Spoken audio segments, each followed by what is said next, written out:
Welcome to Roundabout Cast 100. Fucking A. It is 100. I can't believe you wouldn't let me do the anime tier list as 100. Why now? Speaking of, if people haven't seen the anime tier list, it's a good time. Something in there will make you mad. This is how we advertise. And something in there will also make you glad because we talk about everything we've ever watched and read. Mm-hmm. And yeah, it's extensive. We update the old one as we're doing the new one, and it's great. It's a nice not annual tradition for us to come back to at some point because man, that was hard. But also, it was the length of a game of the year, so we do that anyways. We don't have time to do that twice a year. That we'll say for sure. Yeah, we have also like we have an ongoing discussion. It's so long that I think the discussion for it has been going on for like a week now, week and a half, of just being updates by a few people from trying to binge through it. Yeah, like as people we know who are going through it and they have their reactions, they'll be like, "Oh, I'm glad to see this is getting what it deserves," and then another person will be like, "What the fuck? This isn't B." Yeah, Tyler has lost the mandate of heaven is a line that was said. Why would he ever have such a thing? I know. My first question. Second of all, guys, when did A tier become like anything but great? Like I'm so lost in this world. Tier lists have become too competitive. Yeah. In terms of what is viable versus, like how would you sort things? Why do people why care so much if something is slightly less than S? But hey, don't ask people why they care about the things that we spent 7 hours talking about. Well, yeah, but we're out here vibing. Anyways, also, Twig is an ongoing series, so both those videos went up like last week or so, and they got relatively high amounts of traffic for our tiny little channel. So thanks, guys. Glad you guys are liking them. Yep. And Bradley, by the way, I am on Twig. I'm almost done with Twig Arc 3. So I'm getting there. Damn. I am about to enter Twig Art 3. Excellent. We'll probably talk like after 4. Okay. That's what I'm thinking. But I got a lot to say. So Same. I'm enjoying my time. Wow, I almost said something bad. Oh. No. I was like, the word twig, and like, how like Bradley's gonna talk about Deltarune, so I was like, "Oh, any Deltaruners in chat?" I could have applied that kind of wording to Twig, and I caught myself. And I just woke up before we did this podcast, so I'm really proud. Good job. Oh, that's funny. I did the quick time of it. I passed. It's like the one Mario post. Yeah. It's almost the same exact thing, actually, as the Mario post. Just minus one letter. Yeah. All right. Let's do our quick stops. We're off to a great start. Off the rails immediately. I can't go yet. I almost failed a quick time event. Tyler or Joe, one of you, I elect. I could start it off today. Let's hear it. Yeah. So, a couple of quick stops. These are just some life stuff too. Last night we went and ate at a restaurant, which will tie into Joe's King of the Hill talk later. Because is this old King of the Hill or including new King of the Hill? This is. I have never seen King of the Hill before. Okay, did you watch the newest season? No. Okay. So this is just for Bradley. Bradley, Bobby's restaurant? Yeah.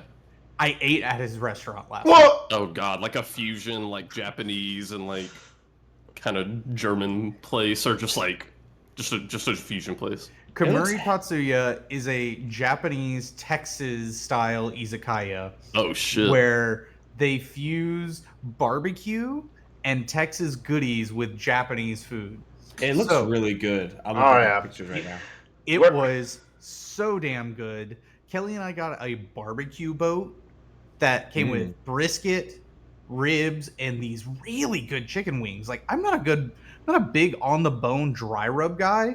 These wings were so packed full of flavor. Yum. They were awesome. Shout outs to Daniel and Dylan, both the guys who took care of us last night. It was a great time. They got like $5 Kieran's. Willard, they had highball there. Oh, nice. Good for Kelly.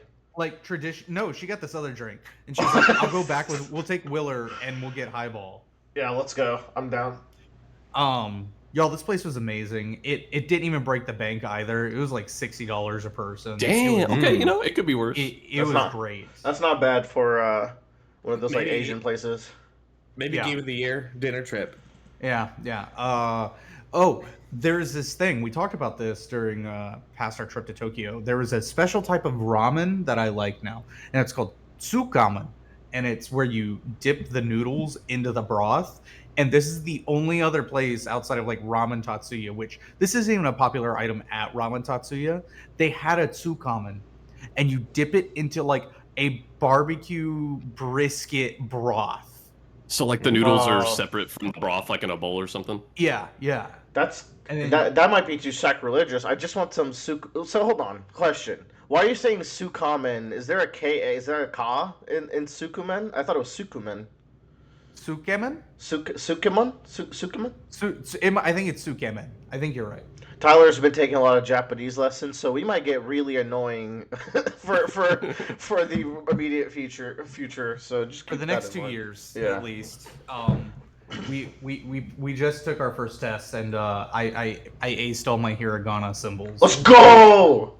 Are the easiest of the symbols. Okay, but you gotta, dude. When we went to Japan, me and Austin were getting by with hiragana symbols. Okay, like that got us far. Just knowing those. I was talking to my coworker because he's fluent in Japanese, and we were talking about kanji, and I was like, dude, kanji's just like, imagine, like, you know when we're driving on the road and you see the picture of McDonald's and it's like exit here on this highway. Yeah. That's kanji. You just interpret it immediately as McDonald's. Yeah, like I was like, he was like, we were looking up some signage, and he was like, oh yeah, you know, that's like Akihabara. I was like, yeah, but you didn't read Akihabara. You just saw it, and it was like the technology district, and you're like, oh yeah, that's Akihabara. And I was like that doesn't tell you what it is, you know? Like hiragana and katakana tell you Akihabara. Anyway, that's my little side tangent. Kemuri Tatsuya was a great Austin place. It's down on 2nd Street. And the guy recommended us some even other good places. Great time. Nice. I also watched Alien Romulus. This was a Joe recommendation. Yeah. Y'all, this movie is fucking good. Like, Nice. Holy shit. I'm not. People don't like this movie. Fun fact. Dude, people are wrong. Like, it's okay. Like, yeah. This is one of those things where I'd be like, people are allowed to have their opinions, but opinions can also be wrong, and that's a fact. Like, that's not my opinion. Mm-hmm. This movie is just good. They use a lot of great, like, in a movie filled with a good amount of, not even a good amount. It's probably a low amount of CGI. They have a lot of physical sets that they built for this movie. And it's. I want to stop you right there because there's a good amount of CGI because they have an entirely dead actor in the movie. That's why I said like a good, it's a good to low. You know, we're not watching a Marvel movie. Some would say that like fully recreating a dead actor's face is a high amount of CGI. Which actor is dead? The android robot guy. He's dead? Yeah. Oh god. What? Yeah. He's been dead for a while. What? Yeah. Literally, we were watching that movie and we're like, this guy's the best actor in this movie. Like, Crazy. Why is he not? Like, they got someone like do the motion capture, obviously, but Well, like that's impressive that Yeah. it turned out that well then. and the thing is like, so it should be also stated that like when they released the back to home release, they definitely touched up the CGI stuff because they do that a lot in movies. But even in theaters when I watched them, like that's a really good effect. They did a really good job with that guy. Like, Dude, we watched it at home. I couldn't tell. Yeah. I was like, dude, this Yeah. actor's knocking it out of the park. yeah. Oh man. Oh wait. Are you thinking of the black actor or the white actor? yes, the black actor. I'm talking about the white actor. Oh yeah, no, the Okay. torso ripped in half. Yes. Yeah. I realized, like, in between that, there's 2 androids in that movie. Yeah, that guy, incredible, fucking awesome. The black actor, he No, was. I wouldn't even mention the torso. That's why I was like, man, you're really into this guy, but okay. Um, no, but that guy, I forget what his name is. Does a great job. He basically plays a character, so y'all are aware. He plays an android, and about halfway through, he gets a different like programming device. And it completely changes his personality. David Johnson. David Johnson, like, absolutely killed it.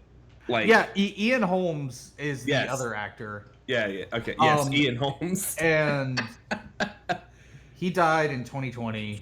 Yeah. But yeah, no, I know who he is because of Fifth Element and like the original Aliens and like Lord of the Rings and stuff.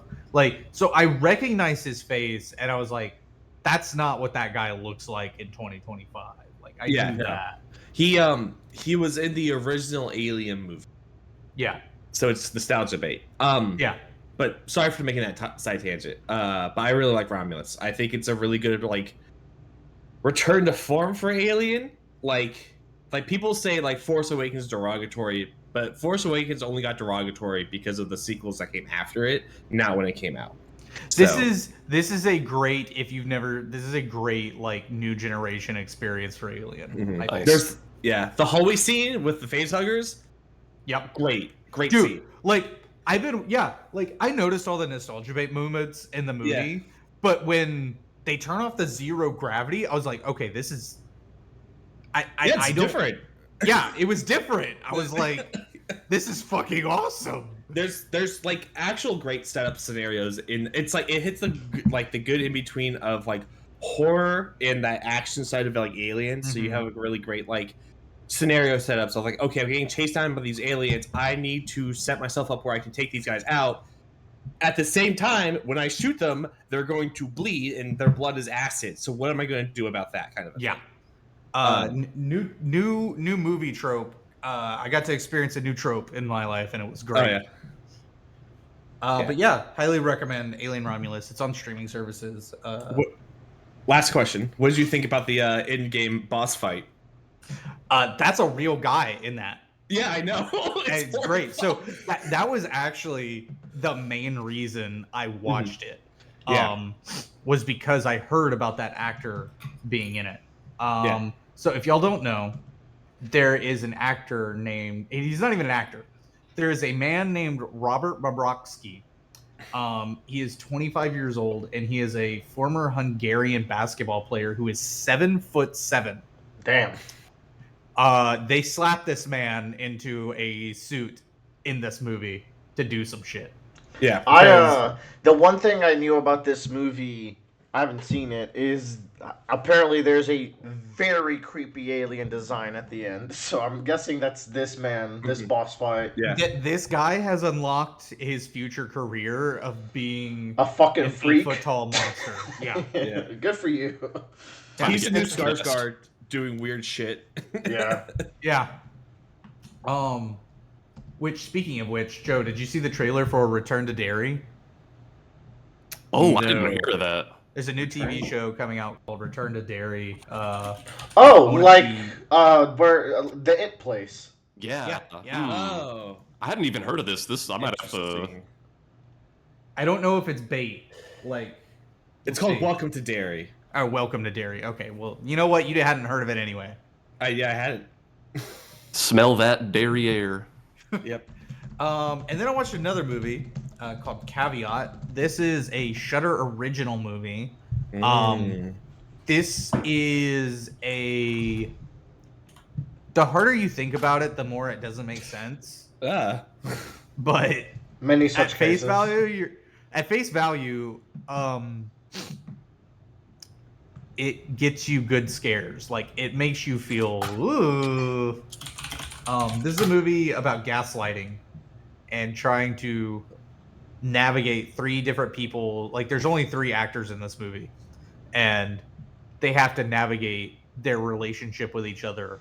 One of them is an amnesiac, so he doesn't remember the other guy who is the uncle of a girl that's in a house on an island, and the guy who doesn't remember them is like, you have to take care of her now. She can't take care of herself. And like they show up on the island and she's like deeply fearful of other people and other shit. And it's like, okay, who's gaslighting who, and what's actually going on? So like, it's also vague at the start. You try to, as the audience, we're trying to figure out and piece things together while the characters themselves are. And it's like, as an audience member, you can sit there and just throw out wild accusations the whole fucking time, sure. But if you turn your brain off, it's a great short. I think it was like an hour and 20 minutes. This movie has good suspense in it. It's got those good scary moment build-ups, and they're not really jump scary. But it was great for a Shudder movie that doesn't have big budget. It's spooky month, so check that out. I hear Shudder puts out some good originals. They do. I've enjoyed some of them quite well. We watched another quick movie last night because I've seen it before, but I'm just going to give it a shout out. We watched Train to Busan last night. This was Kelly's first time seeing it. Oh my god. Bradley's favorite movie. It's not favorite, but man, it's good. It like maybe favorite zombie movie. It is good. And she was like, "You've seen this movie 8 times," and she was like bawling at the end. I was like, "Kelly, I've seen it 8 times because it makes you feel human." Like it's not about the tragedy; it's about the experience. Like it makes me feel alive because it makes me think about death so well. I also want to throw in that we watched a house that Jack built not too long ago together. Oh yeah, I forgot about that one. That's a fucked up movie. I think I liked it more than anyone else that was watching it, but dude, the movie's fucking 3 hours, man. It is long and it's very pretentious, but man, it has some of the most disturbing scenes I've seen in a while. There's some fucked good up disturbing. shit. I agree. And then it goes off the fucking rails at the end, and one of our friends Alt F4 the movie basically in real life. Like, he just walked away. Pretty fair to do that. Yeah, I suppose so. It's a fairly good time, if not sniffing its own ass and very long. As the caveats. And then Tyler, you've read a new book, but you didn't tell me what the book is. So So I finished my other book, which we'll be talking about later in the podcast. So I am on Twig Part 1.1 now. Ooh! Yeah. Y'all, what the fuck is going on in this book at this beginning? I think I need to read the web serial for a couple chapters, because listening to the audiobook, I'm like, I cannot. No. 1.1 was very disorienting for me too. I would say soldier on to 1.2 and 3, and then see if you're feeling more comfortable, because I think compared to Worm and Pact, it's much more of a cold open. Like you're thrown into the operation in progress. You're just in some weird barn watching a weird snake salamander experiment or something. I don't even know, man. It just kind of becomes. I mean, it's my diagnosis is peak right now. I'd probably be caught up to you, but Tyler told me he was getting into it, so I was like, oh, I'm wondering if I should wait for him to catch up, and then we can do our talks together. I'm probably gonna read the first 3 chapters just so I can. Yeah, and I mean, get a feel for it. Yeah, because also, I'm not here to ever disdain our Wildbow podcast and audiobook creators. They're doing God's work. They're doing great jobs. However, these are independent, and they are not always not everybody can afford a fucking sound booth, No, but she's good. I can't really listen to the Pale audiobook, but I like the Twig audiobook. It's great. Miss Kimberly's doing great. There. And I can hear the fan running in the background the whole time. Yeah, I can hear a crime happening in the background every once in a while. It's like a boyfriend or brother playing League of Legends or Valorant or something. It's very uncommon, and I just parse it out. It's hard to parse out in the first chapter because I'm like trying to understand what She's the got fuck is her. going I know on. we've just been coming. You just listened to a fucking Brandon Sanderson book, which has the highest quality and Dungeon Crawler Carl. So we gotta come down to like a street Yeah. level. But like I think it's doing well. I will say like as far as reading it, just like yeah, you just gotta sit down and do it. Unfortunately, which is why I Yeah, don't do it. yeah. I will because I can't. I'm getting little glimpses of like this world building they're doing. Like they're talking a lot about the wax masks, and they've met this new kid, and they're like trying to figure out what's going on in this operation. And I'm just like, oh, this is a lot to take in, and I think I'd have to sit down and just like I was trying to listen to it while I was working in this cold open, and I'm No. like, yeah. So I'm like, if I can't understand what's going on while I'm just existing, And and I that's have the to sit thing. down and listen to it, then I might as well just sit down and read it. One thought I had, and I was gonna mention it when talking about Leviathan Wakes later, is like, you know, there are different boons to different authors, because like there's a lot of elements of Wildbow's writing I might like more than James A. Corey's, but one thing about like reading some other novels like The Expanse is that, like, I don't know, if you're listening to it while you're driving or doing something and you miss a sentence, you're not really going to be lost. Wildbow is pretty dense. If you miss a sentence, it could be a very, very important sentence. This happened to me in the end of that arc. That said, I'm not saying you can't do something else while listening to this book. I just think work in particular, maybe you're built different. I can't do audiobooks while working in general. Yeah, me neither. I don't have to read and like think about words while I'm typing at I work, see. so it's Yeah. yeah. No, I'm playing with pictures and blocks at work. Okay, that could work. It works but- out. Yeah. All right, that's exciting. Okay. Cool. My plan then is to stage it such that Tyler can join us for the next Twig chapter. However, I do need to set the precedence to. I almost did it again. To any Twig readers out there. I'm just so. got it on the tip of his tongue. I'm just so used to throwing like ER at the end of like a word because that's like an internet thing now. So just, yeah. It 20... cannot be preceded by 2 G's though. Yeah, exactly. 20 Twig fans out there, just keep in mind while we have started this, we're not like rushing to it, so it might be a little bit between the episodes, but they will be meaty as a result. And thank you for your patience. That's the thing. Like, I'm still progressing. I just kind of slowed my pace because I was like, I don't know because, you know, Tyler, a Wild Bow novel's a lot to. It's a big bite to chew. So like, I don't know. Let yourself get through arc 1 because I don't know. Maybe you don't want to go through the whole thing with us. But if you do, I would want you to like actually be able to join in the talks. I do because this is my first time reading a book with Bradley about it. Actually, yeah, because I guess Worm and Pact, you read them, but it was like after Willer and I were already done. Yeah. Yeah. I Willer. guess same as me. Yeah, you told me a couple months ago that you wanted me to read this with y'all, or maybe last month. Yeah. And I was like, I'm finishing this other book as soon as I'm done with it. This is on. I'll put this. It's I'll true. jumpstart this one He onto did my. say that. Yeah, like high to read. So it was cool that we all forgot about it, and then y'all posted the video, and I was like, oh, cool. This is a great reminder for me to jump in with y'all. Excellent. And then you can go listen to our chat after you're done with Arc 1 and see how we felt and then be caught up. Cool. All right, this is exciting. I can go next. Let's hear it. What have I been up to? So I stayed a week at Tyler's place, and in that time, I watched a lot of Frieren, which we talked about on the anime tier list. So not to go into it very much, but Frieren is very good. I don't like it as much, I think, as like the internet that thinks. I get a lot of the sense that it's like a lot of people's favorite show or like one of the best shows ever. I'm not quite on that level. I think there's some boring stretches a little bit and some meandering, but I like the characters, I like the vibe, and I really like the art. And the music is really great as well. And Freeren's is a very fun and interesting main character.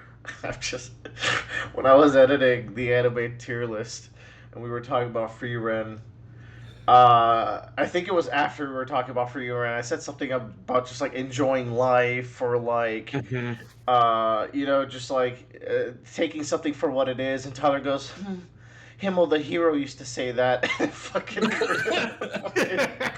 cracks me up, dude. Oh, Tyler was so funny that day. What happened? I don't know, man. You are blasted. I've been listening to it in parts as well. It makes me chuckle sometimes. He Just is, like, he was killing me, bro.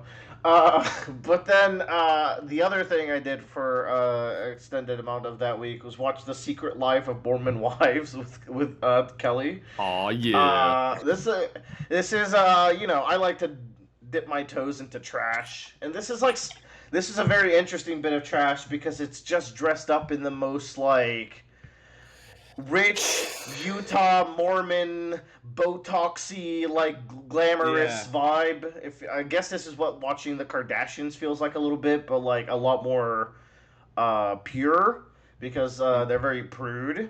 But I think Tyler was saying like they threw a party and they're like, yeah, we wanted to go extra, so we got like a drink tender, and I think he said it was just like Fanta, Dr. Pepper, or yeah, something. no, I found something disgusting. They go to these soda bars since they can't drink, and like that's where they like do talks and stuff. And they just grab like 44 ounces of soda and like every day. And I'm like, these bitches are drinking so much sugar to make up for it. It's an interesting culture where they just sub in one addiction for the other. Like they get Botoxes to have an excuse to get laughing gas. And Oh.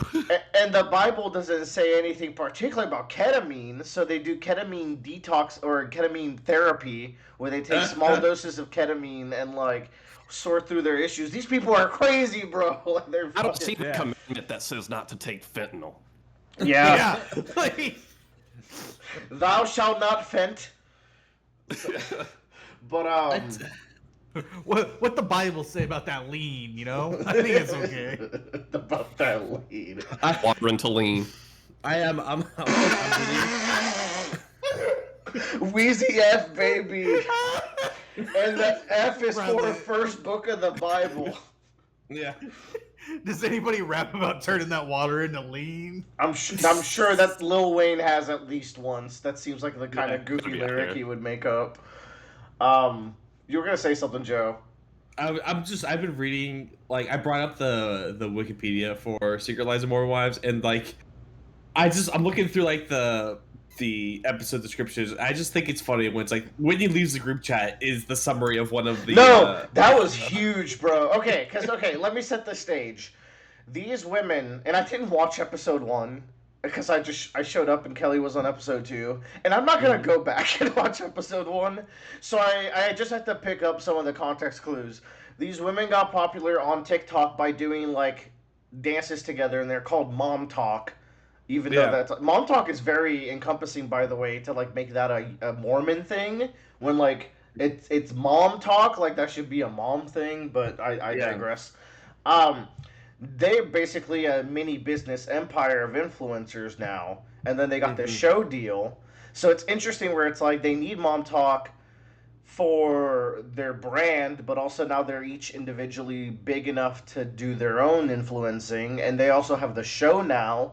So in season 2, some of them are not even like currently part of Mom Talk, but they're still part of the show, and then they get back in and out. It's a whole mess. So yeah, it's just kind of weird. Some of the plot lines are like, I'm offered $20,000 to do a vibrator like brand deal, and the church would like frown upon this. And then there's like baby daddy drama where it's like, well, if you get pregnant, you gotta have the child. So I have like 3 children without dads, and the current dad is like an ex ketamine addict.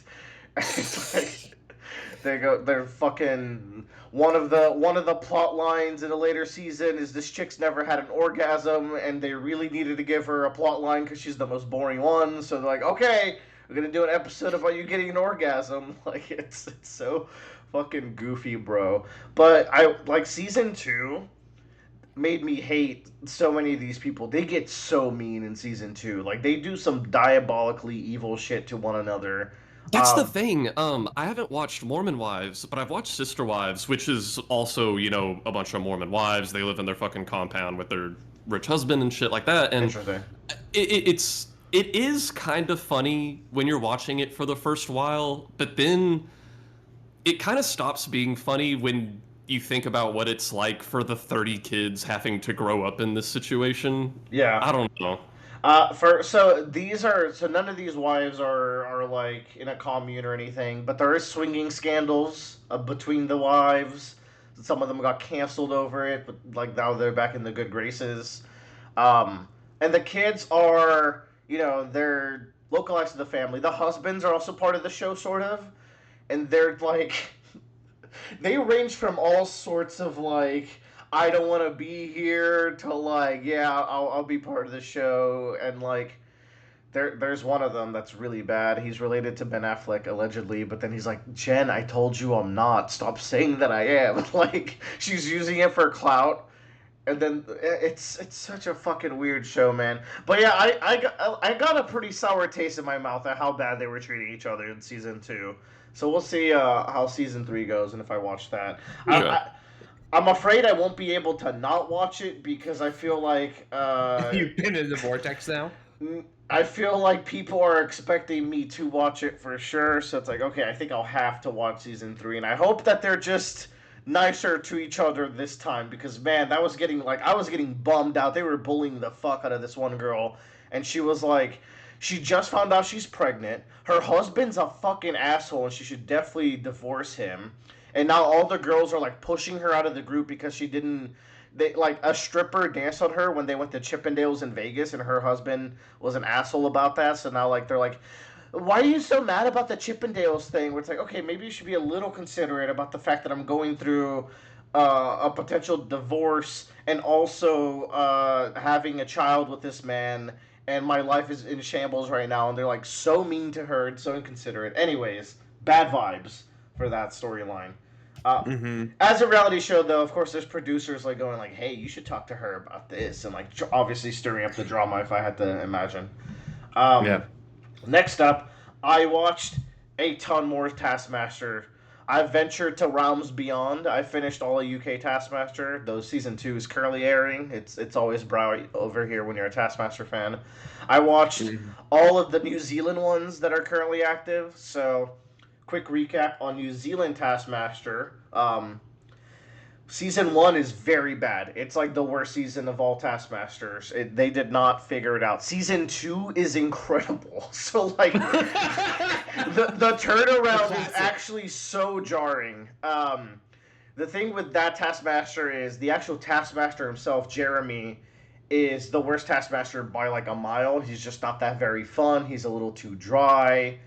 He's a little too, like, cut clean. The assistant, Paul, is very charming and like plays his role. He's not very good in season 1, but season 2 onwards he plays his role very well, and a lot of the tasks are revolving around showcasing like weird things Paul is secretly good at. Like he's very involved as part of the tasks, like he's the subject a lot of the time, so he's really good at that. And then season 3 of New Zealand also wasn't very good, but then but it wasn't bad. But then every other one was great. So, thumbs up on New Zealand Taskmaster. Many great laughs. Some of the best contestants. And then I ran out of those guys. So what can I do? I started Australian Taskmaster, which Is there a big difference between Australia and New Zealand Taskmaster? Yeah, so fun fact, I knew nothing about New Zealand, honestly. Like, that's not a place you hear much about. They're very kooky over there. Australians are fucking hilarious. Like, they have a very good sense of humor. Season 1 of Australian Taskmaster, which I'm currently on episode 9 of, is immediately so fucking funny. I love the contestants. The actual Taskmaster is even meaner than Greg. He's very like sassy and very retortful, and like he puts people down very well. I wish Greg knows when to support you when he needs to, and I think that adds to the comedy. So Tom could work on that. But he's very good at his role still. And then the assistant is also called Tom, so they call him Lesser Tom. and he's and he's also very good as an assistant. So no notes. I recommend Australian Taskmaster. Having a great time with it. And then we also forced Bradley to watch a couple episodes of Taskmaster while we were hanging out. Yeah, doing I anime think y'all tier threw me list. right into like season 5 or 6, which was probably a good move because like Yeah, it was so funny because Willard and I were like, "Oh, let's do 5. It has this guy and this guy and this guy," and we're watching the intro, and I forget the woman's name, but she shows up, and me and Willard both did the Leonardo. We're like, this bitch is crazy. Yeah, she's like, ah! I think it's like Sarah. I think is her name. Yeah. that was a good crew. So, okay. I also you should keep watching Taskmaster, Bradley. The longer you get into a season, the better it gets because you start getting to know each person's brand of weird, and they play into that in the later episodes as far as like subverting like a storyline they've been building up the whole season with like how a person's been treated and stuff like that. I finished the Lies of P DLC. I finally got some time to play video games again. I only recently got to start playing them again after like last week. So that was nice. Lies of P DLC, excellent. Very difficult, but also the bosses are way better than in the original game. That final boss is fucked up. Summon for it straight up. I actually summoned for a couple bosses in base game Lies of P. I didn't have to for any of the DLC. Because like my build had just come together at that point. Like you can really get there once you have enough resources. But for this boss, I was like, I'm not about to learn this shit. That guy is nuts. But it is a cool spectacle of a boss. The DLC areas are great. There's some cool narrative stuff. Very good game. And I purchased a house, so that's neat. Anyways. Yeah, I'll be moving into a house that is owned by me next week. So That is huge congratulations. Yes. Big congrats, big Willer boy. So 3 out of 4, the Roundabout will be in the relative city area now. yeah, I'll be. Yeah, that's crazy. I'll be in the area, and it's very well timed because my work started shifting some of their like policies around remote work, and it's not impacting me quite yet. But if they do one more wave, I'm probably gonna become hybrid. So I'm gonna be 25 minutes from work, but I'm not gonna tell them that. It ain't as bad as that like 2-hour Exorcist commute. That was bad. That especially because that highway always had an accident every But fucking Will, day. think of how many audiobooks we got Wait, through. was Yeah. it 2 hours there and back, or just 2 hours There and and back, 2 there hours and back. Yeah. Okay. So it's like mine today. It was was pretty fucked up. It was 45 minutes, so Yeah. most of the days, so it was about an hour and a half commute, which fucking sucks, man. Commuting's yeah. awful. It's terrible. Oh. Joe, I hate your situation, dog. Oh, same. Like I hate Like it too. you're so stuck. Yep. That's what you want your homies to say. They want to put No! you want them to put their hand on your shoulder and look at your eyes and be like, Joe, I hate your situation. He has great rip control. It's like I don't know. Like Wait, it's worth it, I guess. You know what? Rip control. Rent. I heard rip control as Oh. well. And I was like, Joe does not have good rip control, mind you. What does that even mean? I don't know. Do the math. Oh god. Anyways, I got a house. I'm very excited. It's a 3-bedroom, like 2150, 100 square feet. It's recently built. It's got like a nice backyard with a nice little covered patio and a garden. So I'm gonna be getting to my gardening arc. Gonna try to grow something simple to begin with, some herbs, and then see what else I can cook up with. You should grow chrysanthemums and dandelions. Why? What is this? Because Mata Zindu is the chrysanthemum. Okay, and I'll grow one for Kunigar you. is the dano. I'll grow, and then I'll find out that they can only be grown in the Chinese climate. It's just funny because I knew you were buying a house, but when I saw this on the schedule, I thought it was House MD. I did too. I know. thought it was the House TV show. I know. That was intentional. I capsed it so it would look like the show. Okay. And now now you see my my ruse, It worked. So, moving is extremely stressful, and I'm gonna have to pay a bunch of money to break my lease, and they're trying to reduce it. So, to break the lease, it is 60-day notice, and then pay 2 months. So, basically, pay 4 months worth before you can fully leave. They're trying to reduce it for me at least, so it's 30 days notice, and then 2 months. And I also kind of told them about it last month. So I'm going to try to spin that as like, okay, I already gave you my 30 days before as well. And then for the moving part, I'm trying to coordinate with my family, and I'm really trying not to get movers. Even though, like, I would totally get movers if it wasn't for this rent thing. It's just worth it. It's like $1,200, right? But, like, I'm getting stretched thin, brother. I'm about to be broke for a while. And, like, I've been trying to clean out the pantry this week.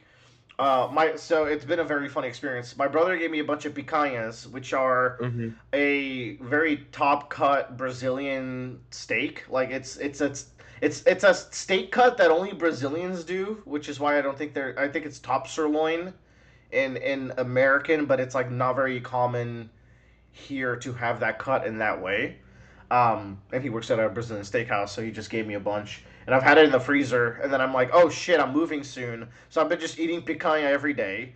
And then for dinner, I eat ramen. So it's like the most back and forth, like big meat, like expensive cut of steak, and then like cheap as possible, clearing out the pantry. Funny. So it's been a vibe. Well, I took one of your strategies yesterday where you just like, if you're gonna go out and have a big dinner, you kind of just eat light snacks all day. Exactly. I could say it worked very well. No, yeah, because then you like eat your whole meal, like you don't have to worry about that, and then like you check your macros the next day and you're fine.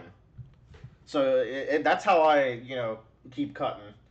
So yeah, that's everything on my end. More house news in the future. We are moving at a snail's pace today. It's great. I'm having a great time. All right. It's all cool stuff. It's all cool stuff. Go, Bradley. Okay, so my big purchase this week was the Switch 2 finally. Holy shit. Yeah.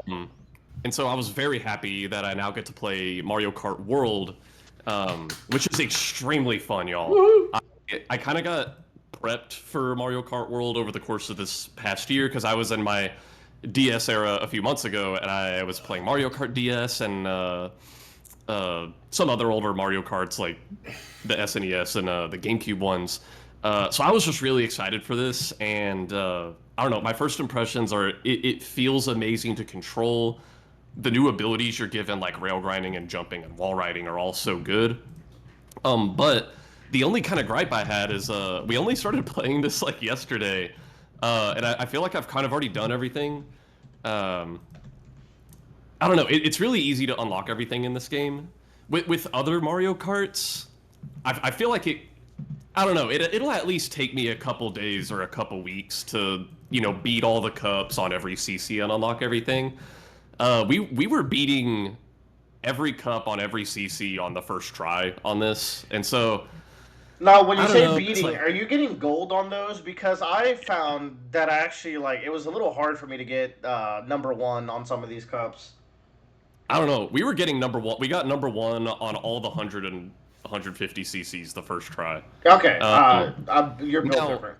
To be fair, I will say, I think there might be a reason for that. I have been playing Mario Kart all year, so the skills are fresh, but also these other Mario Karts I was playing, like Mario Kart DS, the item balancing is frankly worse. In Mario Kart DS, there's like 5 fucking blue shells every single race. So yes. I think because that is not getting in the way, I'm able to just rely on like actual skill. I think Mario Kart 8 and the new one have good item balancing for sure. Absolutely.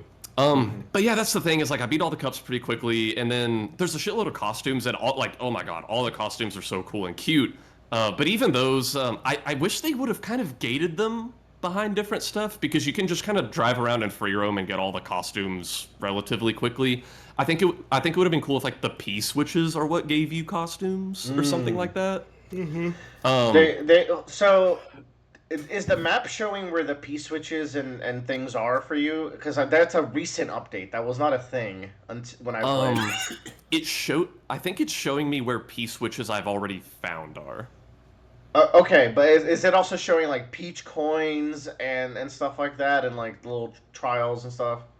I haven't seen those. There's definitely a setting for it because I was swapping through like the map filters. It didn't show anything. I think you might have to like have spotted it first. I don't know. Okay, yeah, because the map was atrocious when I was playing through that open world mode. But it's like a pretty chill little open world mode, right? Yeah, like it's pretty fun to just lose some time in Oh, there. I think it's brilliant how all the courses exist together in like a cohesive space, and when you're doing a Grand Prix, you're literally just going from one course to another in a real space, and it feels really great. Ultimately, the whole thing with unlocking everything quickly is a small gripe because in any given Mario Kart, 90% of your gameplay is going to be after you unlock everything anyway. It's, Yeah, you know, the point of the game is to play it. So, yeah, yeah. overall, it's still like this has to be one of the best Mario Karts. If not, it's probably competing with 8 for the best.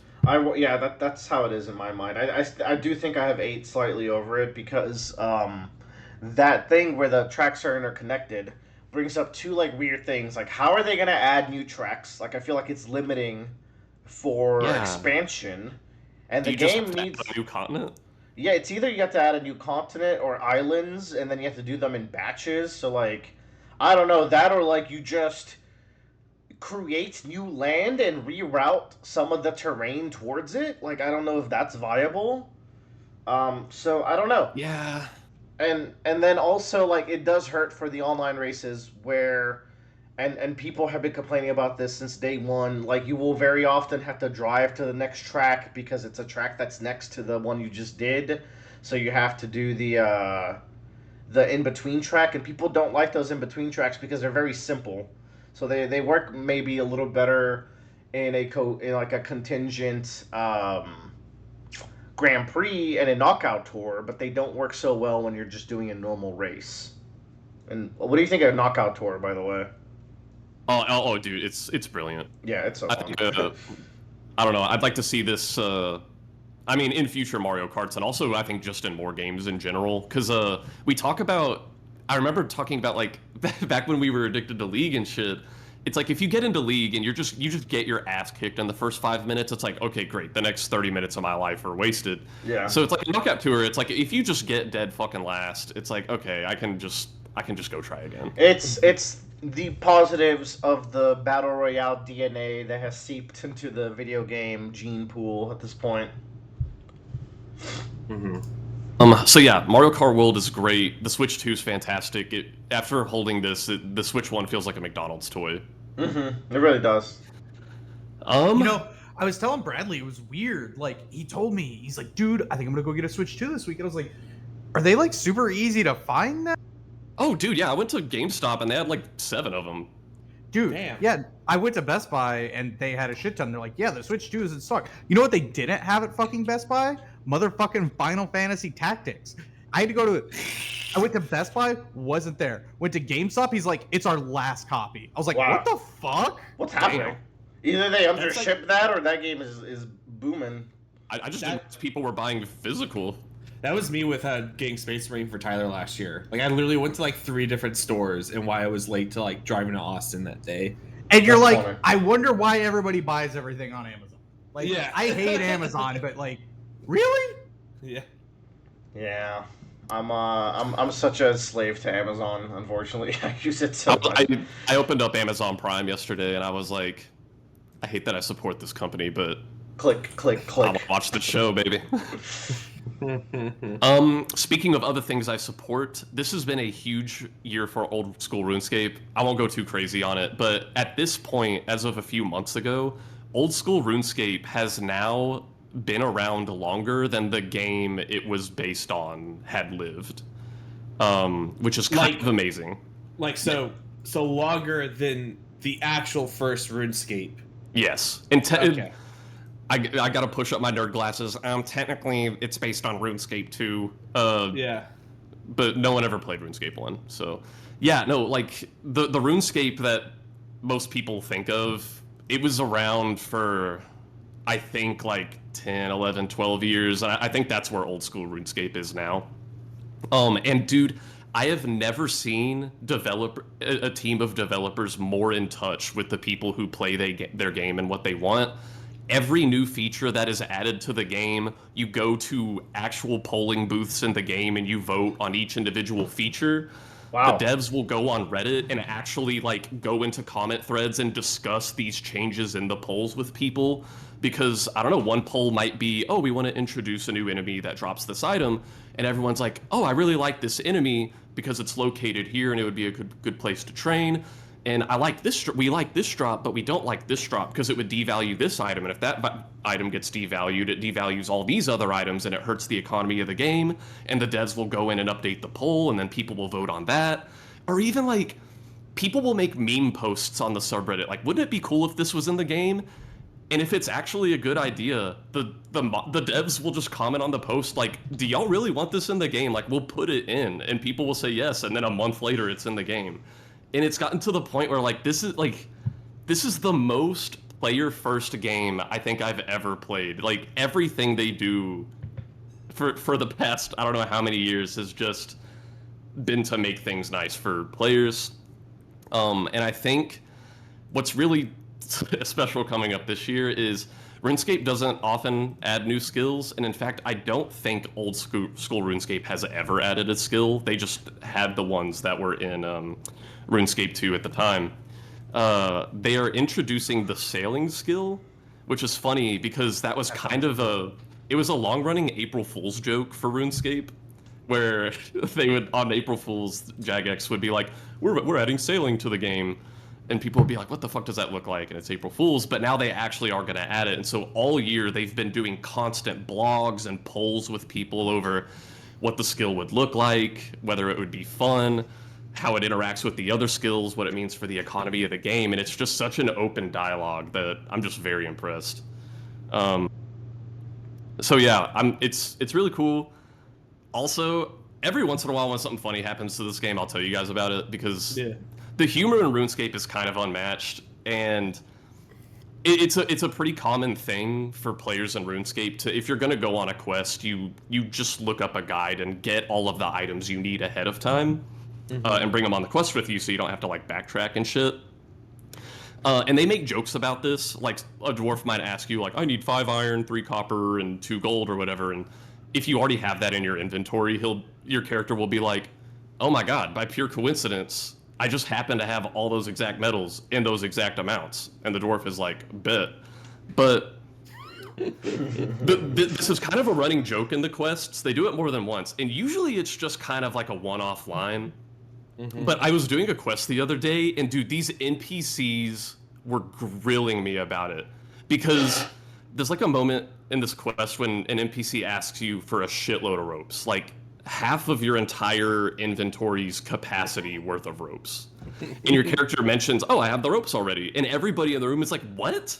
Like, why? How? And your character's like, I mean, what's the problem? We need ropes. And they're like, no, that's good. It's just bizarrely convenient. Like, I mean, coils of rope aren't a daily carry item. What do you have it for? And your character's like, you kind of start getting defensive. It's like, is it really that weird? I mean, I'm an adventurer. I adventure. Sometimes I need rope. And they're like, no, I get that. I get a rope. But this is so much fucking rope. And it happens to be in the exact amount we need. Are you a seer? And your character's like, I don't see the future or anything. And they just keep grilling you about it. And then your character's like, okay, you caught me. I'm a secret traveling rope salesman. And that's actually kind of your weakest excuse yet. And eventually you're just like, can you get off my fucking back about the ropes?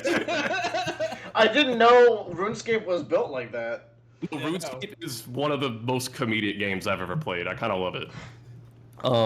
Which is to say, go try it. Well, no, I shouldn't say that. That's cruel. But it's a very good year for RuneScape, which is a good year for me. Yeah. Cool. Bradley, would you say that RuneScape has highly replaced Space Station 13 at this point in your life? Ooh, that's a question he's not comfortable answering, but he knows the truth. I mean, maybe I'm playing it about as much as I used to play Space Station 13. I think Space Station 13 just kind of ruined itself. A lot of the servers I played on ended up with a design philosophy of remove, not improve features, which means like there was a point in time stuff was being added to Space Station 13 faster than you could actually experience the content, and now there's less stuff than there was like a year ago on the server I play on. We need So save me Unity Space Station 13. basically, We need you, because then we can do it ourselves. but that's my stuff. I want to hear what Joe's got cooking. Yeah. I do Yeah. too. Yeah. What have I been cooking? For my birthday, me and my sister went and saw one battle after another, starring Leonardo DiCaprio. I like this movie, but I think it kind of tonally goes against itself too much.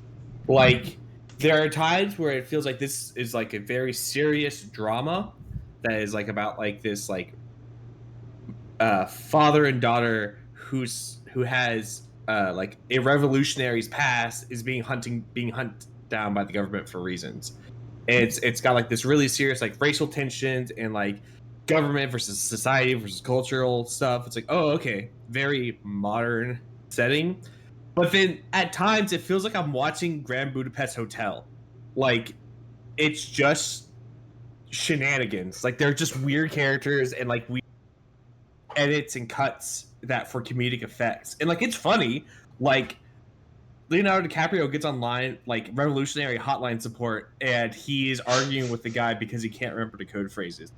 And it's really, really funny. That's pretty good. That's a good bit. Yeah, it is. It's a really good bit, but it's also like, what are we doing here? Like, what are like one of the antagonists of this really serious, very real feeling movie is called the Christmas Adventurers Club. And you're just like, what are we doing? It's so bizarre. I still think it's quite good. I think, Will, you would really like it a lot, honestly. It's on the to watch list. Yeah, so I'm keen to know your, because like the more I think about it, I was like, man, there's some really good stuff in there. But then I just think about like some of the tonal shifts of like some stuff, and like it's a very bizarre movie. But overall, I enjoyed it. Space Marine 2 got its anniversary patch also last month. It's been a really great patch. They added this new like hard mode where basically there are modifiers to the missions that you do. So it's stuff like there's like, we've reduced the number of like Majoris enemies, which are like those like warrior type units, by 50%. Instead, all the Minoris enemies have been increased by 100%. So you have a bunch of small little dudes just running at you even more than in that game. Yeah. Yeah. It's been really, really fun. There's the constant like back and forth between the community and what they think the game should be, what the game is, and what some people want and what some other people want. It's in the Monster Hunter cycle of like, this game's too hard, but it's been like that for a year. But I'm fine with that. But it's a really good patch. Willer and Tyler played with me a little bit and got to experience it. We had a good time, and every once in a while Willer jumps on and play a few matches with me. But the kind of cool thing is like, they just, I don't know. I'm really happy that Space Marine 2 has like really like carved out its like live service. It has been like very like upfront about it, and it's done a great product strategy of how it's developing and how to put stuff out. So it's been really cool.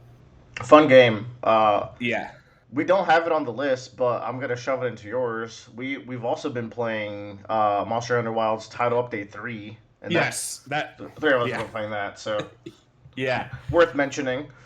Yes, great update, Monster Hunter. Like, fucking one of the best fights I've played in that series for sure. That shit is so crazy. Yeah, it's awesome. I love it. Not to get too deep into it because we. I think it's very well designed, that fight, actually. I do too. It forces you to use so many mechanics in the game.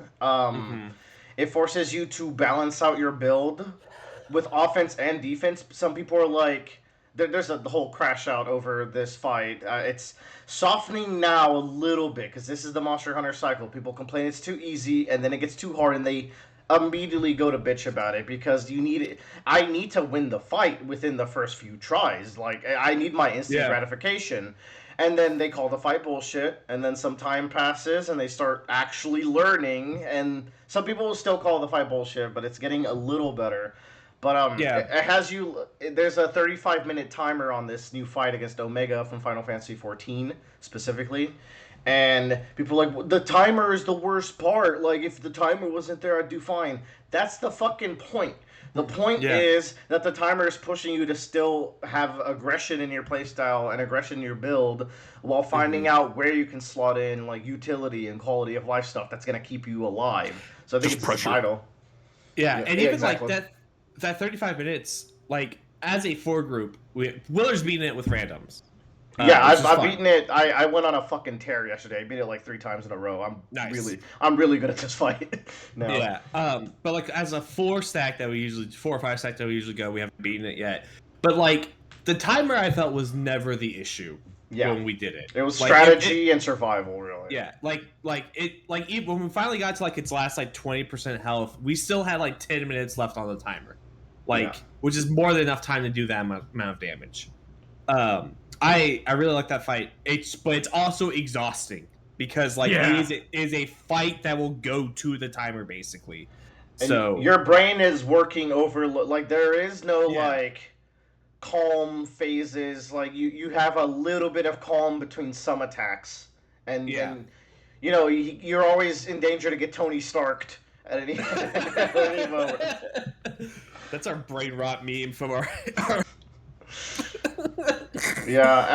when we do it again, I got a lot of tips. There's a lot of strategy and stuff to that fight, but it's fucking great, and the armor is sick. I will say, it's got a really cool ability, and I'll tell y'all about it when we play. But yeah, great stuff. How have you been liking it, Tyler? I wish more. I don't wish every monster was like this, but like maybe once or twice a year they release a monster like this. This monster is awesome. This is our once. Yeah, this is our once this year. Well, we still have like this. I say we still have a 9-star gore, and I think new Udra is gonna be fucked up. So we'll get like 2.5. I don't think those will be on par with this. No, probably not. Yeah, no. I like you said, forces everybody to build different. It's like even the game is telling you like you can't just build DPS. You need to try these other things, you know? And it's you do. You need to switch your weapon mid-fight even.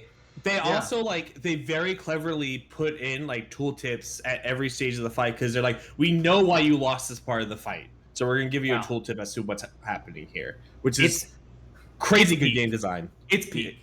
Yeah, it's incredible.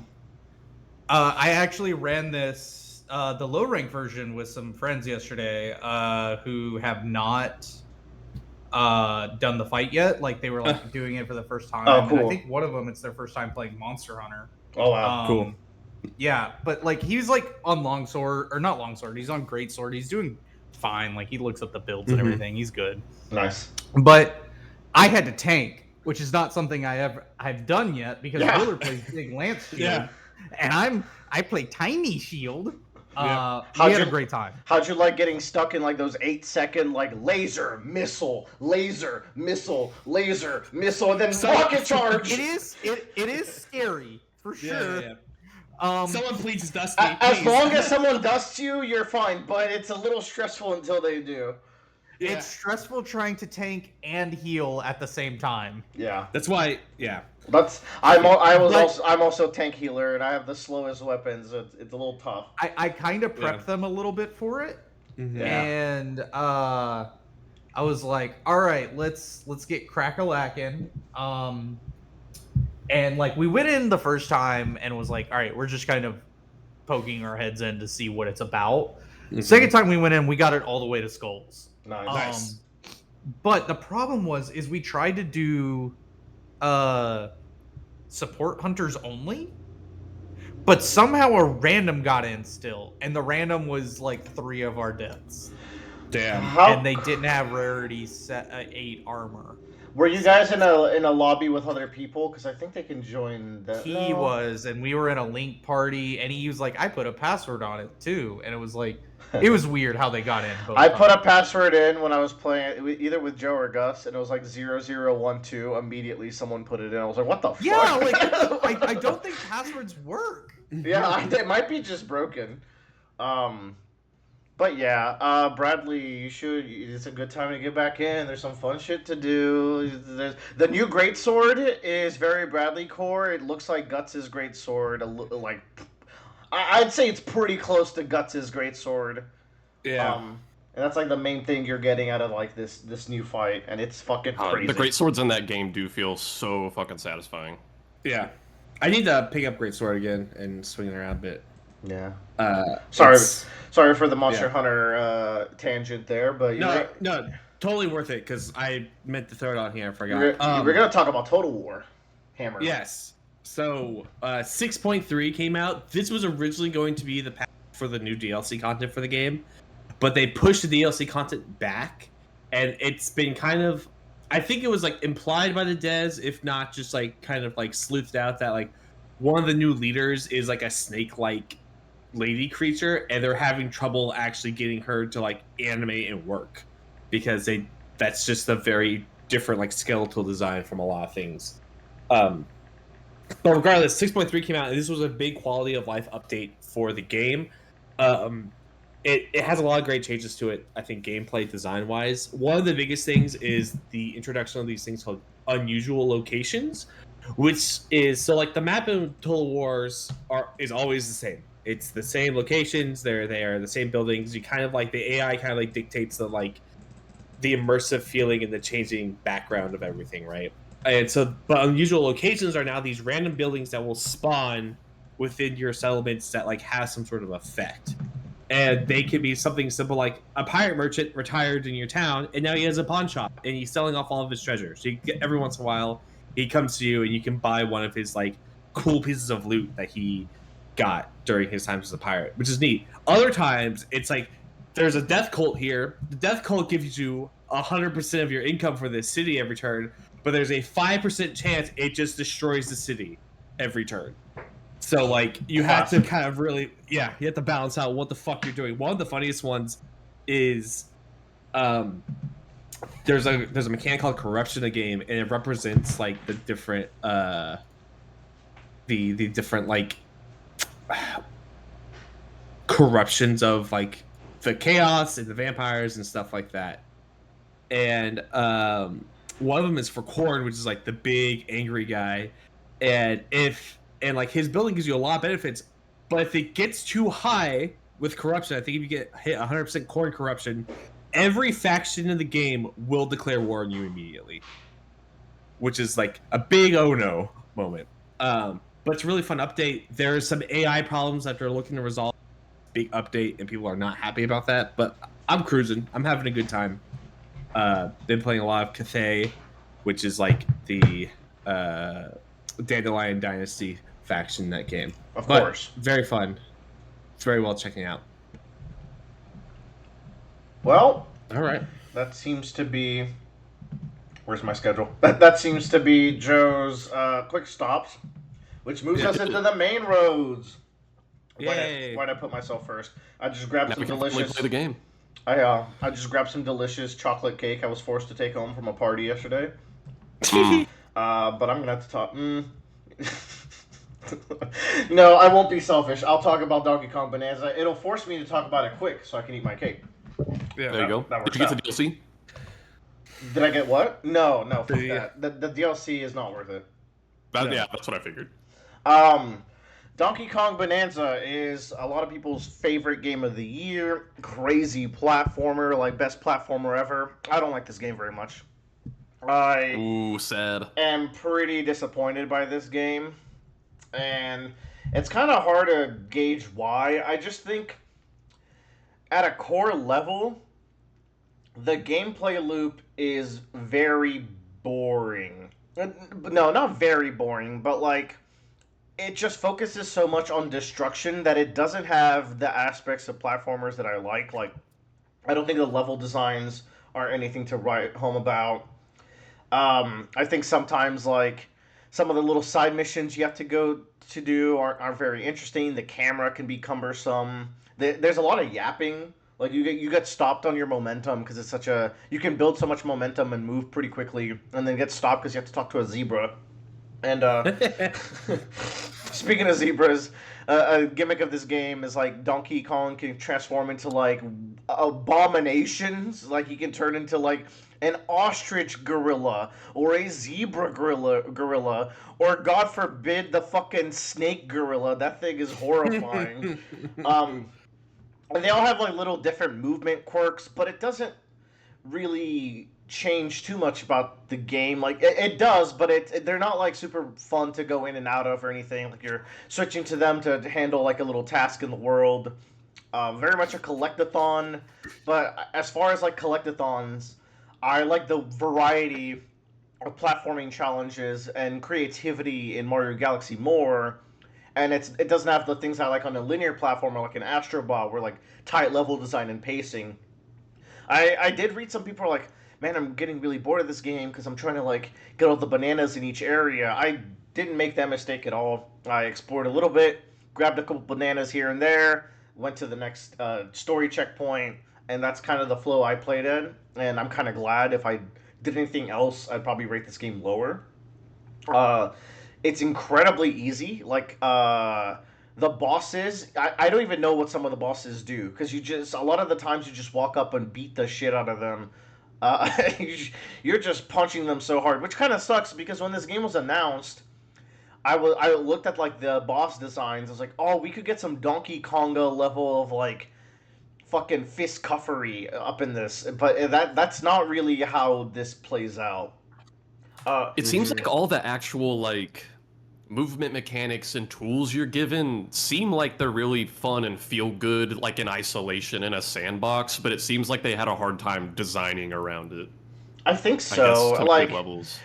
like you can just dig up and down and like go if you see a waypoint, if you see a banana out in the distance, you could just fucking get there. And that's kind of fun, but like that's really all the game is. A lot of like 80 to 90% of the game is punching through terrains and other sorts of like things like that. So So it's like, just here's my question, right? Because like Mario Odyssey gave Mario a bunch of new tools that he didn't have before, but it seems like a more constrained tool set in this game. So in Mario Odyssey, there's a shitload of moons you're trying to collect. It could be called a collectathon, but Yeah. you have to be very clever with how you're using these new tools sometimes. Is this one kind of like you can just kind of bash your way to doing anything?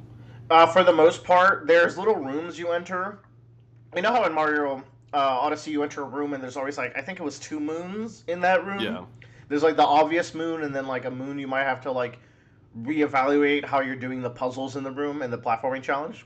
Yeah. This has that. Those are the best parts of the game. Sometimes you enter one though, and it's just like beat up 6 of this type of enemy, and you're just in like in a little arena fighting. And again, the fighting is not that fun. Um, so yeah, like you do have like Donkey. You have a skill tree in this game. Donkey Kong can do a lot of things. I just think the core of it is not really for me. Um, Positive though, DK and Pauline are very cute together. They're very expressive. Very very wholesome time together. The second half picks up a little bit, but it's still mostly the same wavelength. I've heard some people be like the last third though, and I know exactly what they're talking about. There's a twist that happens in the last third. I don't think it changes anything. Is my issue with it. Like it's a twist. All the enemies are functionally the same as they have been, and all the challenges are functionally the same as they have been. So it's cool as like an aesthetic and like vibe thing. I won't get into what it is, but it didn't do it for me. Aside from going like, oh, that's neat, that's cool. Um, some good music here and there, but yeah, overall like a good game, not a great game. Which is I was expecting this to be like banger, so little disappointing there. I also did not write down when I started talking about this, so I'm gonna have to go track that shit down, which is gonna suck. All right, King of the Hill is Joe Yeah. has recently been watching it. First time watcher? Yeah. So I'd never seen King of the Hill before. Oh, That's crazy. And So- are you still going through this? Like, are you still making progress? yeah, I'm on season 4. I Oh just my god, that's my favorite season. It's a good season. I just watched the episode where Bobby gets a pet raccoon, and they think it has rabies potentially, and it bites Ladybird and all this, and Dale goes crazy. Yeah. Well, that's it- that's Yeah, I every was like, yeah. you're gonna have to be more specific, buddy. True. He goes into his underwears and runs to the woods, and then kidnaps Hank because You're gonna have to be more specific. he kidnaps Hank because he thinks if he takes Hank's blood, it will cure him of his rabies. You're gonna have to be more specific. That time, yes. Yes. But the show is like weird. Like, I don't know how to describe it, but it is like a great representation of like Texas suburbia, essentially. And I like, feel seen.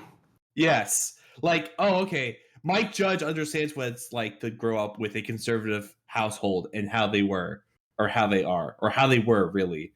Like, it's very funny. It's very heartwarming. Like, one of my favorite episodes is when I'm sure this is a classic, where like Bobby's on the football team, and they keep losing, so they get Hank's old football coach from high school, I think, to coach his team. Yes. And they fucking, and the guy's just a lunatic. Like, he's just like harassing the boys. I think at one point he drives a car into them or some shit like that. Like, just insanery. And so Bobby leaves and joins the soccer team because the soccer team's a lot more welcoming. But what I really like about that episode is the ending, where Bobby kind of just goes like, okay, I understand we're all having fun, having a great time, but I want to fucking win. Like, I don't want to just sit here and kick a ball. I want to actually play a game, kind of a deal.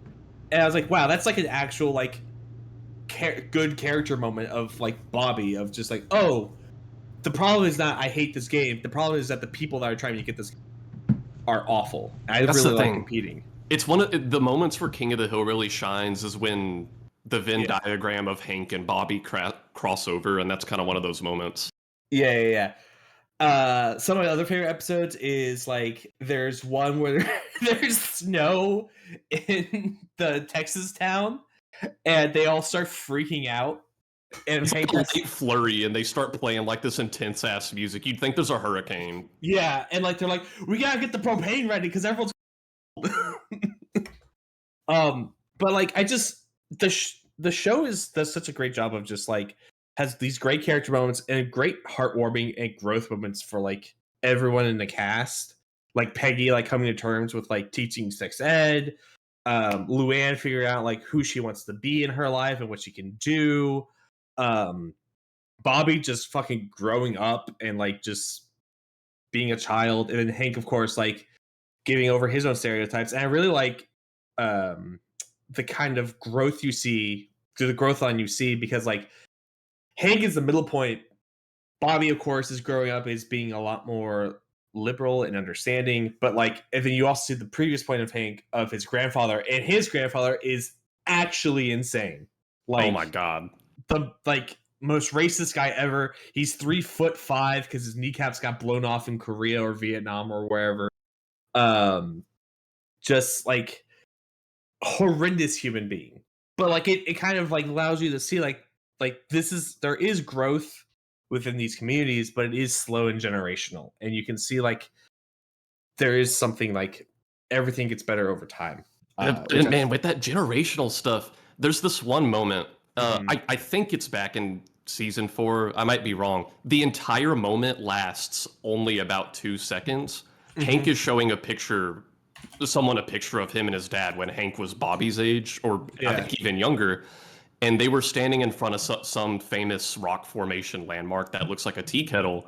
And little, like, 8-year-old Hank was posing as a tea kettle. And he gets really embarrassed showing this picture to people. But then you get kind of fucking sad because you're like, Hank used to be like Bobby. And I think he just got it beat out of him. Yeah, that's like, and that's the thing, right? It's like you have to like, it's they're more like each other than they think, right? Because Hank went through his own stuff and then had to like got that beaten out of him, and then Hank is trying to make sure that he's grown up right, but doesn't want to like hurt him in the way that his dad hurt him.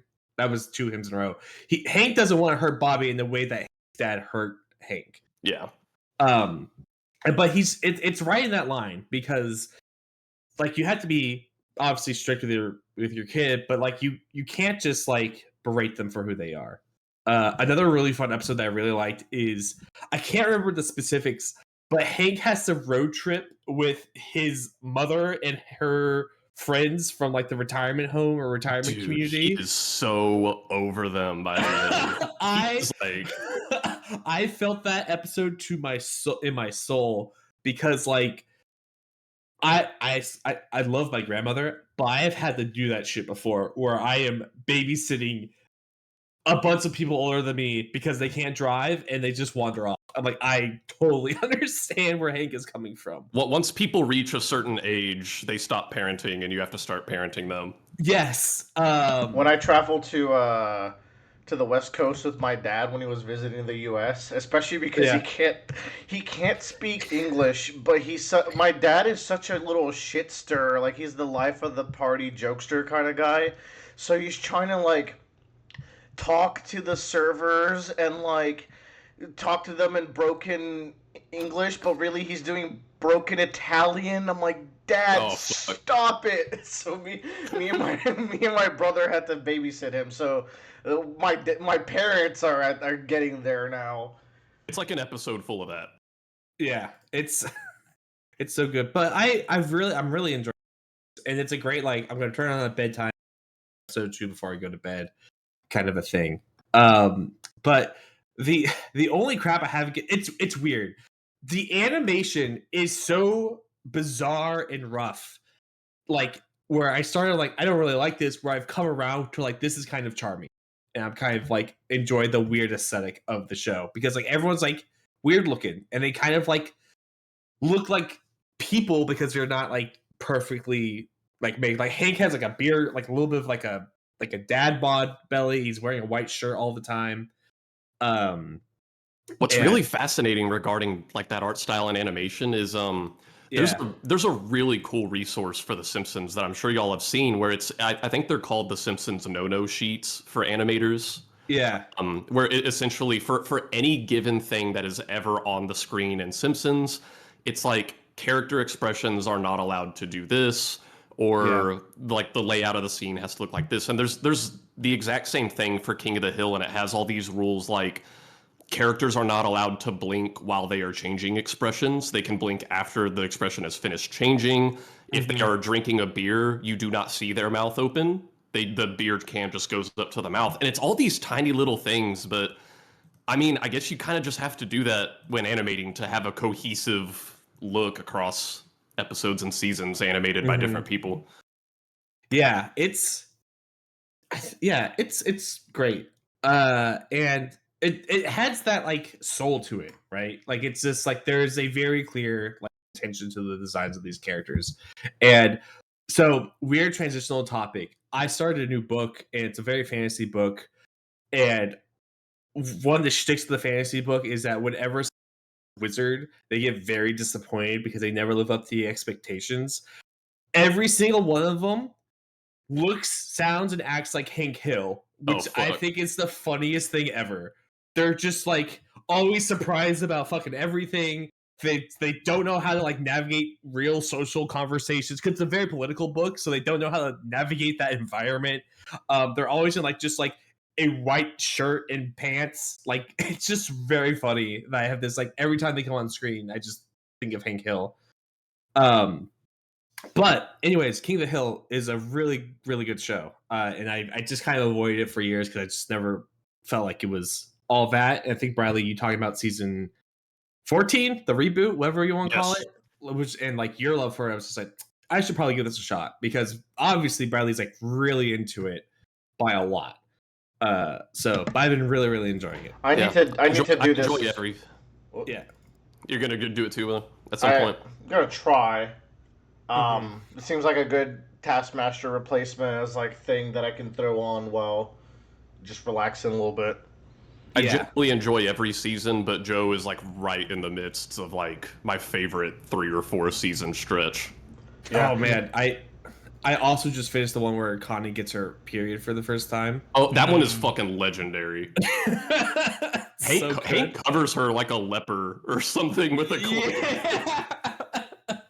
There's also one where Hank gets sexually assaulted by a dolphin. I think that was in the previous season. Yeah, we watched that one. Yeah. Yeah, we watched Okay. it while we were. That's an interesting episode. But yeah, King of the Hill, good. Yeah. I watched season 14 of King of the Hill, the reboot. Oh shit. Y'all, the shit still hits. Like, I thought the like I went and saw the like teaser for it at a theater here in Austin, and it was wild because the guy who voices John Redcorn, who has now passed and had like one of the saddest lives I've ever heard of, like leading up to his passing, like showed up at the theater and was like, "Why didn't y'all invite me to this?" And everybody's on stage just kind of staring at him, and then he was murdered like 2 days later after that. That insane. Yeah, insane. But A completely unrelated incident murdered. yeah. But I watched season 14, and like based off of that, like what we got teased, I was like, I don't know if it's gonna be that good, you know. It's good. It has a little bit of a slow start, and then it really starts to gain its momentum. I think it has more momentum than another show that has also been rebooted. So, fun fact, before I say that, back in, I think it's like, when did King of the Hill finish, Bradley? Do you remember? It might have been around like 2010 or something. Okay, let's say then. So back in there, they had like a Fox Network super block of TV shows. Does anybody know what they were? Of animated shows? Oh man. Family Guy was TBS, right? No, Family Guy was Fox. Okay. Oh, Simpsons was Fox. It's Simpsons, Family Guy, King of the Hill. Future, not maybe Futurama. Yeah, Maybe. yeah. We It did was it. Futurama. So like, Yeah. those are like the big four. Yeah. All of those shows are streaming again now. That's and what's making funny. new Like episodes. Futurama, new episodes are on my fucking Roku. That show has ended. That show has ended 3 times. Yes. It has. It's been canceled 3 times, which is kind of like, Legendary. yeah, but like King of the Hill, like doing a reboot is one thing. Like that's different than new episodes of Futurama because Futurama's been canceled 3 times. Yeah. Yeah. But yeah, season 14 was great. I really like Bobby as a character. They really get to like dive into this is gonna be spoiler, Joe. Spoiler, Bobby, grows up. Oh. But like Bobby doesn't end up going to college. Yeah. And it is, I don't know who wrote this character and how, and like who they met from my hometown, but like I grew up with this guy who's like, I don't need to go to college, y'all. I'm doing the dream. I'm out here grinding work until 3 a.m. And I'm like, how did they meet this guy? Who did you interview from my hometown? I mean, many such men out there, Yeah. What's amazing about Bobby though is that like before the season came out, I was like, all of Bobby's most formative years happened during this time skip. So like, is it gonna feel jarring with whatever his new personality is? And I think they just did a very good job at like keeping the same core DNA of the character, and you can see how the kid you knew before grew into this person. Yeah. Mhm. I like some of the moments where Bobby is like wanting to talk more with Hank. They're really good. Like he wants to be, as he's growing up, he starts to realize these really cool family moments that I'm liking a lot. That's very, to me, that's very relatable. As like the Yeah. older I get, the more enjoyable it is to just talk to the family. I mean, except when they're talking about those things. Yeah, well, but and then aside- you just kind of smile and wave, boys. smile and wave, take it to the chin. But yeah, it was good. I enjoyed it a lot. I want more. There's a moment in the new season that me and Kelly were both sitting there on the couch, and then it happens, and we start going, no! It was great. That could mean anything. If you've seen it, you know what he's talking about. I know exactly what the scene he's talking about. Shut up! No, you don't. Question for the class: How much can y'all understand Boomhauer? Oh, so badly. Like, but also, like, I'll start there, right? Like, King of the Hill was one of the shows I watched as I was, like, learning English, as I recall, because not having cable, I watched a lot of, like, these adult cartoons, like Simpsons and King of the Hill. So, you know, I'm getting used to, like, the Texans. I live in Texas, so, like, you know, it feels kind of familiar. And then Boomhauer comes out, and, like, I'm just smile and nod, boys, smile and nod. Yeah. I think it's funny. For the most part, I can understand him. I definitely think there are times where you are meant to be able to understand him and not. But it's funny because, like, Emmy knows Spanish, for example. But then, like, if she's at a job and she's talking to a client who speaks Spanish, she's like, there's like level 1 Spanish and level 2 Spanish, where like it's like the equivalent of talking to Boomhauers in Spanish. Yeah. The fast Spanish. Yeah. Like, I don't know. You can speak English and probably still not understand Boomhauer. Yeah, I would like. It was weird because like I was at one point I was watching the show, and I went to my bathroom and I was washing my. I went to the bathroom and like the show's still playing. I was washing my hands and Boomhauer starts talking, and I somehow perfectly understood him. I was just like, oh okay, yeah, and I just walked out. I was like, that was very weird, like self-realization that I could just you have brain tumors, Joe. I'm sorry, it's happening. Oh God, you go do a checkup. Yeah. Also, quick cast rotation. I like our four group. Talk about www.com. You got naked chicks on there. You got naked chicks on there. Click. That one's good. That one's understandable, more or less. Yeah. There's definitely like a variance, right? I feel like I can understand Boomhauer. Yeah, a lot of the time. I don't like him in the new season and what he's grown into. He's grown into someone very not surprising. No, he's not surprising. It's not surprising. Of all of them though, Dale is like obviously Dale's the craziest one, but like I didn't think he'd come off so strong where he was making life threats to Peggy in season 1 because she was teaching sex ed. Like, actually insane. Joe, like, that's from the 90s, and it's like, I know. Like, that shit still exists now, but it's like an entirely different, like, it is crazy to see, like, that is what the crazy kooky guy used to be. And now I feel like I read he's every single day everyone in the news this week. Yeah. No, it's insane. Like, we used to look at Dale and be like, oh yeah, that's the guy with pocket sand. And now I walk around on the street, I'm like, who the fuck is going to throw pocket sand at me this week? It could be anyone. There's also an episode where, like, I forget the actual context, but Hank's trying to win Lawn of the Year, and he realizes that the pesticides Dale is using has actually hindered his growth in his lawn. So he tells Dale he's no longer going to use them for his, like, service. So fucking Dale infects his entire yard with like fucking grass-eating ants, and they eat up his entire yard in like a night. And it's just like insane person. Oh my god. Bill does not deserve Hank, dude. No, he doesn't. I'm like, fucking leave him in the fucking tractor ditch. Like, get Bill out of there, but leave him in. Get Bill out. We need to save Bill.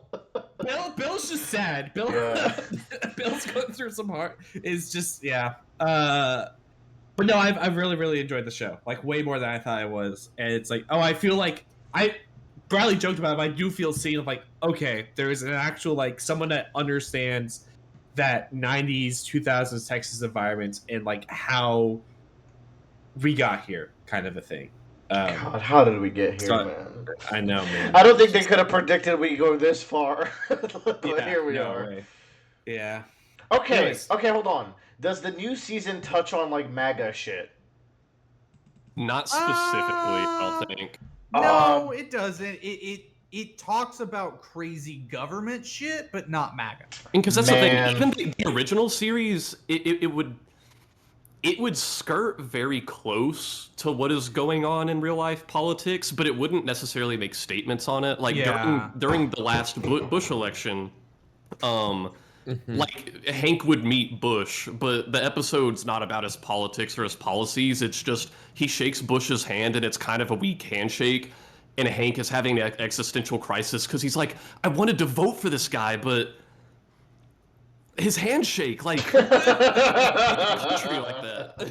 Yeah. So stupid. But I also get where Hank's coming from, because I recently like played a game of Marvel Crisis Protocol with a guy, and I shook his hand, and like he had a very weak handshake. I was like, I don't know how I feel about this. And then I shook the guy who runs our 40K like competitive team, and I shook his hand. He has a really weak handshake. I'm like, what is happening to me? Why am I so disappointed? All right, no, I mean let's talk about it. It's very important to have a strong handshake, in my opinion. Yeah. Like, Yeah. and psychologically, there might be a level of like, really, you're not even putting the effort to like properly shake. Do you actually care about meeting me right now? Like, come on now. Right. Yeah. It's just like, but like I totally get Hank in that moment. And you too. know what? If you want to get down to it, that's one of the positive toxic masculinity traits. You gotta have a strong handshake, okay? Yeah. We gotta draw the line somewhere. Sometimes you're right. Yeah. All right then. Tyler, you've been playing Borderlands 4. Yo, this game sucks. Damn. That's crazy. It's okay. So I have a very big complaint about this game, but I'll talk about it in a fair context. This game is all right. This game is better than Borderlands 3 because as I'm playing through it, I'm like talking with our friend who has played like every game from Borderlands to Tales of the Borderlands. And we got to a point last night where they're like, do you remember this ship? Like, we got to a new place, and I was like, no. And they're like, this was the main hub from Borderlands 3. Like, the main hub that you go to, like, every hour. I did not remember from Borderlands 3. Yeah. So, it's fine. The first hour is probably the worst of the game, which is like a wild thing. Oh, dude, I watched Tyler play the tutorial. This might be the least exciting, like, opening, like, heist tutorial. There's not kind of even thing music in the I've ever fucking, like, opening scene. It's like a tutorial / like prison escape, and it's like a prison riot and things are breaking out, and there's it's just like, what the fuck? drier than a motherfucker. That, Yeah, like, it's no super sauce. dry. I still am kind of iffy about the VFX. Like, I think the VFX are just like a guy at work and I talked about the VFX in this game, and he was like, "Oh yeah, I worked with the guy who worked on them." And then we went and looked at the guy's portfolio, and the guy's portfolio is better than the VFX in this game. So there's probably an engine limitation or some shit because people are like, it's Unreal Engine 5. Fun fact, it's not Unreal Engine 5. It's some like monstrosity they adapted from Unreal Engine 3 to adopt a lot of 5 things. So it's some hybrid monster. At some point, it's also art direction, right? Like, he might be constrained Yeah. by the art direction that these games like have stuck Yeah. The every time they update the game, the lighting, like, I think they updated the game and it turned the lighting on in the game. One of the updates actually turned on background music into the open world, so that was neat. Okay. The guns don't start getting interesting till like level 10 or 15 or 20. It was somewhere around there. So like after, again, the first like 2 hours or like 5 hours of this game is just terrible. Like, it's the actual worst part of the game, which is mind-blowing. Like, why would you make the first 10 hours of the game the worst part of the game? Yeah. So they did learn a little bit with, like, the character skill trees. The characters are all really great. They're super cool. So, like, in the other games, it used to be, like, you pick a character, and then you have 3 different skill trees to go down, and each one plays, like, in a little bit of its own way. Each character now has 3 different classes with their own 3 skill trees in that class. And not only that, is you can go down one class skill tree and then start speccing from passives and abilities and traits in an entirely different class's skill tree in your brand, like in your character that you're playing. It does seem to be the best character customization in that sense. It is peak character customization, and they knocked it out of the park with that one. I will give them props where that's due. The guns are getting a little weird now, but it's like it is. I feel like they have, like as developers, have y'all ever implemented true random? And it's like it always ends up kind of being bad. Exists. Yeah. Okay. True random's not real, right? Yeah. Okay. True random for a user experience, like there are no weights or anything favoring. Yeah. Okay. I see what you're saying. Yeah. Yeah. The idea being that actual true randomness may not be exactly what you want in a random system. You might want weighted random. Yeah. There's like zero catering towards anything, and it's like that's their gun design philosophy. So it's like yesterday I'm playing and I'm getting lots there are rarities to the weapons, sure. However, once you start getting purples, you never want anything outside of purple. Like, even if you get a blue weapon, it might have like better DPS and better numbers than your other purple weapons. However, it's all about the perks. Like, that's the thing. So like your purple weapons get up to 4 different like weapon mods on it, and cones. Yeah, it's all about the cones. So you want like all these crazy weapon mods on it and everything, and it's like I got this one brand that's like you charge up the gun to release like an entire barrage of bullets all at once, and it sucks. Like every weapon in this archetype sucks, except if it's like a sniper rifle. Like, then you shoot like 8 sniper rifle bullets all at once, and it's like a little bit quicker, so it's kind of cool. But then I got one of this brand's guns, the charging guns, with another brand's like signature like model or type. And what they do is you charge up the guns, but then they become fully automatic. So like you charge up a sniper and it becomes fully automatic. So then you have like this fully automatic perk on a gun that's charged, and those charged guns all have more DPS than other guns because they're more well made or something. So like you get those, but it's like once in a blue moon.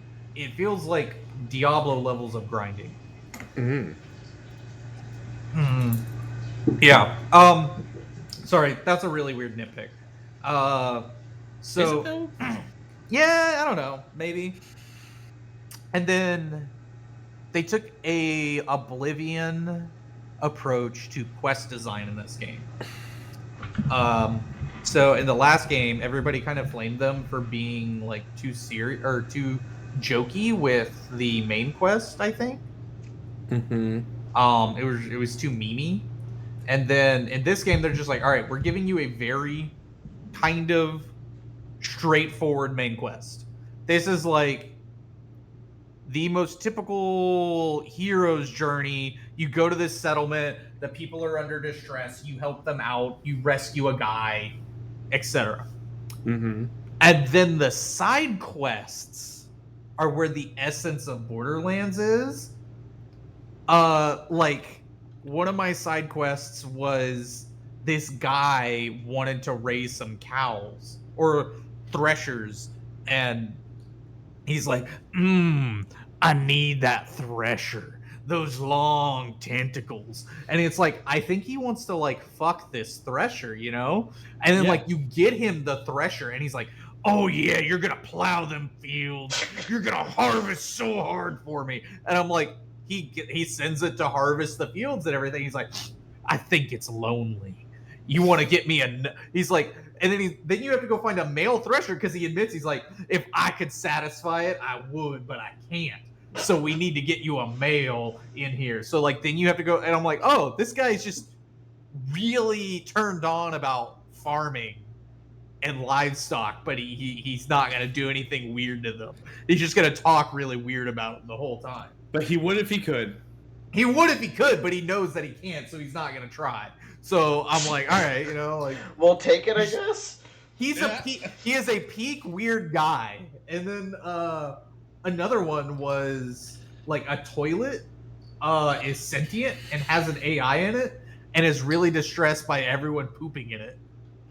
It doesn't like being pooped in. So it's Rick and Morty, and now that explains everything. I Yeah. mean, was Rick and Morty Borderlands? Because Yes. they've always kind of had Wonka Yes. quests like this. That's Yes. true. That's a good I don't point. know. There's got to be a genre we can describe this as, and like, I don't know how to describe it as. Let's other try than, not to use the word slop. Sci-fi. slop. Damn it! Sci-fi. Oh, wait. Sci-fi steampunk. No. Comedy that's- steampunk? No. No. It's Comedy- sci-fi it's- cringe. It's comedy Sci-fi punk. cringe? Sci-fi cringe. What is Mad Max classified as? Post-apocalyptic. Post-apocalyptic, like diesel punk, like because it's Yeah. like very But like Mad Max has funny moments in it. no, Yeah, but like, but not like But it's not self-referential, like internet humor. Yeah. It's like okay, it's internet humor punk kind of like vibe. Yeah, it's like pop culture sci-fi. Yes, pop culture sci-fi. There you go. yeah, that's a really good name for it. All right. Really good So- to stretch. We got there. Yeah. Playing this game out the gate, there's a lot of weird UX issues. That playing on PlayStation with a controller can lead to some really bad times. Like inventory management is fucking abysmal. Mm-hmm. The UI for it is awful. Quest UX was really bad. It seems like they did an update on it, so it's a little bit better, but like there's so many moments at the beginning of the game where like people are giving you exposition and talking to you about shit going on, and then you'll be like, oh, side quest, and then you'll like talk to the side quest, and it'll just start talking over each other, or Oh God. you'll just completely lose all the bit of dialogue. Like you'll go pick up a side quest, the side quest will start talking to you, but the main quest is still going on in the background, so you'll hit a new trigger, and then the side quest will stop talking to you, and then Claptrap will start yelling in your ear again Oh god. about like God. you reach that threshold, and it was just like, dude, did anybody fucking play this game? Did anybody play it? Because it feels like that like there was this character's super, like their main trait spawns a little bubble around you, Oh, but that man. little bubble is Oh, spawned yeah. by this like drone, and it's on this weird like loose gravity system where as you like turn it like wobbles in front of you, but this drone is flying in front of your face the whole fucking time, No flashing- dampening. yeah, flashing No. super bright colors, and I'm like, did anybody fucking play this? Did anybody fucking play this and go, maybe we shouldn't have a drone flying in front of your face in a first-person shooting game Tyler- that Tyler? blocks your bullets? Tyler, you know what's funny is they probably did play it. They were that's funny. We should keep it in like that. If they did, Joe, that's fine. I get the joke. I'm not a part of it, but it doesn't feel like an intentional joke, and that's the problem. They didn't have to play it because you did, you sad sucker. Randy Pitchford wins again. Yeah. Randy Dickford. Hey, there's a reason every other Borderlands Ultimate Edition goes on sale for $2 every year. Hey, I got Borderlands 3 for free not too long ago, and I played a Yeah, little bit. yeah. I want to go back. It's nice to turn on and play just a little bit and just Yeah. I think so. This one, they're doing a live service model. They don't want to make another Borderlands for a long time. They want to live service. They go, we have Borderlands up for so long. Why haven't we been live servicing it? So, at some point, a fucking battle pass is coming into the game, which is I was gonna Why? ask what that would feel like for maybe. I You guess don't- they'll add. I guess they'll add don't raids. Like they'll add some sort of like big, hard content to keep people coming back, and that incentivizes them to get the battle pass. I guess. they have done cool bosses in this game. Good. That being said, I've only fought 2 of 3. Like, I fought a shit ton of bosses at this point. But, like, 2 of them have actual mechanics and I haven't seen it again, and it makes me very sad.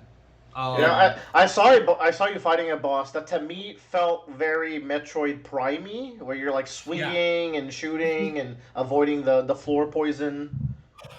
It was cool. The only problem is the co-op person I'm playing with, and I have figured out a method to just melt every boss. Because she has really great burst damage, but obviously that gun goes away. Like it has a cooldown, the burst damage. So, but that'll get rid of like an electric shield, and then I will melt the armor on it after that, and it's just like we're grinding through stuff really quick because synergistically we are working really well together. So that's cool, I guess, but we're kind of ignoring the mechanics they built into the game now, which does suck. So it's fine. It's fine. I'm playing through it.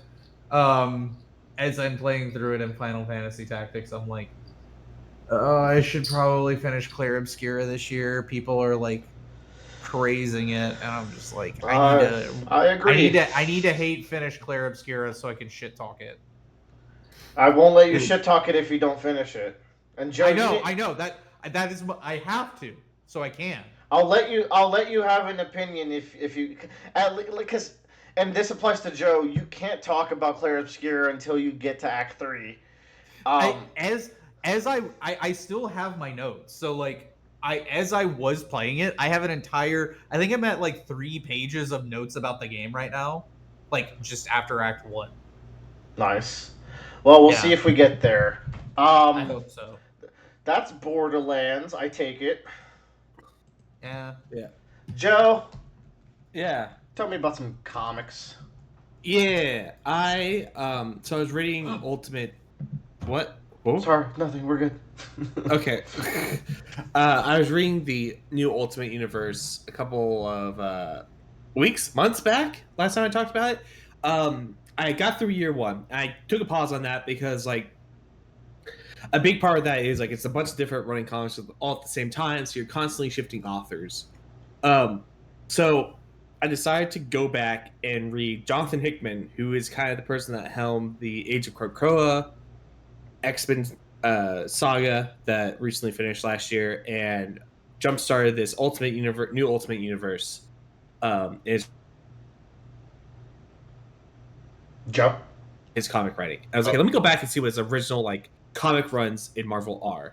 Is there something with her? Oh, you like just cut off for like 3 contiguous seconds, but go on. Oh, I did? Okay, cool. But I went back to like, I wanted to read Jonathan kind of started run in Marvel.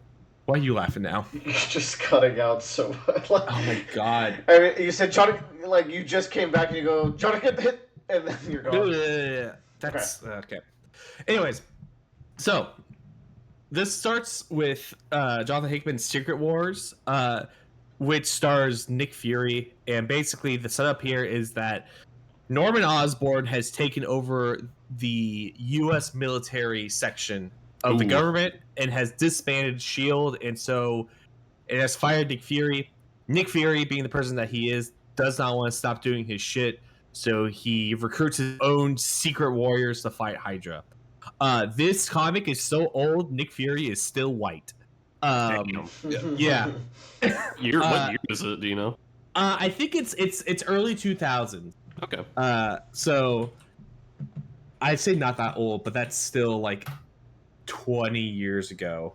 But basically, this is a really solid like spy kind of thriller thing. Quake from Agent of S.H.I.E.L.D. is one of the side characters. It's got a really like fun cast.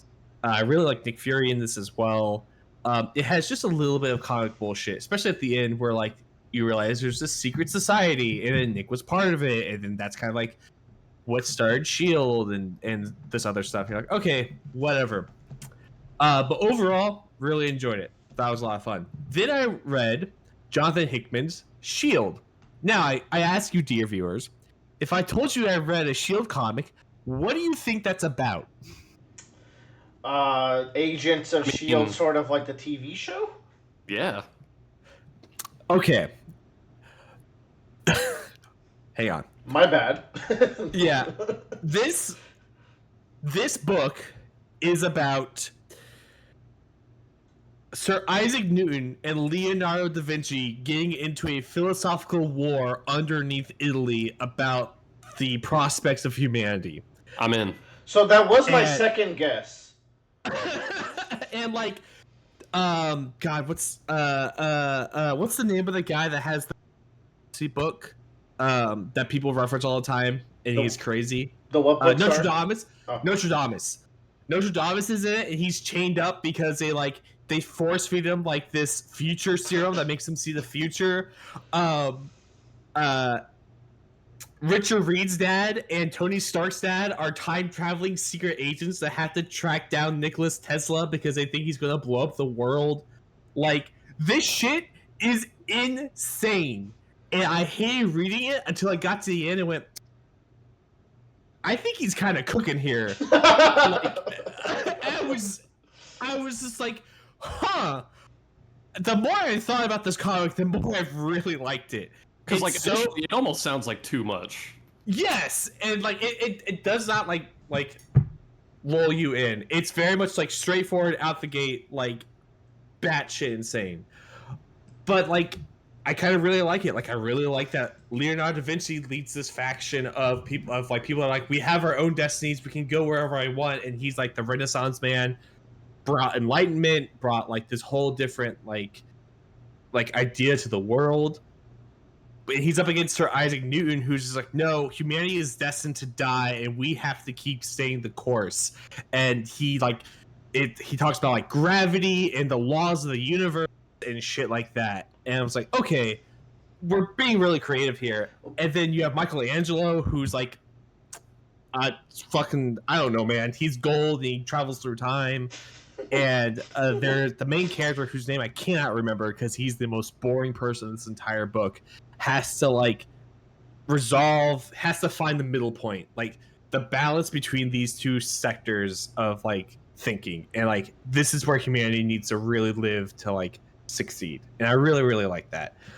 But what's weird about this comic is I mentioned some comic book bullshit in Secret Warriors. It explained that comic book bullshit at the end of that series, which made it better. Which I was like, huh. So then I go and read Johnathan Hickman's Fantastic Four run. This shit was some of the best comics I've read. It's so good.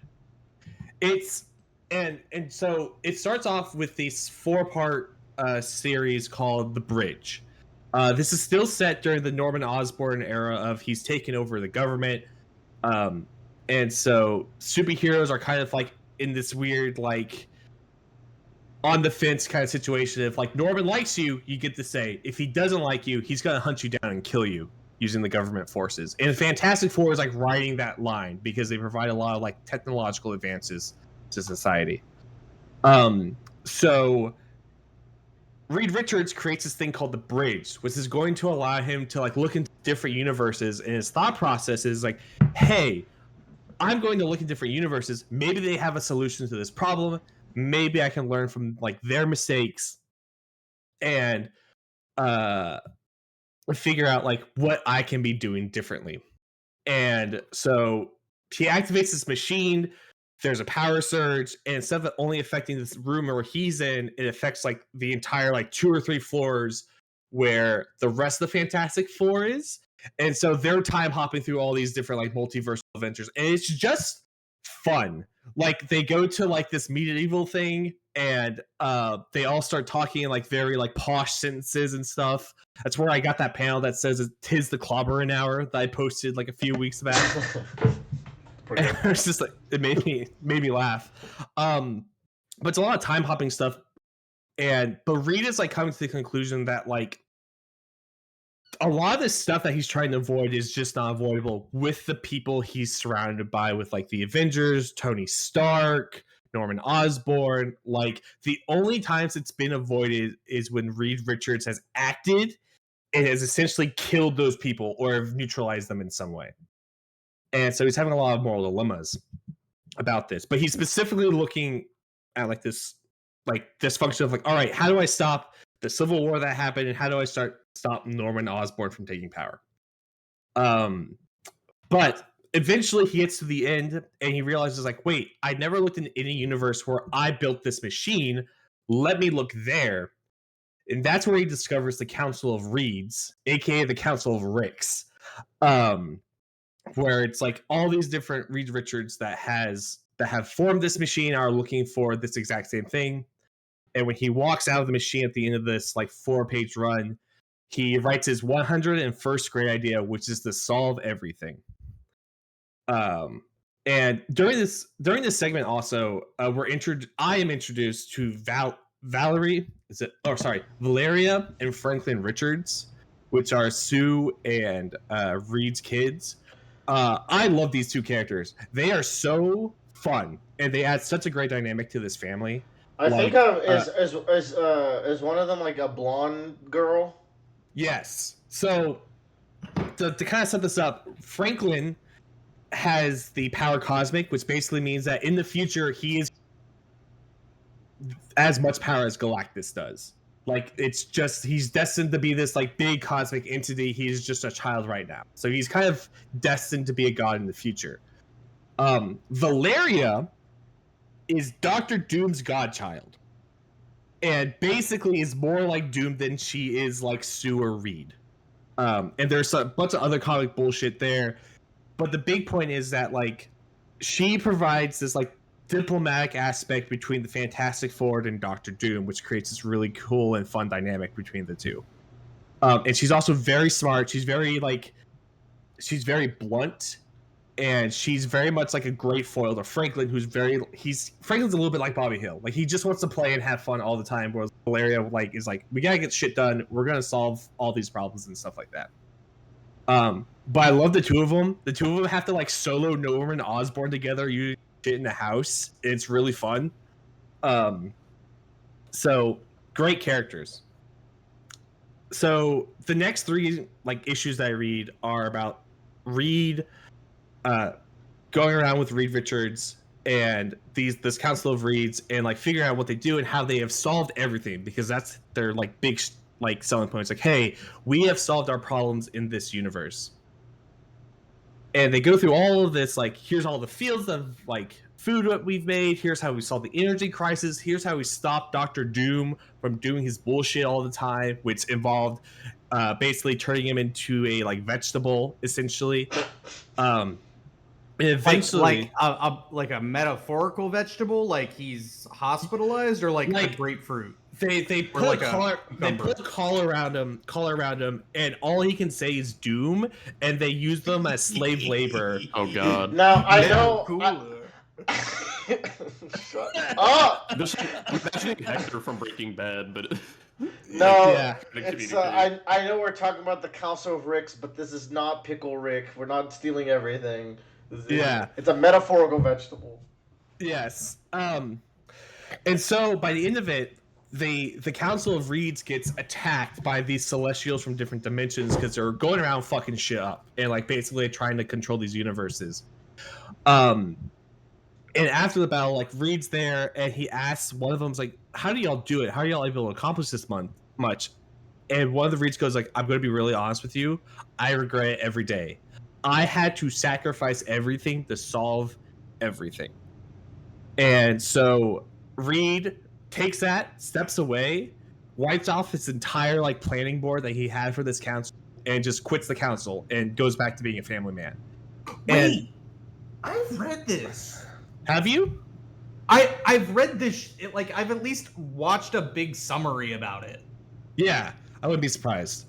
This is the run that inspired First Steps. So maybe right. So yeah. This is the run that basically like revitalized within like Marvel, essentially. Yeah. But the point that the reason I bring that out is that Johnathan Hickman came to the Fantastic Four, and when he was brought in, the editor asked him, was like, what is the problem with the Fantastic Four right now? And his response was like, there's too much focus on Reed Richards trying to solve everything, and not enough focus on the family being a family and having to deal with these problems. And his response was, I'm going to make a Reed Richards solo story for the first few issues, and then we're going to go into the family stuff. And the family stuff is really great because it does like a lot of like it feels like the Incredibles expanded, right? Like that's what I really wanted, and I feel like I got that in this issue run of the Fantastic Four. At one point, they find a serum for the Thing where he can transform back into his original self, but it's only for a week, and he doesn't know when it's going to happen. Like there's some science mumbo jumbo, but basically like everyone in the Fantastic Four has an off state for their abilities, whereas Ben does not. So they're trying to induce that into him by like this formula. But like his cells has to get used to it, so like they don't know when it's gonna happen. But we get like a great time where like Ben's a week of not being the Thing, and then he learns that like the classic story of like, oh, this is the reason why I need to be the Thing, but I'm also not going to like be grateful for the time I have as just regular Ben Grimm. But overall, it's a fantastic run that just made me go like, oh, I understand why people love the Fantastic Four. Say that again. It's a great run where it's like I understand why people love the Fantastic Four. No, now. you said I get what you were going for. you said it's a fantastic run, and then I did the meme, and then you changed it to great.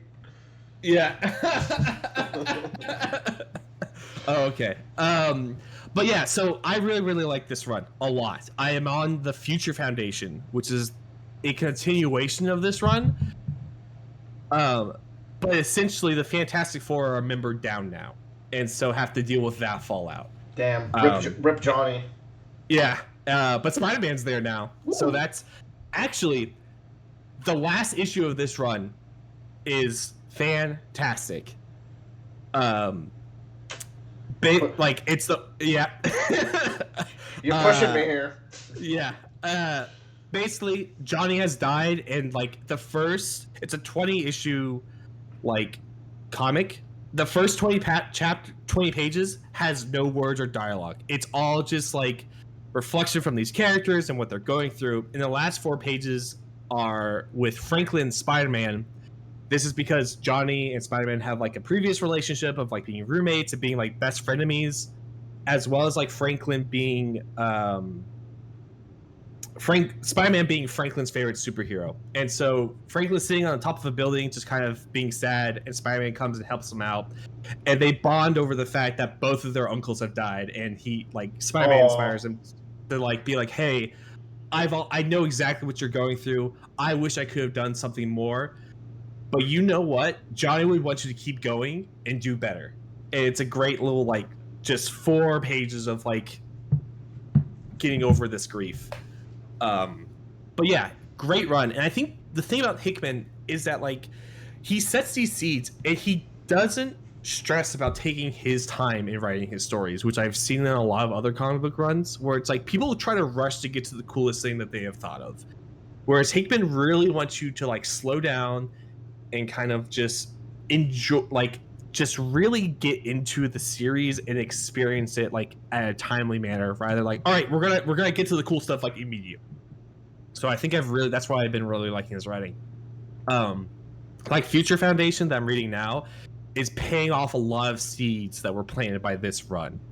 Like the Council of Reeds come back and they like bare their ugly heads and they're trying to kill this universe's Reed now, and they're dealing shit with Namor, who is just a fucking dick because he is way too horny for Sue Storm. But I've really, that Fantastic Four run is just incredible. I really, really like it. Like, it made me like turn a different like head towards that superhero team. Hell yeah. Yeah. Dope. All right, that's all I got for that. Awesome. Fantastic even. All right. Yes. I'll jump in there with 2XKO. This is the League of Legends fighting game that has been in development for like 10 years. I never thought this thing would come out. He did announce this a long time ago. In 2 days from now, it's out to everyone. I'm in the closed beta right now. That's gonna roll over into the soft release. Mm-hmm. I think the beta's down currently because they're rolling it over. Mm-hmm. Name of this game still sucks ass, unfortunately. What are they thinking? Thinking? Project F. the code name would have probably been better. I don't know. Yeah, like I think it was Project L or something. I would like the name if it was double K. If it was this, but it was pronounced double KO. Because it's Yeah. called this because I did this once. If you kill both characters at once with the same attack, you get a 2x KO, and it's really hype. If this was just called double, I think it'd be better. That said, after some alpha labs and seeing some impressions on it, I was not looking forward to this game very much. And then it came out in whatever state it is in now. It's fucking great. This is one of my favorite fighting games I've played in a while. It's a 2v2 tag fighter, which if you're going to do a tag fighter, to me, you should always do 2v2 because if you do like 3v3 or God forbid 4v4, which is about to happen, it kind of becomes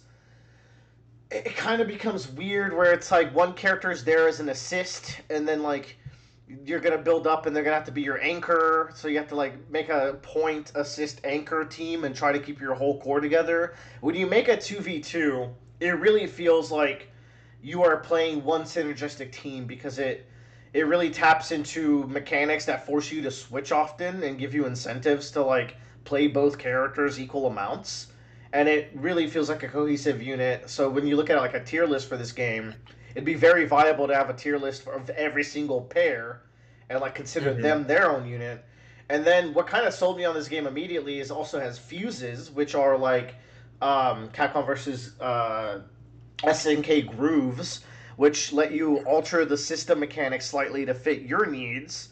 And amongst those fuses, there's two that I think that are just straight up brilliant. One is Juggernaut. It just lets you play as a single character and lets you swap between rounds which character you're playing if you want. Ooh. But that way, if you don't want to deal with tag mechanics, you just have this one beefy character. You get to start every round with the game's comeback mechanic. So they can be pretty strong. You still get push blocks to get people off of you, but you don't get assists. So it's going to end up being the most limited mode, and it's definitely viable to play. You won't see it like topping tournaments, but it's definitely viable to play. I feel like they balanced it well. And then the one I think is actually brilliant is Sidekick, where you play one character and your second character is always just an assist. They can't tag in, but they can do their assist moves. They can do all the team mechanics, but they can't die, so you just have a bigger health pool.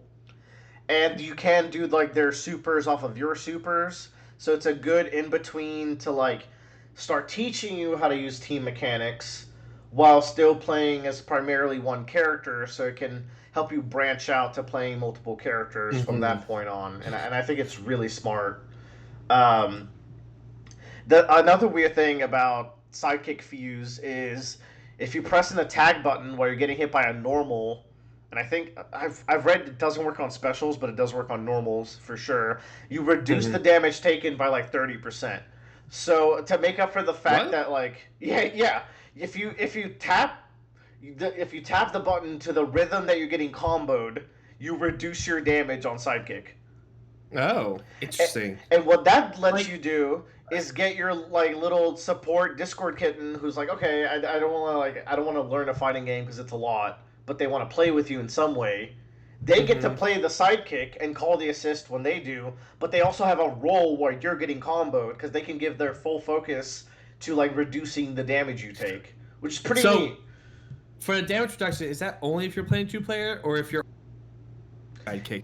It works for both solo sidekick and 2-player sidekick. But like, so do you only just do that when you're getting comboed and you just didn't block and you don't have like I'm just trying to find like the real like I don't know. Sorry. Like if I'm getting comboed, there's nothing I can do as the player, even if we're playing solo, right? Especially in this game, because combos can get long. It is one of like the downsides. Yeah. Especially Yasuo combos, they are like 13 seconds every time you get tapped.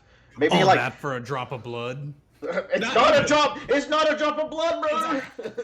It's half your It's half your health. It's like good Yasuo combos take forever and are very strong. But as you're getting comboed, there's nothing you can do. So just tap the button as you're getting attacked, and you're reducing the damage when you're a sidekick. Like it makes sense, even solo, because like Yeah. It's interactive defensively, even while you're getting hit. It's just one of those things where it's like It's weird. it's against the reactionary kind of like, oh, I fucked up, here's how I can reduce my fuck up kind of a thing. But it's to increase your health pool artificially, basically. Yeah. Because they don't start with Fury every round. That's like, No. but they can build up Fury every round. But it's pretty neat. I like Sidekick, and I would even consider playing it sometimes for funsies. But my fuse is 2x assist, which I think the pros are. I immediately saw it. I was like, this is the one, and I think the pros are starting to gravitate towards it now. And it lets you call an assist twice. So the assist does one move, and you get a delay of your choosing, and they get to do another move. So you set up really strong block strings, and I was like, okay, I'm not going to learn the Omega big combos in a tag fighter, like the super high optimal stuff. I'll learn the medium to high level stuff, but what I can do is have strong defense pressure while someone's blocking. So I do that. The other fuse is freestyle. You get to, like, tag out, like, 3 times in a sequence, so you get to, like, just sandwich your character between your your opponent between your two characters and do a bunch of nonsense. And then the other probably best fuse, if not the best, is Double Down, where you get a Marvel vs. Capcom style DHC, which is super into another person's super, and then you swap into that character. Very strong, very straightforward. You just gotta find your team synergy. And speaking of team synergy, this game has 2 players versus 2 players, or even 2v1, which is not done in fighting games. I played multiple rounds with Tyler, which is like not a concept I thought would happen. It was super fun. Though the game... So Tyler, what I found out is, if you're back, the game had like a memory leak for that patch. It was that day that the new patch came out. Memory leaks impacting like a bunch of players that happen when you play 2-player. It wasn't happening to you. But it was like fucking weird, man. I could not control my character. I thought it was just lag or something. But hopefully they've patched that since. I haven't played since then. But it's cool because also, like, I'm playing with Tyler. We have to, like, now learn how to time our assist calls and also learn which of our supers combo into each other's supers, because we were playing Double Down, so we were having to, like, find team synergies. I love it because, like, coming from League of Legends, it feels like the idea is you're playing bot lane or something. Like, you're doing your 2v2. And they really lean into that. It's great because, like, you have 2 human people. So not only sometimes are characters good at countering other people, but sometimes people are good at countering other people. So, like, Willer was having kind of a hard time into a Yasuo, and then, like, I come in and I set a completely different pace. Yeah, and that is the strength of 2 players. Like, he is going to have a completely different mindset than me. So it is a gear shift, no matter what. Like, and I think that's really interesting. And I hope that what they're doing is they're supporting small tournaments right now with 2x KO money, and they're giving extra pop bonus if the first place is a 2-player to incentivize people to enter as duos without having it be a duo-only tournament, which I think is pretty clever. So that way, like, both of you get the money if you place high.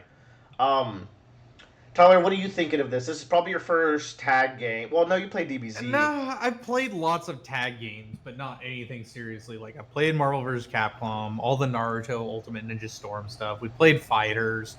I don't like tag fighting games. I really don't. I generally don't as well. But how you feeling about this one? This one is all right. Like, I liked it the most whenever I was like, A, I get to play with Willer, and B, Willer gets to play online. So we're just both having a good time by playing as 2 duo fighters online. We also did a super long set against each other. I played against Joe as well. Casual 100 matches. Yeah. He was going for, like, Tyler had the stamina. I gotta commend him. I was learning a new character at the time too, so it was just genuinely helpful for both. And he showed me he did a big ass combo. He did a combo bigger than any combo I've done, from what I saw. Granted, I don't do level 3 combos because I never have it. I'm always spending. But yeah, like, the netcode in this is the best netcode of any fighting game ever. Oh yeah. Which is why which is why it's so weirded by that day where it was like being funky. Because it's server based. They got their Riot servers, so they're very good at finding like an in between point and getting the rollback down. So like it's this and like Street Fighter, as like and I think Grand Blue has really good netcode too. Like we were finally at an era where we're there, and this is like the pinnacle. So that's really cool. They just announced Teemo. He looks great. I might genuinely play him. I've never been a Teemo fan. This is the only time I've ever liked Jinx. Like, I don't really like Jinx in Arcane, and I don't like her in League. So Shoot him if you got him. Shoot him if you got him! She does have some annoying voice clips, but her moveset is very fun. Now, they're adding Teemo as like a zoner, and I'm sure they're going to keep rolling out characters. Yeah. Yeah. Warwick is next. It was leaked. Apparently, Riot Brazil leaks everything for League of Legends. Riot Brazil leaked every skin that's coming out in this next patch, which they're great, by the way. And they also leaked Warwick, so that's very funny. Good on them, Riot Brazil. Thank you, Riot Brazil, for your potentially intentional leaks. Teemo's like a tricky character, and I'm gonna pair him up with Alawi. You know me, dog. Just let me. Willard, you focus on the Alawi. I'll learn them Teemo. Perfect, because I already know like the synergies, because I'm probably gonna practice that team out. This game, great future, free to play. Fighting games need to become free to play, in my opinion, unless like you're one of the big dogs. If Under Night in Birth was free to play, I would live in a happy world where people would be on that game. But because you have to buy fighting games, like they become incredibly niche, incredibly quick, and that's a big bummer. Unless it's one of the big ones. So this one I think has good legs. The design team is very vocal, and they're part of the community. Like I know so many of the character designers from watching years of Marvel vs. Capcom 3, years of like Street Fighter. Like these are some of the most familiar names. Marlin Pie, my all-time favorite Marvel 3 player to watch, for example, designed Yasuo and Teemo, and like I get to see him. I was like, that's dope. He played Yasuo does look like a character from Marvel vs. Capcom 3 that like zips around the screen like that. Exactly. Yeah, well, you can. It's also just good to know that like a game is being developed by a person you trust, I guess, with that particular genre. Well, it's like I don't know if I necessarily trusted them before this, because game play experience doesn't always translate to being able to design the game, but they're obviously being paired with game designers and finding this really good way of designing fun characters. Like Teemo's kit is insane. Also, there's no input to this game, which is a good and a bad, but it is a good in the sense that Bradley and Tyler and like could just pick up the game, not have to learn how to do like quarter circles or dragon punch inputs, and just press direction plus special and do a thing. There's not any yet. There won't ever be. Yeah. As like a design philosophy. I wish there's a move Vi does that I think would be easier to do if it was just inputs, and it's really frustrating that it's not. I have to do this weird like timing shit. Yeah, it's annoying. But yeah, I'm looking forward to playing more of this and seeing where this goes. I'm looking forward to skins. What's everyone's... I hope Bradley checks this out too, because it is free, Bradley, and I would love to play a fighting game with you, because I gotta have a character I like in there. Yeah, I guess there's no one for you. You don't like Teemo, you don't like Ari. I could maybe be Ari. You could be Eric. No, never mind. I'm thinking of all the characters I play, the one that is the best fit is Poppy. She's a good brawler. She has like her mechanics where she throws her shield and it falls on the ground, and either you or the opponent can pick it up. She also has wall pins in a genre that's all about getting someone in the corner and fucking them up. So I would love her in this. She is literally perfect. What's everyone's dream pick for the roster? Because League has a wide variety, so we got some bangers they could add. Poppy's got to be mine. I've got a few. Okay, let's hear them. I've got a few loaded in there. Yeah. I think... So we stopped playing League a little while back, so they've got only a few new characters. All the new characters they make, I think, are kind of in mind of could they go into XKO. They all feel like it, at least. That Manta Ray Dio chick would be cool. Dio? There's like a manta ray, like giant, like big boob Belveth. villain. Yeah, Belveth, yeah. should be cool. I think Aurora could be a really cool one Damn, as a mage. I don't even know that one. Yeah, she like does a lot of tricky like bouncing around and teleporting is like her main kit. And then if you just slap like a lot of wand physical looking attacks on it, it would be great. Oh, she's cute. Yeah. Bunny, I think bunny she girl. should be a shoe-in for it. She's just already an obscure league character, so it's like. Well, man. I hope that they start branching off the obvious picks soon. I want like I don't like Vel'Koz wouldn't be my pick, but I want like a weird Vel'Koz or something, or like a Amlessa would be crazy good. Who? She's also newer. Cho'Gath. I want some monsters like Cho'Gath and Galio, I think, are at the top of my list. I think Gnar would be a perfect monster type. Oh, Gnar. Dr. Mundo could be great. Fizz would be really good too. Yeah. We need more Yordles. Yeah, Joe, what are your picks? I'm guessing you like Morgana. Who did you play? I played Morgana. Oh, Samira. fucking Samira! Please. Samira!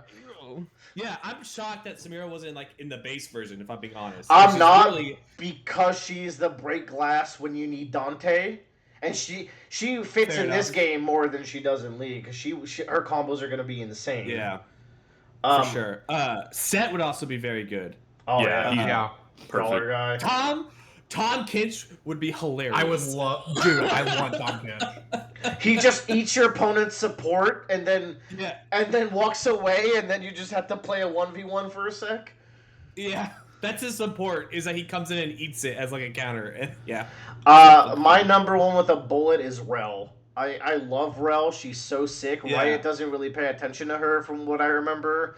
But just the idea of, like, JoJo's did it. Let's have a character on a horse, and then she can transform into a very slow, tanky armor form.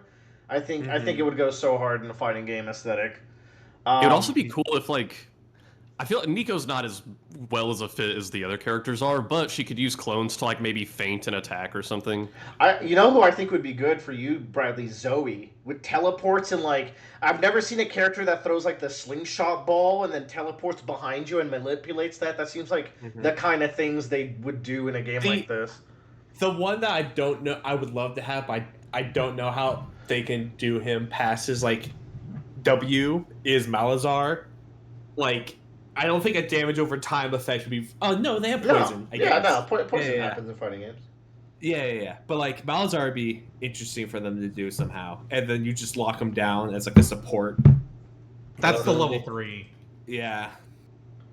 No, that'd be his assist. It's interesting. They make a lot of ults, like normal parts of the kit. I've noticed. Like, for example, Alawi's ult is her special 2, and then Jinx's ult is her level 3 is actually her big rocket, but it works a little differently. Ari's ult is like charm. Hit. Yeah, like her ult is just her normal dash, which is interesting. Like, so it's they very much broke down the movesets, and they didn't religiously put like things where you think they should be. They just like, we're gonna use all their moves, but they're gonna be in the way that feels most organic. I think that's pretty cool. Jace will come in eventually, but he's also going to be like so he'll be the in between season. The what? You're kind of all over the boring ad. Yeah, I don't. People like Jace as the character in Arcane. I thought it was so boring in Arcane Season 1. So he's so Ken coded. No, what? No. Let's add Gwen. Actually, Galio. Put Galio in. I want Galio or Tom Kinch. I want Gwen, so I can play Gwen in a game where she's cool. Camille would be cool. Yeah, just put them all in. Gangplank, barrel shenanigans. No, Irelia. Dude, would be cool. Irelia would be perfect for something like this. Riven's gonna happen. Riven.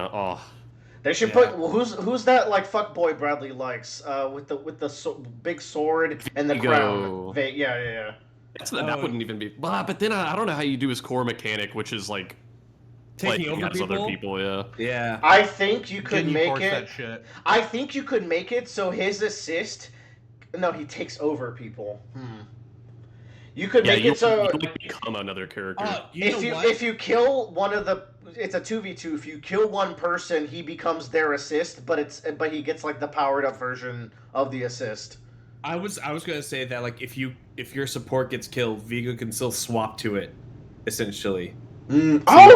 Whoa, that's interesting. Yeah. He takes over your ally. He just uses the same HP bar. Whenever you do it, it looks like a ghostly version of them or something. Oh man, it's exciting. What's exciting is like the team would make these weird ideas because they've already proven that like they're willing to do some a little bit out there kind of stuff for some of these movesets. So I believe they would do this kind of stuff. It would be cool to have some characters play specifically around tag ways, like ways to tag in. Like Viego is only a Juggernaut character, but he can tag in to that other character. He doesn't get assists, but he can tag in the middle of the fight and change characters. It'd be that would be interesting. And I think that's probably against their core design philosophy of letting you customize. But I think for a few characters doing that'd be really neat. A few. That's some year 2 shit. Yeah. It's like with fighting game, that's like a year 4 thing to get that weird. But they might. All right, that's 2XKO. I'm gonna quickly talk about the 100 line. On episode 100, I semi-planned it this way. Maybe. This is my final check-in before I probably submit it for Media of the Year. It's been a big part of my year, so I think it deserves to be on there. I am currently like 24 endings into the 100 line. And I can definitively say not all routes are created equal. That's the main thing I was curious about. That was the ambition for the game. In fact, some routes I think actively detract from the game if you do them. That's kind of a bummer. Like, this is a game where the idea is you pick it up, and whatever you do, you're going to end up in a cool route. And that's not always the case. Some of them are really bad. The worst route, the one that, like, stopped me from playing the game for a while, was written by the writer of Boruto. And you just can't make that shit up, man. It was so bad. I didn't even know. That's just like a funny little coincidence. Why was Boruto writer writing this trash? But I'm like, even if the game, like, there's 100 endings, but like, if 50 of the endings are really, really good, maybe that's worth it. I don't know. And I think that's the ratio it's gonna end up at, is like at least a 50-50. Right now it's like at a 65, but I've also started avoiding bad routes, because when I did that Boruto writer route, I did everything, because I was like, surely they can't all be bad endings in this route. And the route itself was painfully boring. So that is the sign of a bad route. They were all that bad. The good endings you did get left quite the mark on you, because some of them were like, oh my, I couldn't have foreseen this relationship developing between these particular characters and stuff like that. Somewhat, yeah, but it's mostly like the scenarios are just so out there that like they're just really interesting to go through. So I actually think the best way to play this game is get a friend who's played it, or search it up online or something, because you don't want to see the route names sometimes, because some of them are very spoilery. For example, I'll spoil one because I think everyone knows about it because it comes up so often. There's a route name called the Killing Game route by the guy who made Danganronpa. And you're like, okay, I can kind of presume how that route's going to play. It's the one I'm currently in, because I was like, I have to do the Killing Game route. It's fucking... It's Tanaka and Uchikoshi, so I have to see what they're cooking up. The constraints, by the way, this is a setting where you are people going to war to defend this school that's getting attacked by invaders, and you can die as many times as you want because a machine will like recreate you immediately and like heal you to perfect, like as long as like they get your body and they scoop up your magic blood, which is like the power system, and put you in this machine, you'll be fine. So they have to do jump through so many hoops to like make a killing game work in a setting where like you can get insta revived, and they get there eventually, but the beginning is a little rough to set up the stage for this. Some of the routes are really good. I've done what I consider the true ending, which is ending 001 and 002. And I say that because not only are they really big routes, the events that happen in the routes are consistently interesting. They get some of the more interesting character moments because I feel like the most you could expect from this game is every route at least explores an aspect of a character that you didn't see before. I think the game kind of falters there because what you see with the characters from the original route is mostly what you're getting from the characters. Like they don't deviate too much from what you learned about them by the end, and they surprise you. Like they're not as off-putting as they initially seem. I actually think this is like a fairly solid cast of characters. But I would wish that these routes get into like weird dynamics, like this person and this person, bro. Like a very weird dynamic in this route. That's like that, and then they flesh into that. Not always the case. Very rarely the case actually. But the actual scenarios, the scenarios are more so like, what do they mean for the group, and how does the group react to this insane scenario versus that insane scenario, as opposed to like how do each little individual character react to the scenarios more or less. So it's interesting that way, but I wish it was a little more spread about. But yeah, Now, I did get what I actually- real quick. I did get what I think Yeah. is like to me the true ending because like it's kind of a sad ending, but it thematically concludes the story and the mystery, and it gives you the actual answers to everything. And it felt really satisfying, despite it being a fairly sad ending, but it's still a pretty hopeful one. Bradley, what were you saying? So I did end up completing the demo for this, and I had fun with it. It was good enough to where, like, if my game's backlog ever dies down enough, I'd want to get the full version and dive into it. But so I think what I was really loving was the like the setting, and I even enjoyed the combat too. Yeah, combat's good fun. The characters are kind of hit or miss for me. I think I dislike more of them than I like, but like you said, they all kind of come across as initially off-putting, and then the ones I liked ended up getting moments that got rid of that off-puttedness. I ended up liking them, and I'm sure it's just a matter of time for each character. Like the first time you ever talk to Takamaru, I'm like, wow, what a dick, and then it becomes clear very quickly, like, oh no, he's actually a great guy. His mouth just only has one setting, and that setting is aggro as fuck. Yeah, no, he's actually like he's a bro. The one that's like immediately off-putting is Ima from the Twins, where he's like, my dearest sister Kako. Dude, he loves his sister a little too much. Yeah, but he's actually like he gets some really good stuff throughout the game. My initial favorites were Hiruko and Eito, and they remain good. Eito a lot. The one I surprised I like so much is the poor kid Gaku. He's actually like really good. Like he's the down to earth like straight man in a lot of like the crazy bits where like he's like the grounded one in a lot of ways while still like freaking out. He really kind of stood out to me. Everybody else here is such a character, and I don't know. He feels like the one who's like, you guys are fucking crazy. Yeah. The character I was surprised I didn't like. And obviously, I mean, I've only gotten as far as the demo takes you, but like when I met Shoma, for example, who was very down on themselves, Yeah. I didn't dislike them at first. I immediately recognized them as a type of character that I'm like, I know I'm going to end up liking this character because they're going to have some big moment where they gain confidence in themselves. And I was kind of waiting for that to happen. And by the end of the demo, I was like, I don't know, dude, just fucking be miserable. I tried with you. No, dude, Shoma. Like, first of all, the writer says Shoma is the character he relates to the most, so that shows you how he thinks of himself. I totally was also there with Shoma, and by the end, I'm also like, man, Shoma, fucking go be sad in a corner right now. The serious stuff is happening. But I do like him, and hold on, let me see if I can find the picture. I want to spoil something slightly.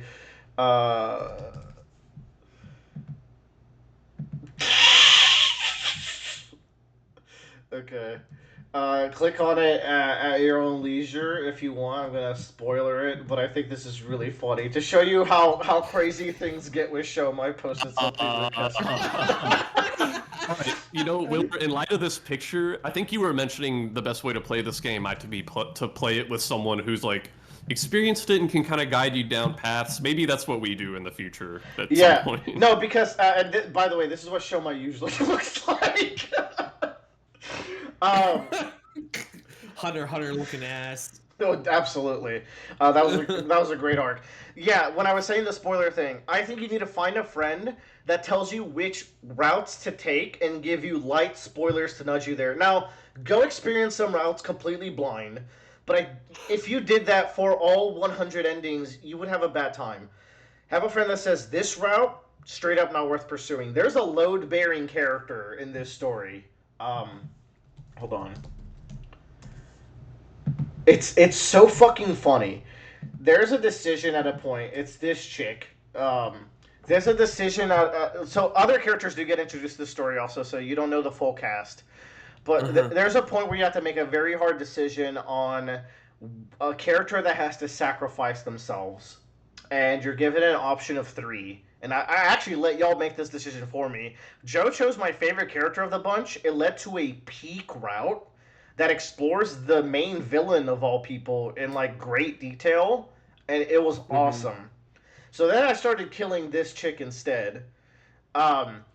She leads to all the worst endings, but then also the true ending that is like my favorite ending. So it's like this character, like her inclusion or disclusion of the story literally makes or breaks the story, and I would not expect that out of her.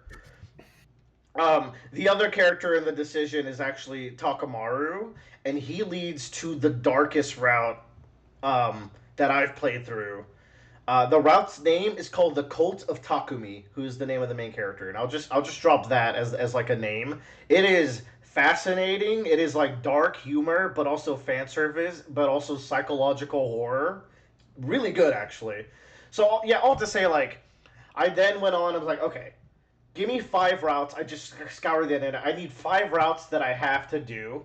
And then I started doing exclusively those routes. And the game is nothing but bangers since. So you can run into some shit, or you can have a curated experience that I think is just genuinely really good. And if you're asking me, like, yes, it kind of spits on like the go find your 100 endings. Go like stumble across endings.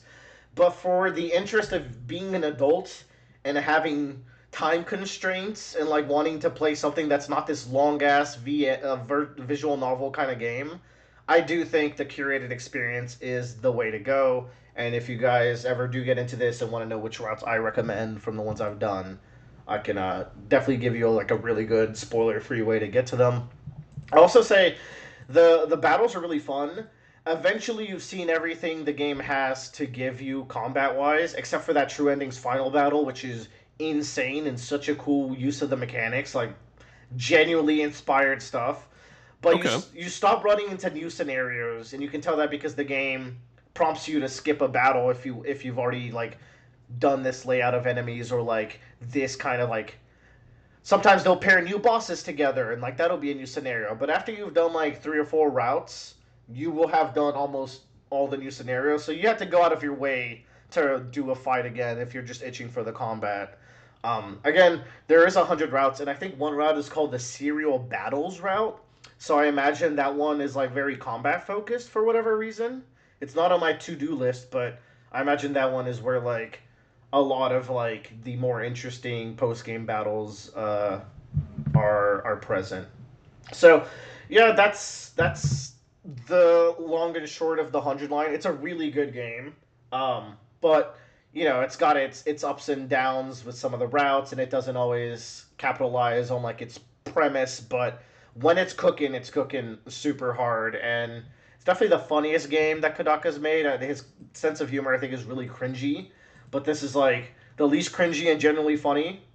Um, though I will say, after you do a bunch of routes, you will see a lot of like, oh, here comes the same punch setup where one of the characters is gonna say something crazy, and Gaku's gonna go, "What are you talking about?" It's like, okay, I've played these games before, so you do learn to like start mashing through some of those similar setups in the middle of some of these routes. But yeah, that is 100 line.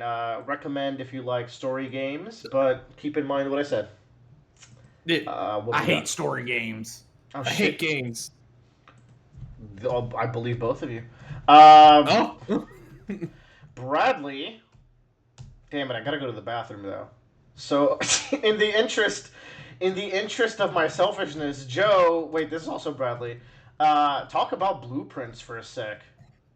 I will talk about blueprints. Yeah. So, man, this game, it was one of those games that just from the way people talked about it, I kind of knew I was gonna like it anyway. Mm-hmm. But I ended up unexpectedly liking it even way more than I thought.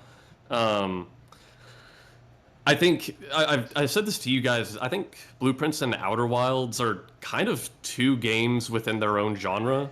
There's a quote from the Outer Wilds developer, which is something like a game made for everyone is a game made for no one, which I think is to say like they didn't want to sacrifice what makes the game great for the people who like it just to make it more palatable to the average gamer, which I really appreciate because like for example in these games and especially Outer Wilds they're very directionless and some people cite that as the primary reason they don't like them, but the people who do like the game cite the directionless nature of it as the thing they love about it. I think different types of game genres focus on rewarding you for different things. Like some games reward you for skill and practice, or some games reward you for problem solving ability. I think primarily these two games reward curiosity. And not everyone just has a curious personality. Some people just want the quest guide to tell them where to go. But it's funny because, like, just recently I was talking to my mother back during the summer, and she's friends with all of my teachers growing up because they taught at the same school. And me and my mom are talking about just some like space related shit, and she brought up how my science teacher would always say that like the one word she would use to describe me is curious, which she uses as a compliment because she's like in the field of science, like that's a good trait to have. But I think it's relevant for this game because in these two games you're kind of doing science. You notice something weird as fuck. You make predictions on why that happens or what it does. You test those predictions, see what happens, and slowly you're just learning how the world of the game works. And that is like such a it's like crack to me. That's my loop right there. So as far like the game itself, some people will tell you this is a 12 to 15 hour game. And here's the thing with that. The number one gripe I've always heard about this from people who played it is that once you know what to do in this game, it feels kind of artificially stretched out, because I hear a lot of people say, oh, you would be able to beat this game in just a few hours, but once you know what to do, it's entirely possible you just don't draw the rooms you want. Very, very. The way people talk about this game is very Outer Wilds esque. Oh yes. Yeah. And here's the thing, like, because that's the initial mission you're given at the start of this game is, for people who don't know, your granduncle was an architect, and he has this giant manor full of 45 rooms that changes layout every day. And you're supposed to inherit it, but the catch is you have to discover room 46 out of the 45 rooms in this mansion, which is kind of a cool hook. But here's the thing. When I wasn't very far into the game, and I thought reaching room 46 was the only primary objective, I counted that as a negative of the game. That whole aspect of, oh, even once you know what to do, you might just not draw the rooms you want.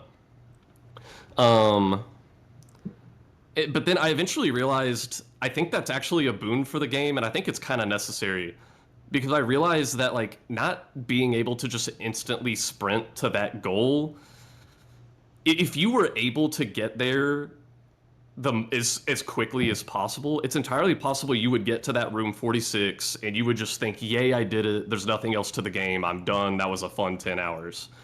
But the distractions and the things that happened to me on the days when I realized I wasn't going to get to room 46, but I just kept going anyway, they kind of plant questions in your head. And then when I finally did get to room 46, and, you know, we get kind of this final cutscene of like, yeah, you did it, it became clear that there's something more going on in the game. I had unanswered questions, and it was clear that there's some huge symbolic importance and implications for the setting of the game regarding your character making it to this room beyond just that initial plot hook of get here to inherit the house.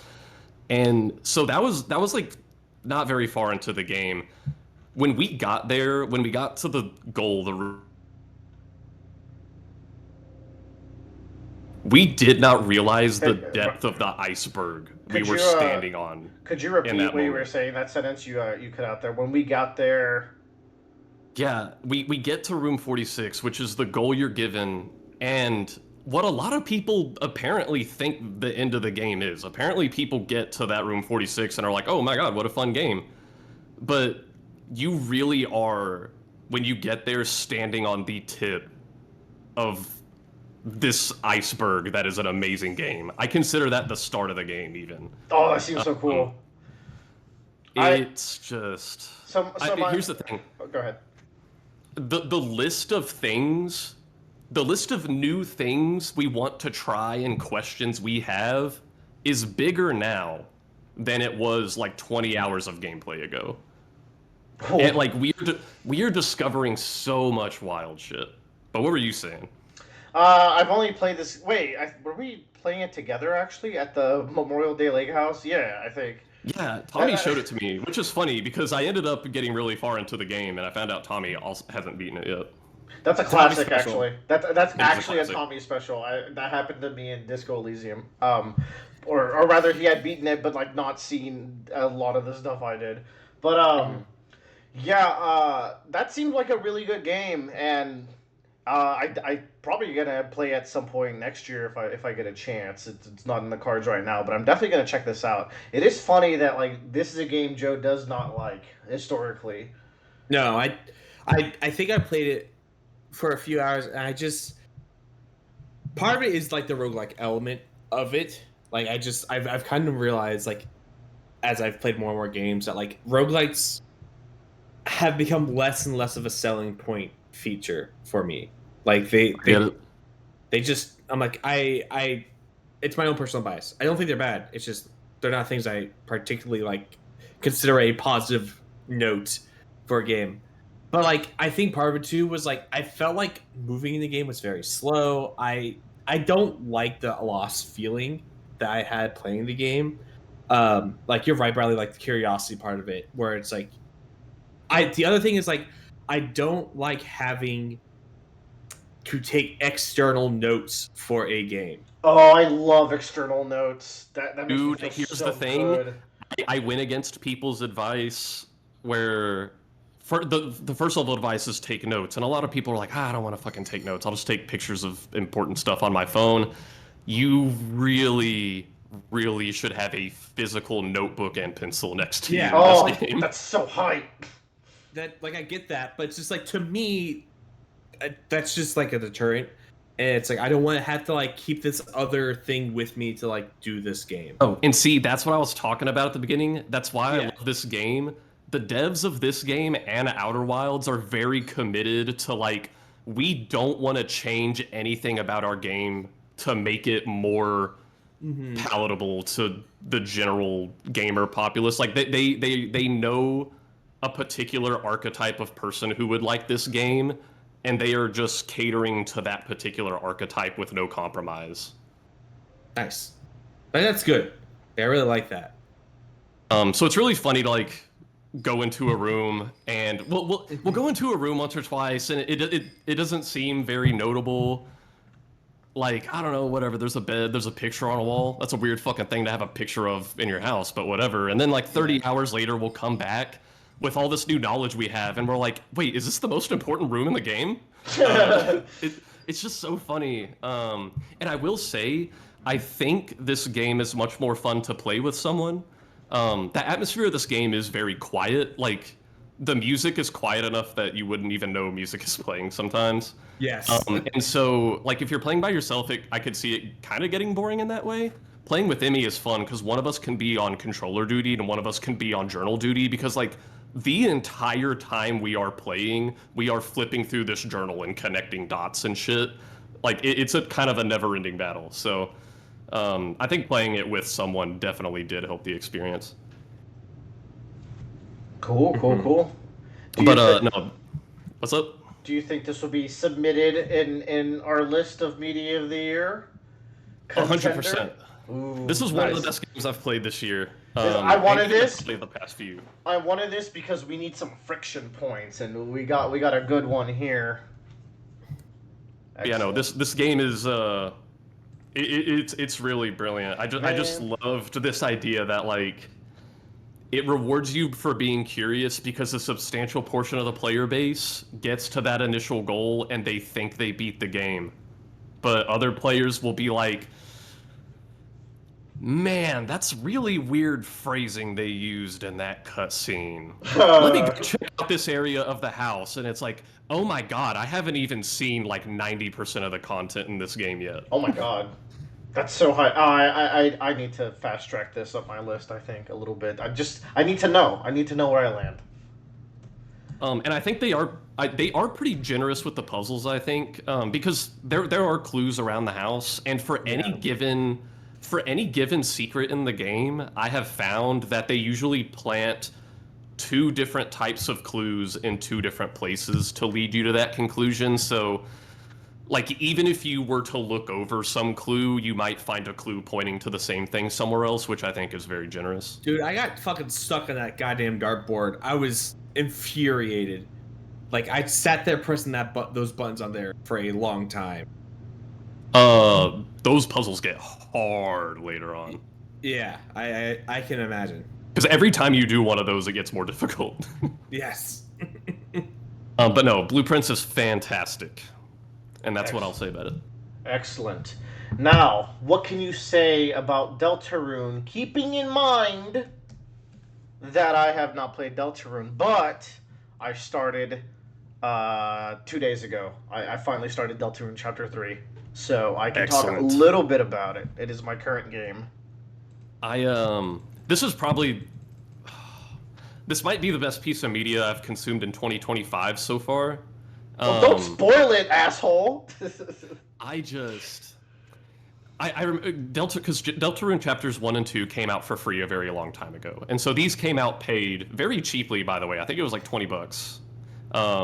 But man, the increase in quality I think is pretty massive over something that was already pretty good. But Deltarune Chapter 1 kind of felt like a proof of concept. It had the gameplay and the gaps Toby Fox is known for. I don't think it was until Chapter 2 where the story, it became clear that, like, oh, these characters are actually really well written, and I'm invested into this story. And we're going somewhere with that story as of, like, the end of 2. And then there's the weird route of 2 that explores, like, one of the characters in a really interesting way. The weird route is fascinating, and it's something I would love to spill my guts on, but that can definitely wait. Now, I even told you, like, Bradley, look up the Snowgrave route. Like, this shit is crazy. It is crazy. But I'm sure it also goes places from this point on. So I'm sure, like, once you play through Chapter 4, we can dive fully into that. Yes. But yeah, no, it's funny, we talk about Wildbow books on here a lot, and I think what we usually say about Worm is it's like, I mean, we like the story, but it was his first story, and you can tell, like, he was newer to the craft there. Even if it's good, it's not as polished as what came after. And, like, I'm playing Deltarune, and I'm like, you know me, I love Undertale so much. It's one of my favorite games of all time. But you can tell that this is someone who has had years more experience designing video games. Man, like, Toby Fox is so brilliant at, I think, connecting gameplay to what the characters are going through and connecting that to the humor all at the same time. It's this triangle. Susie has become just one of my favorite written characters ever. Oh, dude. So, let me tell you where I am in Deltarune 3 right now. Still relatively early, I assume. We start off, we're immediately in a dark world. We meet up with Rousey. Rousey drops, like, the lore about, like... We learn what the setting actually is. About his existence. And I think we knew about that part of the setting. I don't remember if we knew that Rousey is a dark worlder necessarily. Or maybe it was obvious to some. It's been a while. Yeah, I think Rousey is just a darkner. And then, all of a sudden... What's his name? Mr. Tella drops in. Tenna. Mr. Tenna. That guy's animations are fucking slaying me, bro. Yeah. at the end of round 1. Hold on, I think I downloaded the video. This tickled me so good. It's like you and the characters are playing the video game together, right? Yes, you're playing the video game, and then you do the cooking show, which I slayed. I was very good at the cooking show, not so good at the at some of the combat stuff. I'm very rusty on Deltarune combat. That weather boss was like really pushing me, and then I went and talked to a fuck ass water fountain, like a water The tank. water cooler? And then you beg the water cooler for mercy, but it had none to give, and then it just beat the shit out of me. Like, what the It's fuck? like I walk into a room and there's a water cooler in there and I hit A on it and it's like fucking Megalovania starts playing and I'm like, oh god, what did I do? But in this clip I shared in midcast chat, you're rolling the credits from like round 1, and then with the perfect cadence, Tenna flies in and does this fuck ass like roundhouse kick and kicks away the credits, and I was just in awe. I love the presentation of chapter 3 is immediately so good. Like, again, this is a game with a very simple art style. The characters sometimes even look off or uncanny, but just the way that Toby Fox and crew are now like playing within that system and making, like, when you're playing the video game, you have this screen. It's got this very like retro Zelda feel, and then you got the characters in the foreground and they're chatting with each other, and then Lancer like slides in slightly and says something, and then he goes away before anyone even notices him. Like, there's just a lot going on with the And even presentation. then, while you're doing that, you and your party members are playing this video game together, but you're not controlling them. They're controlling themselves like they are also playing the video game, which is funny because like you'll walk onto a screen and you'll see a power up, and obviously you as the player, you start walking towards it, and Susie's just like dibs, dibs, dibs, dibs, dibs, dibs, and she moves it. No, So you find you know how in Zelda games there's the power band that looks like a croissant. Susie immediately runs up and grabs it before you can and gets literally the power croissant, and then she can start throwing the pots that have been blocking the way. And I was like, this is just so charming. But then it's funny, she has the power up, but then she's not good at the puzzles, so she like ends up handing you her controller anyway. She's like, Chris, I need you to, I I didn't even notice she handed you the controller for the puzzles. That's so good. Yeah, and like it's so the characters controlling themselves in the video game. If I can talk thematics for a sec, and where I think this story is going, is there's this weird relationship with the player and Chris, and it's hard to say that it's malicious, but it is uncomfortable. Where like Chris is almost aware that you're controlling their actions, and they don't really like it very much, as far as I can tell. And maybe that's maybe I'm underselling it, because they literally rip their heart out of the chest and throws it into the trash can at the end of part 2. So maybe this is like more prevalent than I'm leading it on to be. But I just thought it was interesting that for that portion they're controlling their own avatars for the video game, and you don't have control of anything that that Susie and Rouse are doing during that section. So that's what I'm keeping an eye out thematically. And I'm also like, what's Tenna's deal? Because he really didn't want to end round 1. He really didn't want to end it. So I guess we'll see what's going on there. But I hear the real sauce is Deltarune 4. Deltarune 4, I think each chapter of Deltarune for me has just been exponentially better than the one before it, to an absurd degree. Like, 2 was substantially better than 1. I loved 3. I really liked 2. I loved 3. 4, there are lines of dialogue that just put goosebumps all over my body. I couldn't believe it. You know what's great? That is the reaction of everyone that I've seen on the internet playing 4. So you don't even seem alone here. It just seems like that sort of peak. I so badly want to spoil like some of the like character development plot lines. No. But no, I thought it was interesting you brought up that relationship between like, or at least the parallel between like the characters controlling themselves in a game, and like it's been clear, I think, even since chapter 1, that there is a clear divide between Chris and you, the player. Because, like, you see Chris throw the heart out of their body and pull out a knife and at the end of chapter 1, and my first thought is like, oh, well, okay, I guess Chris is evil and we're the heart and we prevent them from being evil. But as the game goes on, you kind of said it earlier, I don't think it's entirely malicious. I think these are two entities that want separate things, because occasionally we get the chance to see what Chris does when you are not controlling Chris, and it is not the actions of an evil person who's out to kill people. It actually kind of seems like stuff Chris, like a kid would do in their position, and which is really interesting. It's interesting when the characters in the TV world talk about what they've seen you do also. Like, hey, when you and your brother used to watch the cooking shows with your mom and bake pies and make fun of us, I'm like, oh, Chris has a lot more personality than we thought. That's the thing. You have to remember, like, apparently we only started controlling Chris like a day or two ago in this setting. Like, this is their own person with their own history and their own relationships, which is so interesting. And I will say, there's like, this might be schizophrenic tier, like, theory territory, but there are a few moments, even in chapter 1 and 2, where Susie is separated from you and Ralsei is like, Chris, we should think really hard about what Susie's doing right now.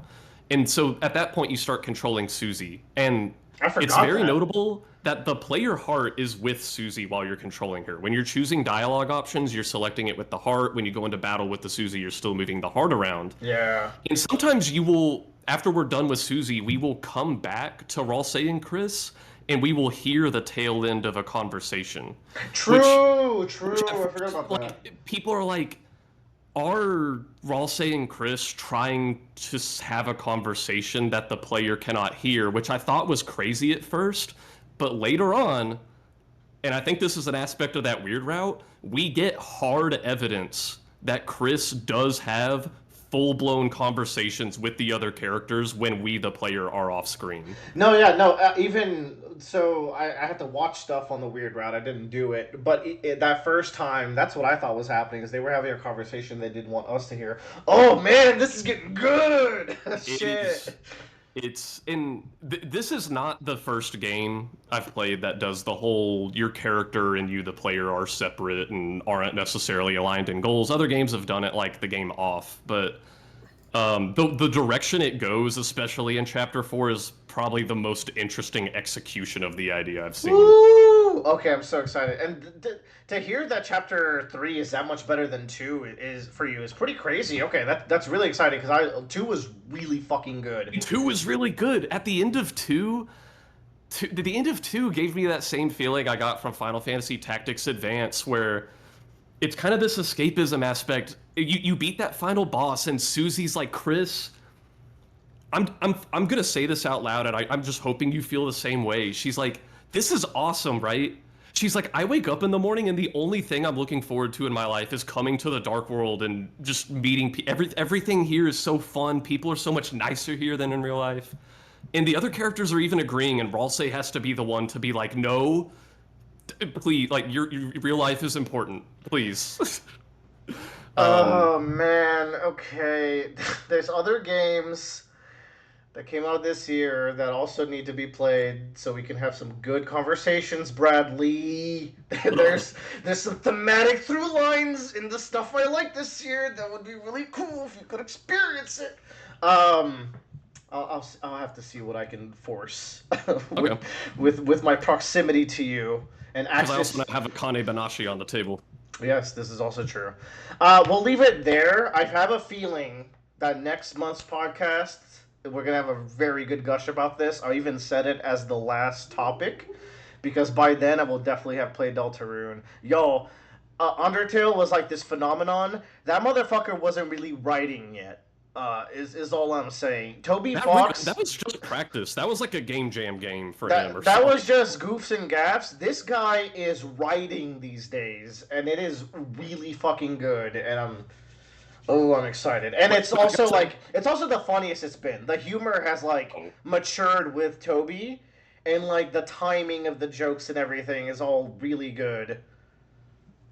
When I got to the end of 4, I was like, this dude needs to write a novel or something. Shit, man. And also, like, I'm coming from a place where I didn't replay all the games coming up to this. I didn't do all like the secret bosses and weird routes myself. Even just the core storyline is really fascinating, and then looking stuff after is still like really good. Okay, all right, I gotta. It sucks that I'm moving right now, so I have to spend some time packing. And I did finish at least like a lot of my monster hunting that I can do solo. So Yeah. I have to It wait can till the wait game. while life happens. And the good news is, like, each Deltarune chapter is pretty short. Like, I think all of them except for 4 I beat in one night. So, Okay, yeah, I guess I'm stretching out 3 a little bit. All right, we got Isles of Emberdark. I think this is a Tyler joint. This is a Yeah. Tyler joint. So we all we read a little bit of Brandon Sanderson here. A little We bit of dabble. Brandon Sanderson. yeah. I have never read any of the novellas or like in between stories or secret books, as they call them, for Brandon Sanderson. Secret books. Secret Is books. that what they're called? They call them Cosmere novels. I usually hit the novellas because, like, I know there's that one, I think between Stormlight 2 and 3 that follows that girl. The Yeah. slide girl, the girl that just slides. Damn. around.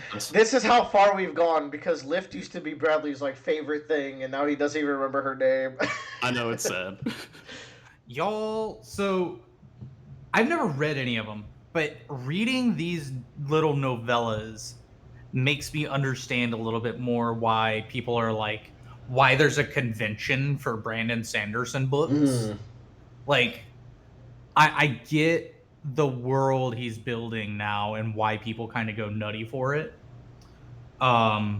Because like these books tie in a lot of stuff together. It's like, imagine if you got a Harry Potter book that was just like about a normal kid who is aware of, like, he's like walking down an alley one day and he sees some wizards fighting in an alley, and then he has to like keep that secret with him. But like one of the wizards that was fighting is a bad guy and is like hunting down this normal ass kid, and like he gets thrown in as like a muggle into this wizarding world and saves by, like, imagine that was like a Harry Potter novella type shit.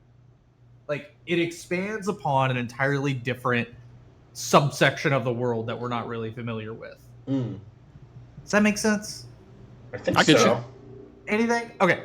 So, Isles of the Emberdark is the 5th secret book, or 6th, I don't know. It's a sequel to another book, a novella that he wrote called Six of the Dusk, which is a short story that he wrote. This book is, I wanted to find a synopsis that like kind of talked about it without getting too much into it. Okay. So let me see. The Isles it's a standalone novel, and it follows a character called Dusk as he journeys into the Emberdark to find a way to save his people from technologically advanced invaders, known as the Ones Above. So like as we get into this book, we are introduced to 2 characters, Starling and Dusk. And I'm not going to talk about Starling because it's the first chapter, and it may take a while for you to read this book. So I'm not going to talk about Starling yet. But it follows the typical, a little bit of the typical Brandon Sanderson format, you know, like in we're introduced to the 2 characters at the beginning of Book 1. Like you don't see yeah. Zeth for a while. Well, we see Seth, but then yeah, very similar, you know. Or what's the girl's? I've forgotten every character's name. Shallan. Shallan, and we have, who's our Windrunner? Kaladin. Kaladin. Shallan and Kaladin. So, like, we kind of get a little bit of that back and forth on those, but it doesn't really start getting a lot of back and forth until part 2. So in this book, we open onto Dusk, and Dusk is a trapper. Like, this is like old school trapping. Like, he goes to an island and is like, I survive on this island. I'm a wilderness guy. He's like, it follows big Polynesian vibes. So like they live on a water planet. And like, he's like, Cool. I read the waves and I stay awake and like look at the stars, you know? Make way, make Yeah. way. It is good. I really enjoyed this book. this book is crazy, in a lot of ways that I didn't realize the Cosmere was. And I'm trying to talk about it without giving away a lot of spoiler. You can give a few spoilers because I'm not gonna read every Cosmere book. If you recommend this one to me, I'll pick it up because I like Tress. You know, that was a good vibe. If you think I should read this one too, I will. But This is a good vibe. This book, I think, I'm not sure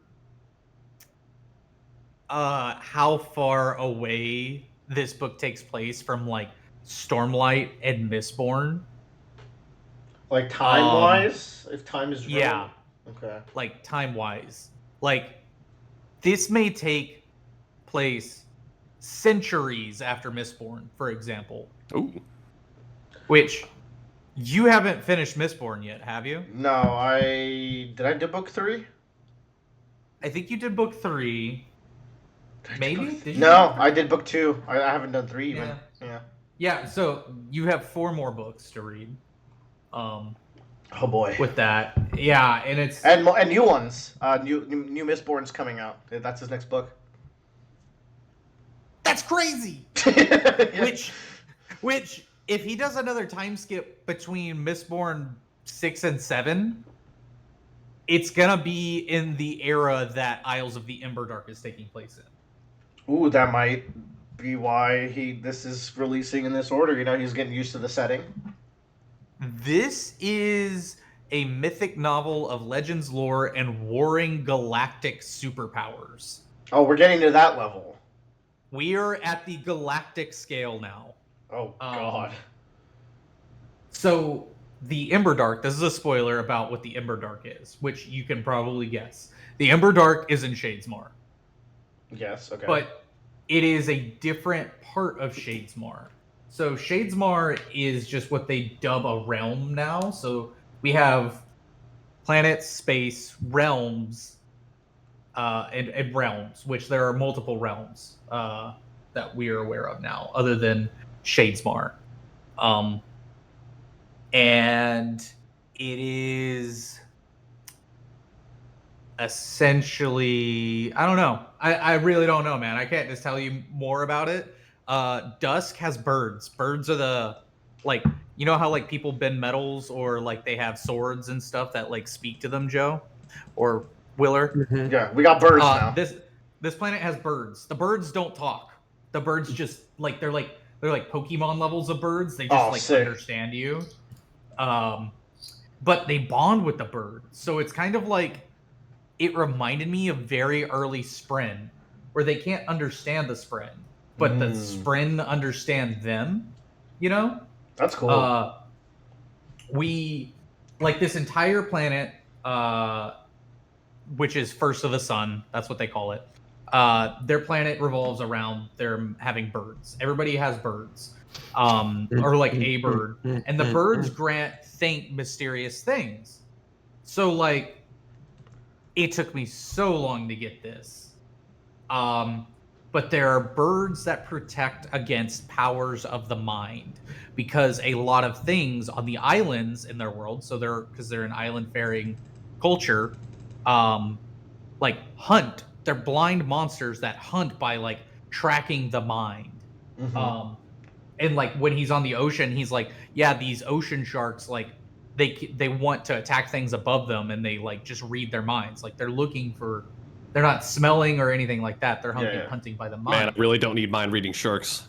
Yeah, That's a scary I know, thought. right, Bradley? But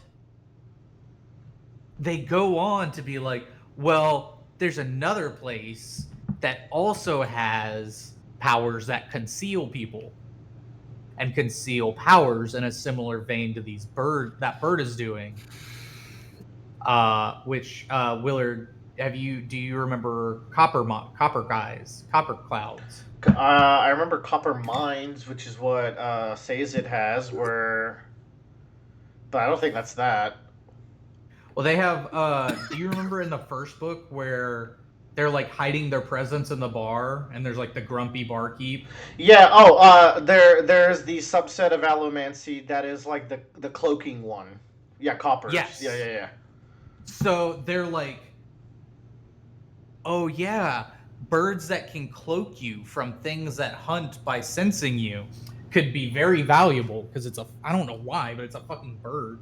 But like, you start to learn more about who the ones above are and like who they actually are. And if you don't read like other books, that kind of gets weird and like it's crazy. Like this is his most recent book, and it's the book that's the farthest ahead of everything. So it drops a lot of lore about every single world that's in it, and like there's even an entire crew that's being assembled that has like one of every character power from each book. That's Um, that feels huge. Actually, that feels like what he's been building up to, but it's in a side book. yeah, which is why I can't tell you about like Starling. But No, if you don't. read the first chapter, you learn about like what Starling is, and you're like, what the fuck does that mean in the grand scale of things? Yeah, so this was a great fucked up book for me to read because I've seen a glimpse of the future, and now I need to go back to the past. Cool. That's fun. It's Yeah. an interesting world he's setting up here. Interesting like series of books. I just added it to my wish list. When can I get around to this? Well, on account that I'll be reading Twig for the next year. It's gonna be a while. This is a short read. This was a very short audiobook. Yeah, but I gotta You can Twig it up. look this way. You wait for Tyler to catch up on Twig or something. Yeah. Possibly. But then what happens when I fall behind on Twig? Which is gonna Not it's gonna that you happen inevitably. I'm making progress. This book has a very cool overarching tone. I think Joe, out of everybody, would appreciate this character in this book. Dusk. This is a very Joe-coded character. Interesting. Joe hasn't cosmered in many moons. Joe is not a Cosmere guy, but I think he would like Dusk. And like this is like a standalone book because a large part of it is Dusk's story. Like he's a trapper. But you open up into this book and he's like wandering around a zoo. And he's just like aimlessly like, what the fuck am I doing with my life sort of thing. Mm-hmm. And then you come to find out that the main and deadliest island in their world, he helped conquer so that it was no longer a dangerous island. And like, he helped them bring them into this modern era for their world. And now that that's kind of been established, there's no longer like a space for people who are trapping and living on dangerous islands and like navigating the wilds like him. And what does that mean in a place where when you learn that there are people from outside of your world and like you can go into other realms, like you learn that like you thought you bring your society up to speed. What does that mean when you realize that your society is actually centuries and like eons behind other societies? And like, how do you handle that as a human? So I really enjoyed this book. It was great. And it kind of brings this question up as I feel like you can read all these books out of order, but then it becomes what type of person do you want to be like exploring these books? Like, do you want to read the most futuristic book in something and then like go back and like become like a lore keeper and like read the history? So like, you know where you're at in the present and then you go back and you learn the history of all these things that they're saying in this book and you tie them all together? Or do you want to vice versa where you're like a sage growing through the ages, you know, and like you've seen this time in history, so when you're at the most present book you go back and you're like, I remember when they founded that religion. Yes, I see. And that's what I think is so fascinating about the Cosmere is these different angles you can experience it all, and they all seem valid. Yeah. But it's cool. I just like just the order at which you experience the stories could like shape your perceptions of the others. Yeah, it was great. I highly recommend this. I know we have some. I need to go finish Stormlight Book 5. I feel like Stormlight Book 5 is hopefully I'm more hyped up for it now. Dope. But I probably won't get to it till like mid next year, based on my Twig progress. So it'll be. That'd be good. I got a lot to read. If we can do Twig in half the year, that'll be pretty good. I'd be happy with that. I'm gonna try to stick to it. Keep us on pace. Yeah. That's Isles of the Emberdark. It was good.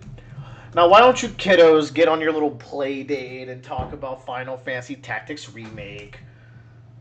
Actually, I was surprised that we ended up getting 3 of us with this game.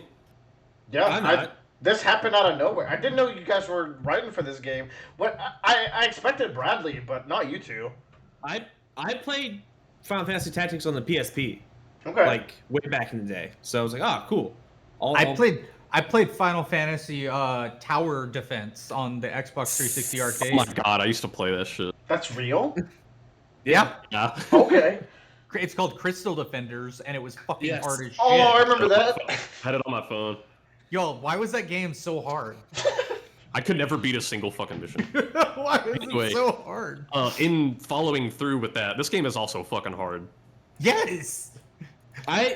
Okay. Joe, I'm bad at this game. Listen. I do think there is some challenge to the game. I did not get stuck on any of the fights that time.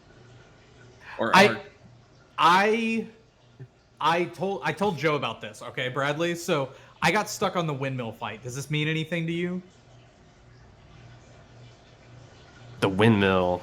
So you in the first chapter of the game, your Delita's sister gets kidnapped, and you're like chasing the guys back to their fortress, and you get stopped at a windmill with Waygraph for the first time. No, this is the second time you fight Weegraph. Oh, there's also the in the rat's den or whatever in the desert, right? Yeah. Yeah. So like, you just fight him, and he's a little bit over leveled, and he has like he has like judgment. He has like judgment blade or something. Yeah. Yeah. Anyway, I unlocked a character class called Mystic Bradley, and I never use statuses in turn-based RPGs. They just don't work. I'm not using tail whip and growl. I'm not using like I use protect and shell and stuff like that, but I'm not using like disable or poison or fear on an enemy monster. Those mechanics just don't work in turn-based RPGs. It's so funny coming from Tyler because he did say turn-based RPGs because he is the guy in monster all the stats effects on the monsters all the time. Well, yeah, like it works in those games. It doesn't. You ever tried to use like frog on an enemy monster, Joe? Yes, it doesn't work. I frog him. It doesn't work. But I use disable on this super overpowered guy, and it's just like, oh, that's not a unit anymore. Like he just can't genuinely play the game. Mm-hmm. It was great. Yeah. I've been having a really good time. I finished chapter 1 last night, and I want to say I'm like 20% of the way through chapter 2. Okay. Yeah. Me and Joe are right next to each other. Yeah, I've been kind of like the game's weirdly scratching itch for me when it comes to like the progression of the classes because it reminds me a lot of like, is it the Skya, the Cydia, the game series Willer really likes that's attached to it. The Skya.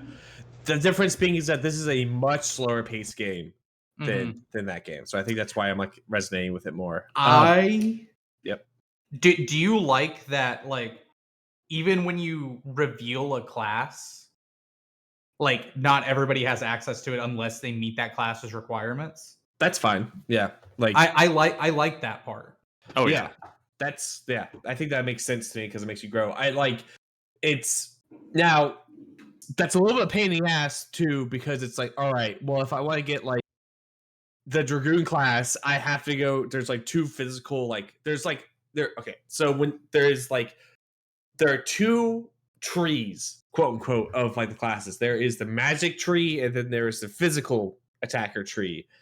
And like, but even then, those split up. Like in the magic tree, there's like the black mage side, the control side, and then there's the support white mage side of it.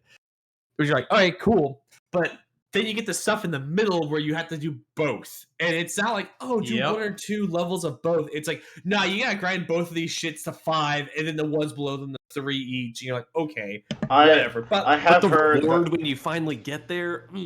I have heard that these games are very grindy when you're grinding JP to be able to like switch jobs or whatever. I don't know what it's for, but I do hear these are pretty grindy games. And that's the thing, the JP grinding works differently in this one than the later titles, because the later titles it's like if your character participated in a battle, at the end of the battle, they get advancement towards their job. In this one, it's like every time you do an ability on a hit, you get the job points. Yeah. So like you can kind of cheese it a little bit, where it's like if you really wanted to, you could hit an enemy, heal it, hit an enemy, heal it, hit an enemy, heal it. Oh, I've seen the opposite where like the most one is like Squire, because Squire has a passive you can get that increases the JP points you get by 50%. And so you kind of want to put those, grind that class and get those on all your classes. Yeah. That you're trying to go through. What people do is they get the thrown stone ability and they just throw stones at the back of people of their own characters' heads, essentially. Oh. So you can Ouch, like stop it. Yeah, so you hit your guy and then your chemist throws a potion at them to heal them, so you're leveling up both classes at the same time, basically. But that doesn't make any sense because yeah, it does. Sorry. No, I was gonna say the same thing. I don't use chemists. I've been using white mages, and I was like, why don't you just use the white mage and heal it, and then you get double the same thing. Yeah, Same. I've actually been using a shit ton of chemists. Like I just now got a white mage. Like I need to get chemist. Yeah. I want to get a good chemist character leveled up. I don't have the capacity because like Deoxys is really becoming a great knight. And he's really being able to I'm really tying into speed for him on this one character. There's a motherfucker named Deoxys? Well, you can name your characters. Tyler was recruiting people, and I missed that. Tyler had fed me some margs, and we were on the recruiting screen, and I was like, pick that guy and name him Deoxys. And then and while he was naming the character, I was like, I should have said any other name.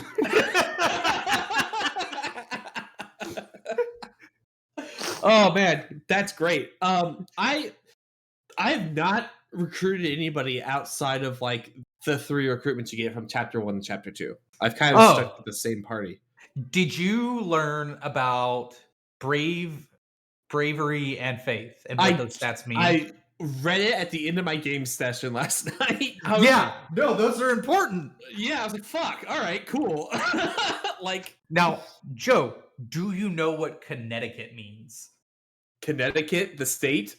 No, the bar that's at the bottom of the screen. Oh, that's your God, what's it called? What's it called in Final Fantasy VII? The time battle system, essentially. It's like when your next turn is. Yeah. What? What do you mean? It builds up. When it hits 100, it means your turn is next. Oh, okay. Yes. We were sitting there the other night what does Connecticut mean? Yeah, the CT, that means 100% heal next turn. So when you do haste, it increases your CT build gain. up. Okay, got it. Yeah. So, which means if your speed is fast enough and your haste is fast enough, and you have haste, you can go multiple turns before your enemy gets the act, which is really cool. I switched to the monk class last night, and it was great because I was doing that fight where I was stuck, and then I switched to monk, and the monk is taking an action before the cutscenes are taking actions, which was wild. Yeah. I also found out you need to also go in and check each of the different equipments, because they have the attack stat that bases the equipment on, but there's a secondary stat. So for example, daggers will deal more damage if your speed is higher. Ooh, I do need to find that. I didn't know that was a thing. But what's fucked up is haste doesn't increase your speed, so haste does nothing for dagger damage. No, that makes sense. Haste increases your CT, not your speed. Right. Yes, but I didn't even know speed was a stat in the game. Yeah, so those are important things to know. I also hear that if I remember correctly, also jump is you should take jump over movement based stuff, because there's a lot of verticality things that happen, if I'm remembering correctly. Are you guys rotating your saves? Yes. Okay. Not yet. Tyler, So start. okay, so but they've also fixed that now. Really? So whenever you get to a fight that you can't win, you can just back out to the main map now, and you just don't get anything that you've earned during that battle. Thank Yeah. fucking God, because Yeah. that I don't know how many people over the years had to just start over from scratch and play 30 Oh, hours yeah. to get back to where they were. Yeah. So it's been great. Also, fucking Bradley, do you remember in the game when you had to deploy? Do you remember how you deployed originally? No, is it not just like here where you just No. select the spaces on the character? You are put into a black void, no knowledge of what anything looks Yep. like, and you're told to put them on these spaces. And you're like, It's fucked up. it is, because you're like, oh, that's the most forward space. I'm gonna put my knight there because they're gonna take the front lines. The game starts and they're behind a fucking building in a corner, so they have to like go around the entire building to actually get to the front line and use up the Yeah. whole turn doing that. Yeah. So fucked up. But so like there's a lot of like that kind of stuff where just like let's stop the bullshit. That's been really, really cool. Have you guys run into any of the new content? If or whatever that is, I don't know much. Not quite yet, because I'm behind them. I'm still in chapter 1 because I'm balancing this between Mario Kart. Yeah, I think the new content comes in the form of new classes, but like they're late game classes. Okay, I mean, I'm Yeah. sad we don't have the other late game class. Dude, getting the Dark Knight and War of the Lions was like an ordeal. But if there's Yeah. new late game classes, I'm like, okay. This is that's this is a class-based Final Fantasy without the Dark Knight. Yeah, it Yeah. wasn't in the original game. What the fuck?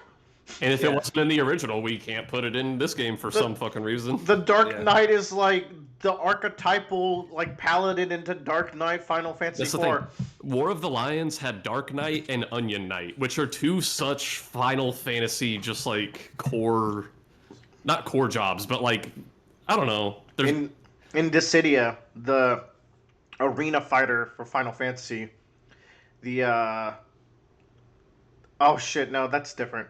Never mind. Great game, Onion Knight is what the Final Fantasy 3 guy starts as, and then you have to build up into Sage or Ninja. But then I'm like, no, Ramza is his own character in that game, so never mind. Yeah. Now, what I'm really excited to experience in this game, going back through it, aside from the gameplay, I remember really liking the story. Of course, I played this over a decade ago.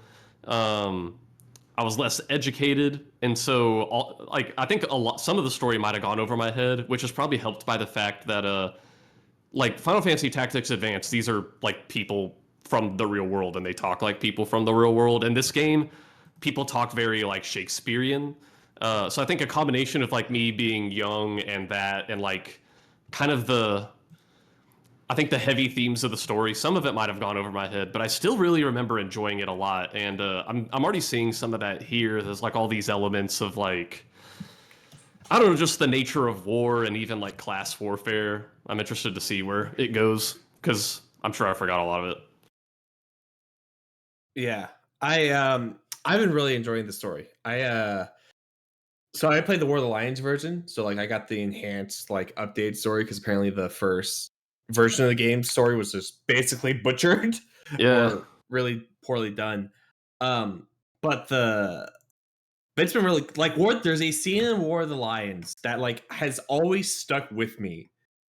Where these two characters are having a conversation about that sound like the Jonkler, society and like your place within it and stuff like that. So I mean, I'm keen to get back to like get to that scene again and like replay it. Also,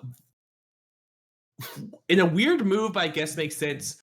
They have the cutscenes from that version of the game in this game, but they are in the encyclopedia for you to watch. That's what's weird. I had heard they were removed, which made me really sad. But then I was just reading through all the encyclopedia stuff, which I got like an achievement or something called Amateur Historian. So yeah, I did too. But I guess yeah, no, I was looking through the encyclopedia and I was very pleased to see you can still watch the animated movies that they had made.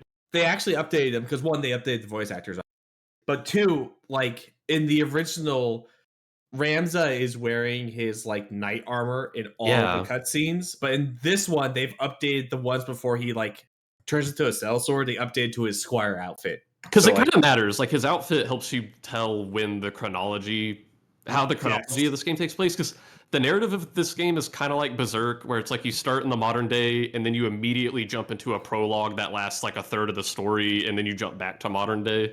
Yeah. Oh my god.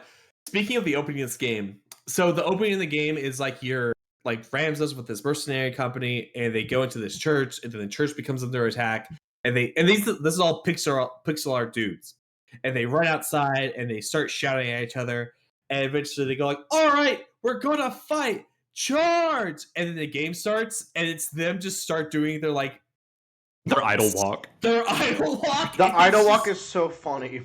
It's so fucking funny. It's just like this really big, like a bunch of tension happening, and then it's like, all right, we're gonna fight, and everyone just starts walking in place. Yo, Like, I'm yeah. feeling really left out. I'm the Final Fantasy guy here. What? Yeah, and all my You usually are. That's the thing. all my Yeah. friends are talking about Final Fantasy around me, and I'm like, Yeah. wait So- a minute. Are y'all aware of facings, by the way? Yes. Yes and no. Okay. I have not noticed if there's a significant damage It's component when being attacked from behind, but It- what I have noticed is you don't trigger counters. Correct. that's the important thing is your Okay. evasion. So if you attack from the front, it's 100% of your evasion. On the side, it's like a reduction of like your evasion or counter stuff. From behind, it does not trigger at all. So like you need to make sure that you're covering your ass like Yeah. always or as much as possible, and whenever you can, you flank around somebody and stab them because you essentially get two actions of moving and an ability. So you have to capitalize that when you can. I think one thing I'm struggling right now is like with mages. Yeah. I cannot like the two black mages at the end of that chapter 1 fight. I'm struggling with. I just rushed down the dude. I'm like, I'm fucking killing this guy, and I beat the shit out of him. You really can't play safe with mages. They do so much Oh my damage to God. so many tiles at once. You just have to run to them and hit them in the face and hope Yeah. it kills them. So something I really like about this game is the magic system. So like the magic system is when your turn comes up, you have to queue up the spell that you're going to cast, and that Mhm. spell has a cast time. So like Yep. several turns can go by potentially depending on the cast and your speed. Do you think what they're doing is like the cast time is so like if it's your turn, Yeah. okay? So Mhm. the math that they're doing is say the cast time is 25, your CT is at 100, then it minuses 25, and then has to add back up to 100 before you cast the spell, I think that's how it works. Yeah. which is cool. It is cool. Which notably, which- like this is the battle system that like Final Fantasy X works uses. It's it's not conditional turn based. No, I think it is. It's conditional, which is why it's also CT, where like your actions add a buffer to the queue, and that's when your next action is, and you can like lapse someone in actions if their next action's like super slow or had like a bunch Yeah. of delay.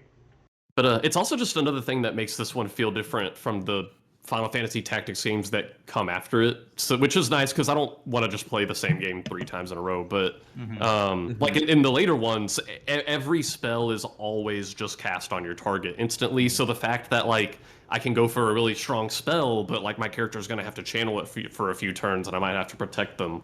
That's kind of cool. Yeah. So yes, but like also the other thing is all spells are AoE spells, Mm-hmm. which means that like when you cast a spell, you have to be aware of like where you and your cast it on an opponent that's like up against your knight. You directly cast on the knight or your opponent. It's gonna hit your opponent and the knight. And the same is true for healing spells, where you can heal yourself and your opponent. So I Mhm. think that adds a lot to like the actual like, oh, I need to be maneuverable, I need to move things around, as well as like making sure you're keeping track of like your turn timer because of that cast. Because if you're trying to hit somebody, but you're trying to just like hit the tile and not them, because you might hit the other, you're trying to hit multiple characters at once potentially. You get to be aware of like, oh, if I cast this, they're going to go next and move out of the way. Mhm. So I think that's really good. Also, like, it's so funny playing this game again because I played it as a child, and like I probably only fathomed about like 50% of the mechanics in the game. Like, I just like was like whatever, and I didn't like the other 50. I just did not interact with. Like, I wouldn't have been surprised if I somehow stuck to Squire for the entirety of Chapter 1 and didn't change classes if I were to go back and watch myself. But I am actually kind of surprised at how much of I am enjoying this because it is a game that's like its systems have like really stood the test of time. I feel like in like playing it because I just like it. Go ahead. No, you go. It just scratches like this like part of my brain is like, oh, okay, like I think primarily like whenever I think Final Fantasy, like it's this kind of like interaction that I've wanted because it's like the first one that I really played a lot of in comparison.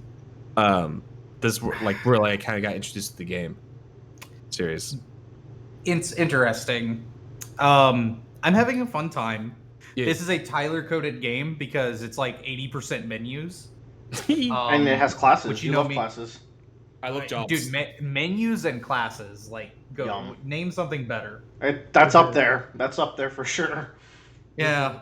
But it has me wondering more about something like Unicorn Overlord. God, you need to play Unicorn Overlord. It's so good. For like a real up-to-date quality of life experience. Yeah, that game is ahead of its contemporaries in like strategy RPGs by like a lot. The thing about Unicorn is that it's more about squad building than it is like actual tactics of like moving dudes up. Like that is still a part of it, but like it's an auto battler, right? You make a squad and they go up and fight another squad and then they wins. Which is still fun. Like that game is great. One of my favorites. You still have the mobility aspects in like a. It's like you just get to you move around the field. You're not constrained to tiles, and it does matter how fast your squad moves, which route you're taking to get them there. That stuff comes into play. And sometimes like the timing, because like you have to hold back while someone like moves, then you can come in from behind. Yeah, because you want to. Funny. They added auto battling to this version of the game, which I'm like, who the fuck is playing Final Fantasy Tactics and setting it to auto battle? Me. How that's free JP farm while I'm working. Wait, that's just farming. That literally just sold the game. Like, you know what? There you go. And here's the thing. I was very indignant about this game at first. I didn't want to buy it as protest because I was like, I can't believe they wouldn't put in all of the War of the Lions content. But yeah, you were huffy. I was watching Tyler play, and I'm like, at the end of the day, like, the original game itself is still a great fucking game. So it's hard to be mad while playing it. I posted some information about team building. I read that. I'm like, I ain't doing all that shit. Dude. I was just like, no. What the fuck? What do you mean? Is this a mechanic? Like compatibility is a thing? Okay. Yeah. So based on your zodiac signs, like, are you a Taurus? And you're compatible with a Scorpio? This game is for the astrology ladies. And if you were an astrology girl, you were coming into this game with an advantage. Damn. Yes. This is why, like, when I played Final Fantasy, I was like, where's all the astrology stuff? Because it was in this game, and I thought it was a bigger That's funny. series. What are y'all playing this on? PlayStation. Switch 2, baby. So I like the idea of the PlayStation because of the trophies. It has like that achievement system. Like if I got really deep into this game, I might want to go for the trophies. But the idea of getting this on the Steam Deck, not Switch, because if a mod has like triple JP gain, I'm like, I have limited time in my life. However, I need since there's skip cutscene mod. Since there's auto battle, I think I might end up getting this on PlayStation anyways, because I'm just gonna I'm gonna be working, I'm gonna walk to the living room, start a battle, let it run, get my JP. That was the ticket. Oh, the other thing that I really like about this game is you do not have to do random encounters. They can still happen, but you get the chance to like say no. Flee. You're like, but also consent. Isn't there someone you forgot to ask? Yeah, but also you can go to a location where a random counter is and press it, and it will trigger it for you. So like if you know there's a location where like this has this character or like a chance for this thing to show up, you can constantly be like going into it and not having to like dick around on the map going back and forth. That I really like. All right, okay, I'll buy it. You win. And I've always remembered like Bradley is also like myself a fan of Tactics Advance, and something I always like about Tactics Advance is the races and how that explodes the class count by having like certain races can use certain jobs but not others. And then some of the funky ones, I like the really funky ones that the Mughals and the Bongas get, and Oh yeah. I feel like that's missing. Like, where's Animalist and fucking Cannoneer? You know, that's my jam. But some of the ones they get in here, like Arithmetician, have such like they play the game just like differently I'm than so all excited the to other get classes. Arithmetician because I might be able to understand that class finally. But Dude. what Bradley always said is that despite everything, he actually still prefers the gameplay of this one, despite like being a big fan of Advanced. I guess there must be something to like the classes they did select. Like it's a tight bunch, but they must all feel like very unique and good. Yeah, like you probably don't know this, Willer, but like the way this system works is like you have your job. Mhm. Your job has its job ability list category, whatever you want to call it. Like for example, Squire has fundamentals. Like that you have the fundamentals of class. Yeah. So, but when you switch over to Knight, they get Arts of War. And so when they switch over, they lose the fundamentals and anything you've gotten there. But you're allowed to equip one skill list from a job Yeah. to that character. Yeah, I played Final Fantasy V. The fucking peak. Like Yeah. they figured it all out back then, and yeah, it's carried into this. One thing I don't like is the way you gain JP. So like if I have the Knight class equipped and then the fundamentals equipped, if I use a fundamental skill, I should get Squire EXP. That'd be nice. That would be nice. That's my hot take. You might. You don't.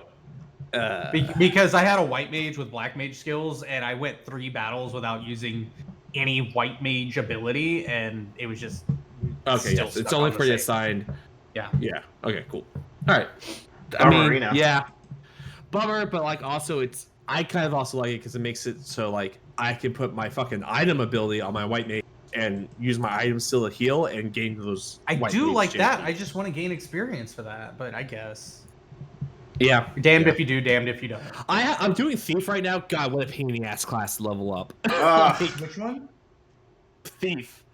Oh yeah, no, I'm not looking forward to that. Yeah. Now Thief does have Steel EXP, so that's what you nice. should do, Joe, what you should have done is level up Thief until you got like the crossbow ability or leveled up Archer until you could equip crossbows, and then you could equip your Thief with a crossbow to skill at range. Yeah, that's what I think I need to go back and get him to like unlock. I'm doing this fight where this guy is using Knight abilities on his crossbow, and I'm like, okay, that's a little fucked up. Yeah, that is funny. Yeah. We might return to this in the future. I'm probably gonna pick this up. Mm-hmm. I'm gonna play after we're done here. So like same. Yippee! Then let's get there, Bradley. Let's talk about Leviathan Wakes to end the podcast. Yeah, so this is the first book in the Expanse series recommended by Joe. Thank you very much. And it took me a while to get through this book. I was kind of having an Oathbringer moment where I was reaching a part where I was like, I know there's something here to this book, but this particular like conflict we're focusing on isn't the most interesting to me, or where we are. After finishing it, oh my god, like the graph of how good this book gets kind of feels like almost a flat line, and at the end it spikes up to like infinity. It's crazy. The second half of that book is legitimately an entire. It's so bizarre, and it's so cool. One of my main first thoughts after finishing this book is kind of like 3 Body Problem. I think I would like it a lot more the second time around. And that's not off the table. I mean, I'm known to reread books, sometimes not even very long after I've read them. I think this almost felt like the book was split into 2 halves, with the first half kind of being more about the like the solar system, Yes. interplanetary conflict, and the second half being about this the whole conflict with the proto-molecule, which that is the existential realization of the proto-molecule molecule. Like,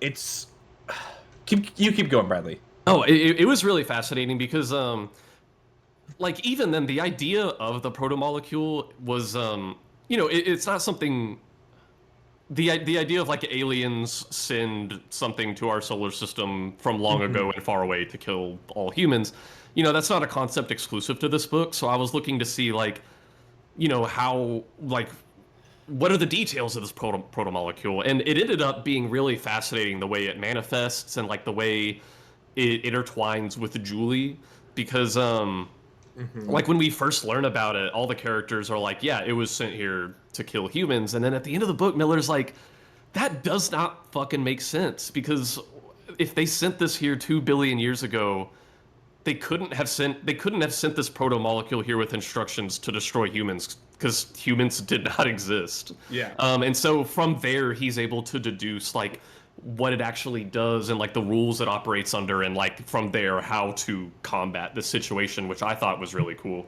Right. So like the first half of the book, I wasn't as enthused by the conflict between the different factions of the solar system, like Earth and Mars and the Belt, as I thought I would be. Yeah. What this story does do amazingly with these factions is showing how the different environments of these places have shaped each of their cultures. Like, I don't know, it goes as far as like even just gestures or how people express themselves, because a Belter and an Earther might be talking to each other, and the Earther might make an expression with their face, like maybe they cringe at something, and the Belter's like, Belters fundamentally just don't make that expression, because half the time Belters are interacting, their face is covered by a helmet or something. Yeah. Or Belters might actually be more expressive, like the way they shrug is more exaggerated than an Earther might, because Earthers rely more on their facial expressions and Belters have to rely more on body language. Yeah. Yeah. So I thought that was one of the things I think this book did best, was showing all that. But I think my main problem with like the interplanetary conflict is, when I'm a newcomer to the setting, it was hard to get invested into it because it didn't feel very personal. It's like I don't have particularly strong feelings about any of the sides or what they're hoping to achieve. Now, after the alien threat is dealt with at the end of the book and the epilogue, we finally return to the topic of the interplanetary conflict, and I was more interested at that point, because when I'm at the end of book 1 and I've actually spent time with characters who have to live in this setting, and I know what life is like for different people from the different factions, and I know what the implications of one side winning would mean for the characters I care about now, I'm much more invested. So I think that whole conflict feels like a plot that would be better served in a book 2 rather than front loading a book 1 with it, which, I mean, even from people who like this series, it sounds like that is a common opinion. So, to kind of, I think you're right, but the also I feel point of this is that like a big theme of the book is like your personal like vendettas and goals versus the broader scale of the universe, kind of a thing, and the domino effect those have. So like very early on, Holden like witnesses his ship gets blown up, people that he cared about die on that ship, and he accuses Mars of doing it because there's like super stealth fighters, right? And that's kind of like the domino that like topples all of that over, like this whole conflict that happens. And so, and I think that's kind of the point where you don't feel personally connected to these like governments, because all that really matters to Jim is the people in front of him, and like his personal code, sticking to that.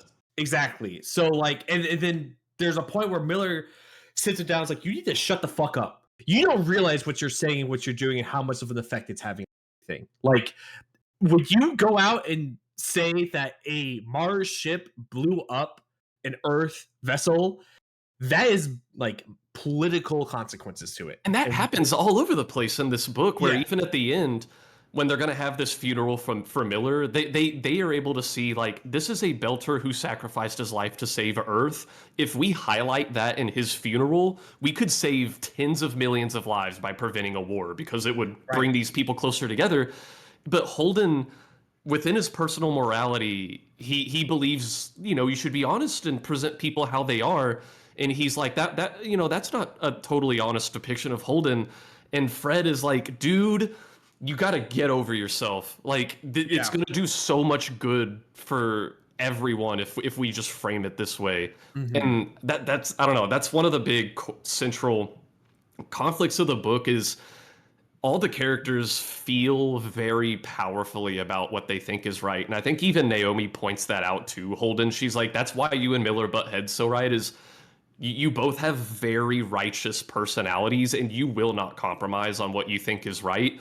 And whenever what you don't think is right does not align, you two look like you're gonna fucking kill each other. Like there's the scene that I posted when I was first reading the book where it's just like they get the scientist guy and they strap him to a chair and they're interrogating him, and then Miller's like, all right, I've heard enough, and just shoots him right then and there. Yeah, and even then in that moment, I was like, fuck you, because like Miller's right. This dude, if there is anybody in this of the 30 billion plus people who live in the solar system, if anybody deserves to die, it's this guy.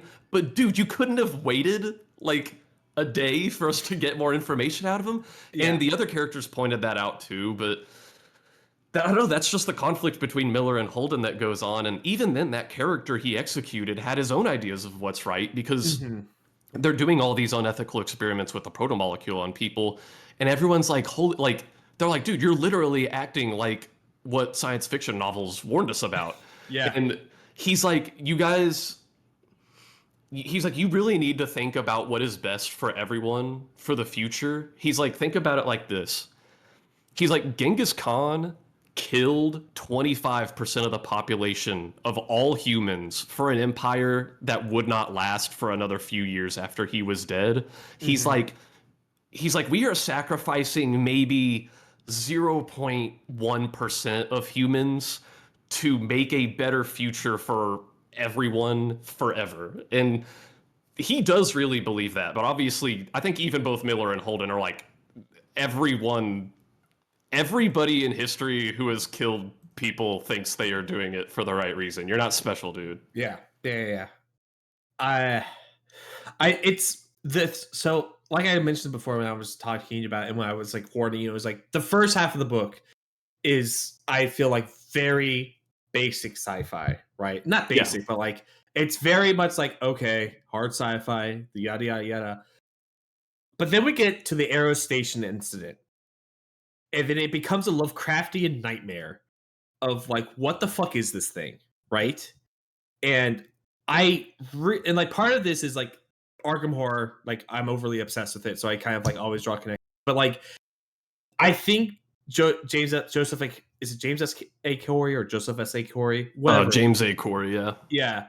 Like he takes that like Lovecraftian like themes and like shifts them into this sci-fi setting where like instead of cultists, we have these deranged scientists who think they're doing better. Instead of like a like dimensional being, it's some thing from a different like galaxy potentially. Like we don't know where this really came from, right? So like, and the idea of like there is something beyond our own solar system that is able to reach us, and like the effects that have, and the fact that like they talk about like the only reason we're here right now is because they made one small miscalculation because they didn't realize another moon existed around Jupiter or whatever, and it hit that moon instead. Like that's just like horrifying to me that like if they just took away a one, they would have like just stopped all life appearing on Earth, right? And it's also the stuff it's able to do once it really gets rolling was really fun. It reminded me of the feelings I got from some of the cooler moments of Three Body Problem, where it's like this technology or whatever you want to call it, made by this other civilization, is doing things that appear to be incompatible with our laws of physics, like the way the Arrow Station treats inertia. They're like it's moving almost instantly, but it's not like having to accelerate. And they're like, if you were to move that fast, the entire thing would get torn apart. And so they're like, how is it even doing this? They're like, is it magic? And Naomi's like, I mean, well, it's not magic. Like some things here do make sense. Like it's still giving off the amount of heat you would expect. So like it's not breaking the laws of physics. So like it it feels just out of reach enough to be plausible while still technically being science fantasy slash fiction. Yeah. And I just really like the way that he did that, especially like when Miller starts having hallucinations about Julie Mao, right? It's Yes. another thing that I was just like, what the fuck is going on here? Like it's that derangement of like the main character, our main detective, like succumbing to like the inability to process what they're actually seeing and coming to try to understand it more. That's the thing. When we get to this half of the story where the story really takes off whenever Miller and Holden finally link up and the two halves of the story Yes. are intersected. The thing is, like, I think for the first maybe 60% of the book, if you asked me if I would want to continue the series after I finished this one, my answer would have been probably not. But then once I got to that point, and now that I finished the book, my answer would be, yeah, probably. I want to go to the next book. It's just I mean, that's just that graph I talked about of like my enjoyment of the book over time. Yeah, I felt the same way. I like the second book way more than the first, I think. I imagine. I not to get into it, but like it does dwell a little bit on it goes a little bit more into proto molecule, I would say, than this one did. Like because this one's definitely like we gotta set up the setting, we gotta set up these inner conflicts and like kind of understand where we're going from here, right? So I say like this one has a little bit more. The next one has a little more focus than proto molecule. Now, Bradley, did you know that James S.A. Corey is not the name of the author? No, is that a pen name? It's a pen name because it's written by two dudes, Oh, which is interesting because it definitely feels like they alternate who takes the lead on what book, interesting. basically. And you can tell because one of them really likes writing about the planetary stuff and like those factions, and one of them really likes writing about the proto molecule stuff. And you can tell it because they kind of like go back and forth. Like, so it's just interesting because you might think when you're reading this that there's some like weird shifts in syntax or tonal stuff. It's probably because the other guy is like writing it or taking the lead there. Okay, that would be an interesting thing to look out for too. Yeah. And, I really like when it comes to the topic of like what comes next. I am more like it does seem like book 2 is going to dive back into the interplanetary conflict stuff, and I'm actually excited to go through that this time because like Yes. I know much more about the setting. What I like about book 1 is I really enjoy when the first entry into a series is a story that could stand in its own right, which I think this book is. Like obviously it is setting itself up so it could and it does have a sequel. But I think if there was no sequel to this book, I think it is still its own complete story on its own, as opposed to like something like Harry Potter. The first Harry Potter like was always going to have a sequel. You know what I mean? Yeah. I agree. Like it feels like if it ended here, it'd be like, okay, cool, we're done. We can move on. Because like even like a war starts and ends, I think, within this book. Yeah, and like I don't know, it's just a very satisfying conclusion the way the whole Eros incident ends. Yeah. The second book has two of my favorite characters in it. The first one being Avrasalara, who is like a I won't go into what she is really, and the other one being Bobby Draper. Bobby Draper. I believe that's her name. Bobby is she is like the kick-ass that I want like every like female lead to be. She's so cool, I think. And that's the thing. Yeah. I really like the female leads, or I guess maybe singular lead that we do have in book 1 is Naomi. Yeah. I love her personality. Oh man. I looked up a little bit online after, obviously not trying to look for spoilers. I was mostly looking for reviews of Leviathan Wakes. I forgot that The Expanse apparently has a television adaptation, and I heard that people do not like what they did to her personality in that. Yeah, the lady who plays her looks exactly how I imagine in the book. Okay. I've only watched the first season of The Expanse. I don't like The Expanse TV show.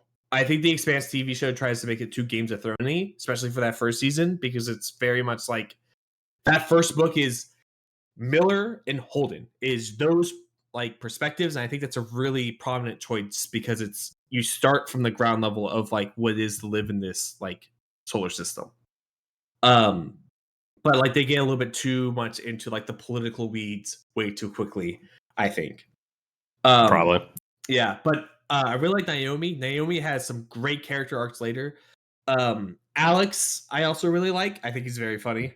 He's the pilot. Amos is a character that I thought nothing of until book 5, and then he got really interesting. Ooh. Because so it's fun he's along for the ride, but hearing that like he's getting more substance later on is exciting. Yeah, so like Amos does stuff, and like part of my brain is just like, he's like the Zorro of the group. Like, that's kind of the vibe I got. He's like, yes, like he's a mechanic, but he also like does a lot of the fighting. And then book 5, to give you a small spoiler, has his perspective. Like book 5, notably, is the first time where we get perspectives of the crew other than Holden. Just as a fun fact. That's a very fun fact. So book 5 is Amos, and Amos internally tells you something, and you're like, oh, that recontextualizes every single interaction you've had with every character in the series. And then you start back from book 1 and go back through. Yeah, you have to stop the book there and go back and read it. But I really like Amos, like especially like retroactively now. Like he makes a lot more sense of like who he is and like his character growth. That guy's fucked up. It's Alex, Naomi, Amos, and Holden. I think those are just our 4. Yeah. Right? At least for book 1. Yeah. Cool. Yeah, Leviathan Wakes is definitely like, it's one of those books where like it's like 60% setup, 40% the actual story we're going to tell now. Yeah. Right? And to its detriment and to its benefit, I feel. I guess as far as anything else to call out, if the only other thing I can really think of, if I had to pick like one favorite moment in the book, I think it's close to the end when Miller's on Eros and they're trying to figure out like, okay, how do we fucking get this thing into the sun or blow it up? I really liked when Miller is talking to Holden and he's sounding like a crazy person because he's like, okay, this girl I've never met but I'm very in love with, who's dead but is also alive at the same time.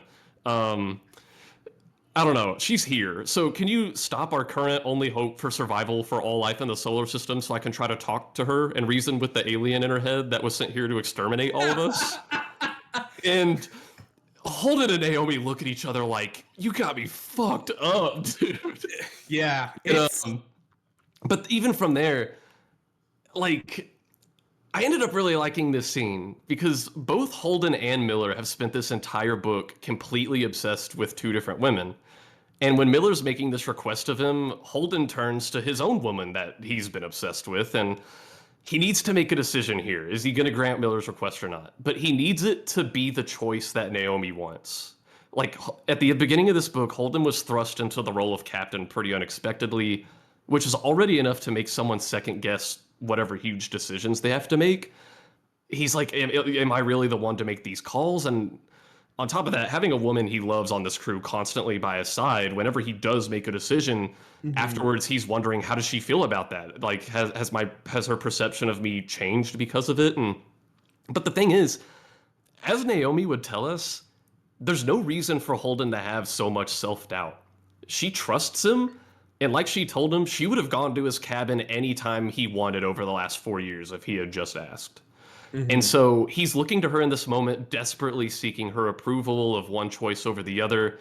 He's like, if I just look hard enough and like, I can just get some clue from her eyes or read her mind or something, but he can't. And he finally resolves himself and he realizes he's like, this is my call to make, and it's solely my call. I can't look to anybody else. The rest of the solar system is looking to me.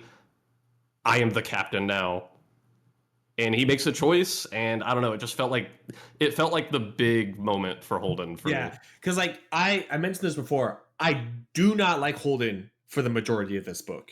Like I think he's a weak main character. Just don't like about him. I think Holden is vastly improved in the second book, and especially from like that moment there. Like by the end of the second book, I'm like, I am totally down with Holden. Like that's what cemented his character for me. Yeah, like, and I think even he gets even better. Book 4, like, has one of the coolest moments of the series. Mm. I was just like sick. But yeah, I think like it's a strong start to the series, and I'm interested to know like your thoughts at the end of book 2, because something happens that recontextualizes a lot of what happened in book 1. Obviously, right? But Yeah, like yeah. it's like it's a folding mystery that you kind of understand more and more about this like proto-molecule and like what it's there for and stuff like that. So yeah, that's the thing. I got to the end of the book. I did not expect to like this as much as I did at the end. Yeah, same. I was the same exact way. So this ended up being a good recommend. Good. I'm glad. I was real worried that you would like stop halfway through, or like just whatever was happening on Arrows would not be able to like get you to like get over the hump, because I think after I was this, almost there. I was about to Oathbringer this book, but I was like, Joe's my fucking boy. yeah, I'm gonna just tough it out, and I got rewarded for it. yeah, It is I'm so glad. funny that Oathbringering has become the verb. It's a verb now. Good book that has a wall that multiple friends run into. Crazy. So But yeah, that's Leviathan Wakes. you gonna keep expansing after this, Bradley? I will, but I think I'm due for a Dungeon Crawler Carl next. Same. Cool. Same. But Twig. I'll say a Twig is like at any given time I try to have like one like book I'm reading with like words on a page and one book I'm audiobooking. So right now Twig is like my words book, and this will be my audiobook. Oh, that works out great. Yeah. Yeah, I think I need to get one for. I need to get a word book for my Kindle. I think I know what it's going to be. It's a recommended from another friend of mine. I'm reading The Blade Itself. That's my book I'm reading right now by Joe Abercrombie. Okay, I have that book on my shelf. I ordered it like a little less than a year ago because I've heard it's really fucking good, and there are things I like that apparently are insane. I have that book in my Audible library, ready to go. Okay. It's supposed to be fucking good. Interesting. I have 13 hours left on the audiobook. It's interesting because this is a story in which I feel like there is no like hook I could like pitch you on. It Like just drops you in. here's like the interesting thing about this world, or like here's the thing that sets it apart. Like kind of like the expansion. Like I say, like it's very hard sci-fi. It's a really big tonal twist at the end of the book that I think really propels it later with like the zombies and the proto-molecule stuff. Like I think that's like a strong hook of a setting. I'm like halfway through this first book and I can't really pinpoint what is the like setting thing that sets us apart from everything else. I might learn later, obviously, but like nothing has popped out. But the characters in this book have been phenomenal. That'll They do. have- You could just lead with that. That's enough. They're, like the one that stands out to me is there's a guy named Glocker who is an inquisitor, and he for the first half of his first chapter he's like talking in his head and like he's talking about all of his plans and what he wants to do, and he's a cripple, so like he has like a limp and lame leg, but then he speaks and you realize he has a lisp because he got tortured and he tore out all of his front teeth, and like he thinks normally. Like his words are like normally written and they're like totally fine, but all of the words that he speaks are different. Like just the way he sounds. And I think that's like such a cool like differentiator. Like in his head, he sounds normal, but whenever he speaks, his deformity like shows itself. That is cool. Now, Joe, you And should be telling about this in the future. True. When we got a little more time to work with, you know what I'm saying? Yeah. But I just wanted to like point that out because I've been really at the same time like I have no kind of fucking way to like hook this right now other than I just really like the characters here. But yeah. But no, I'm glad you like Leviathan Wakes, Bradley. That makes me happy. Yeah, it worked out. Yeah, thank God. Thank God. All right, gang. I gotta do some packing today, and Yeah, that was a big one. and I gotta That play some was- Deltarune. So That's a lot longer than I thought. that is 100 in the bank right there. Yeah. That was a good one. We did it. Baby. All right. Goodbye, everyone, and I will catch you guys for episode 101 Dalmatians. Yep. Bye bye. Bye.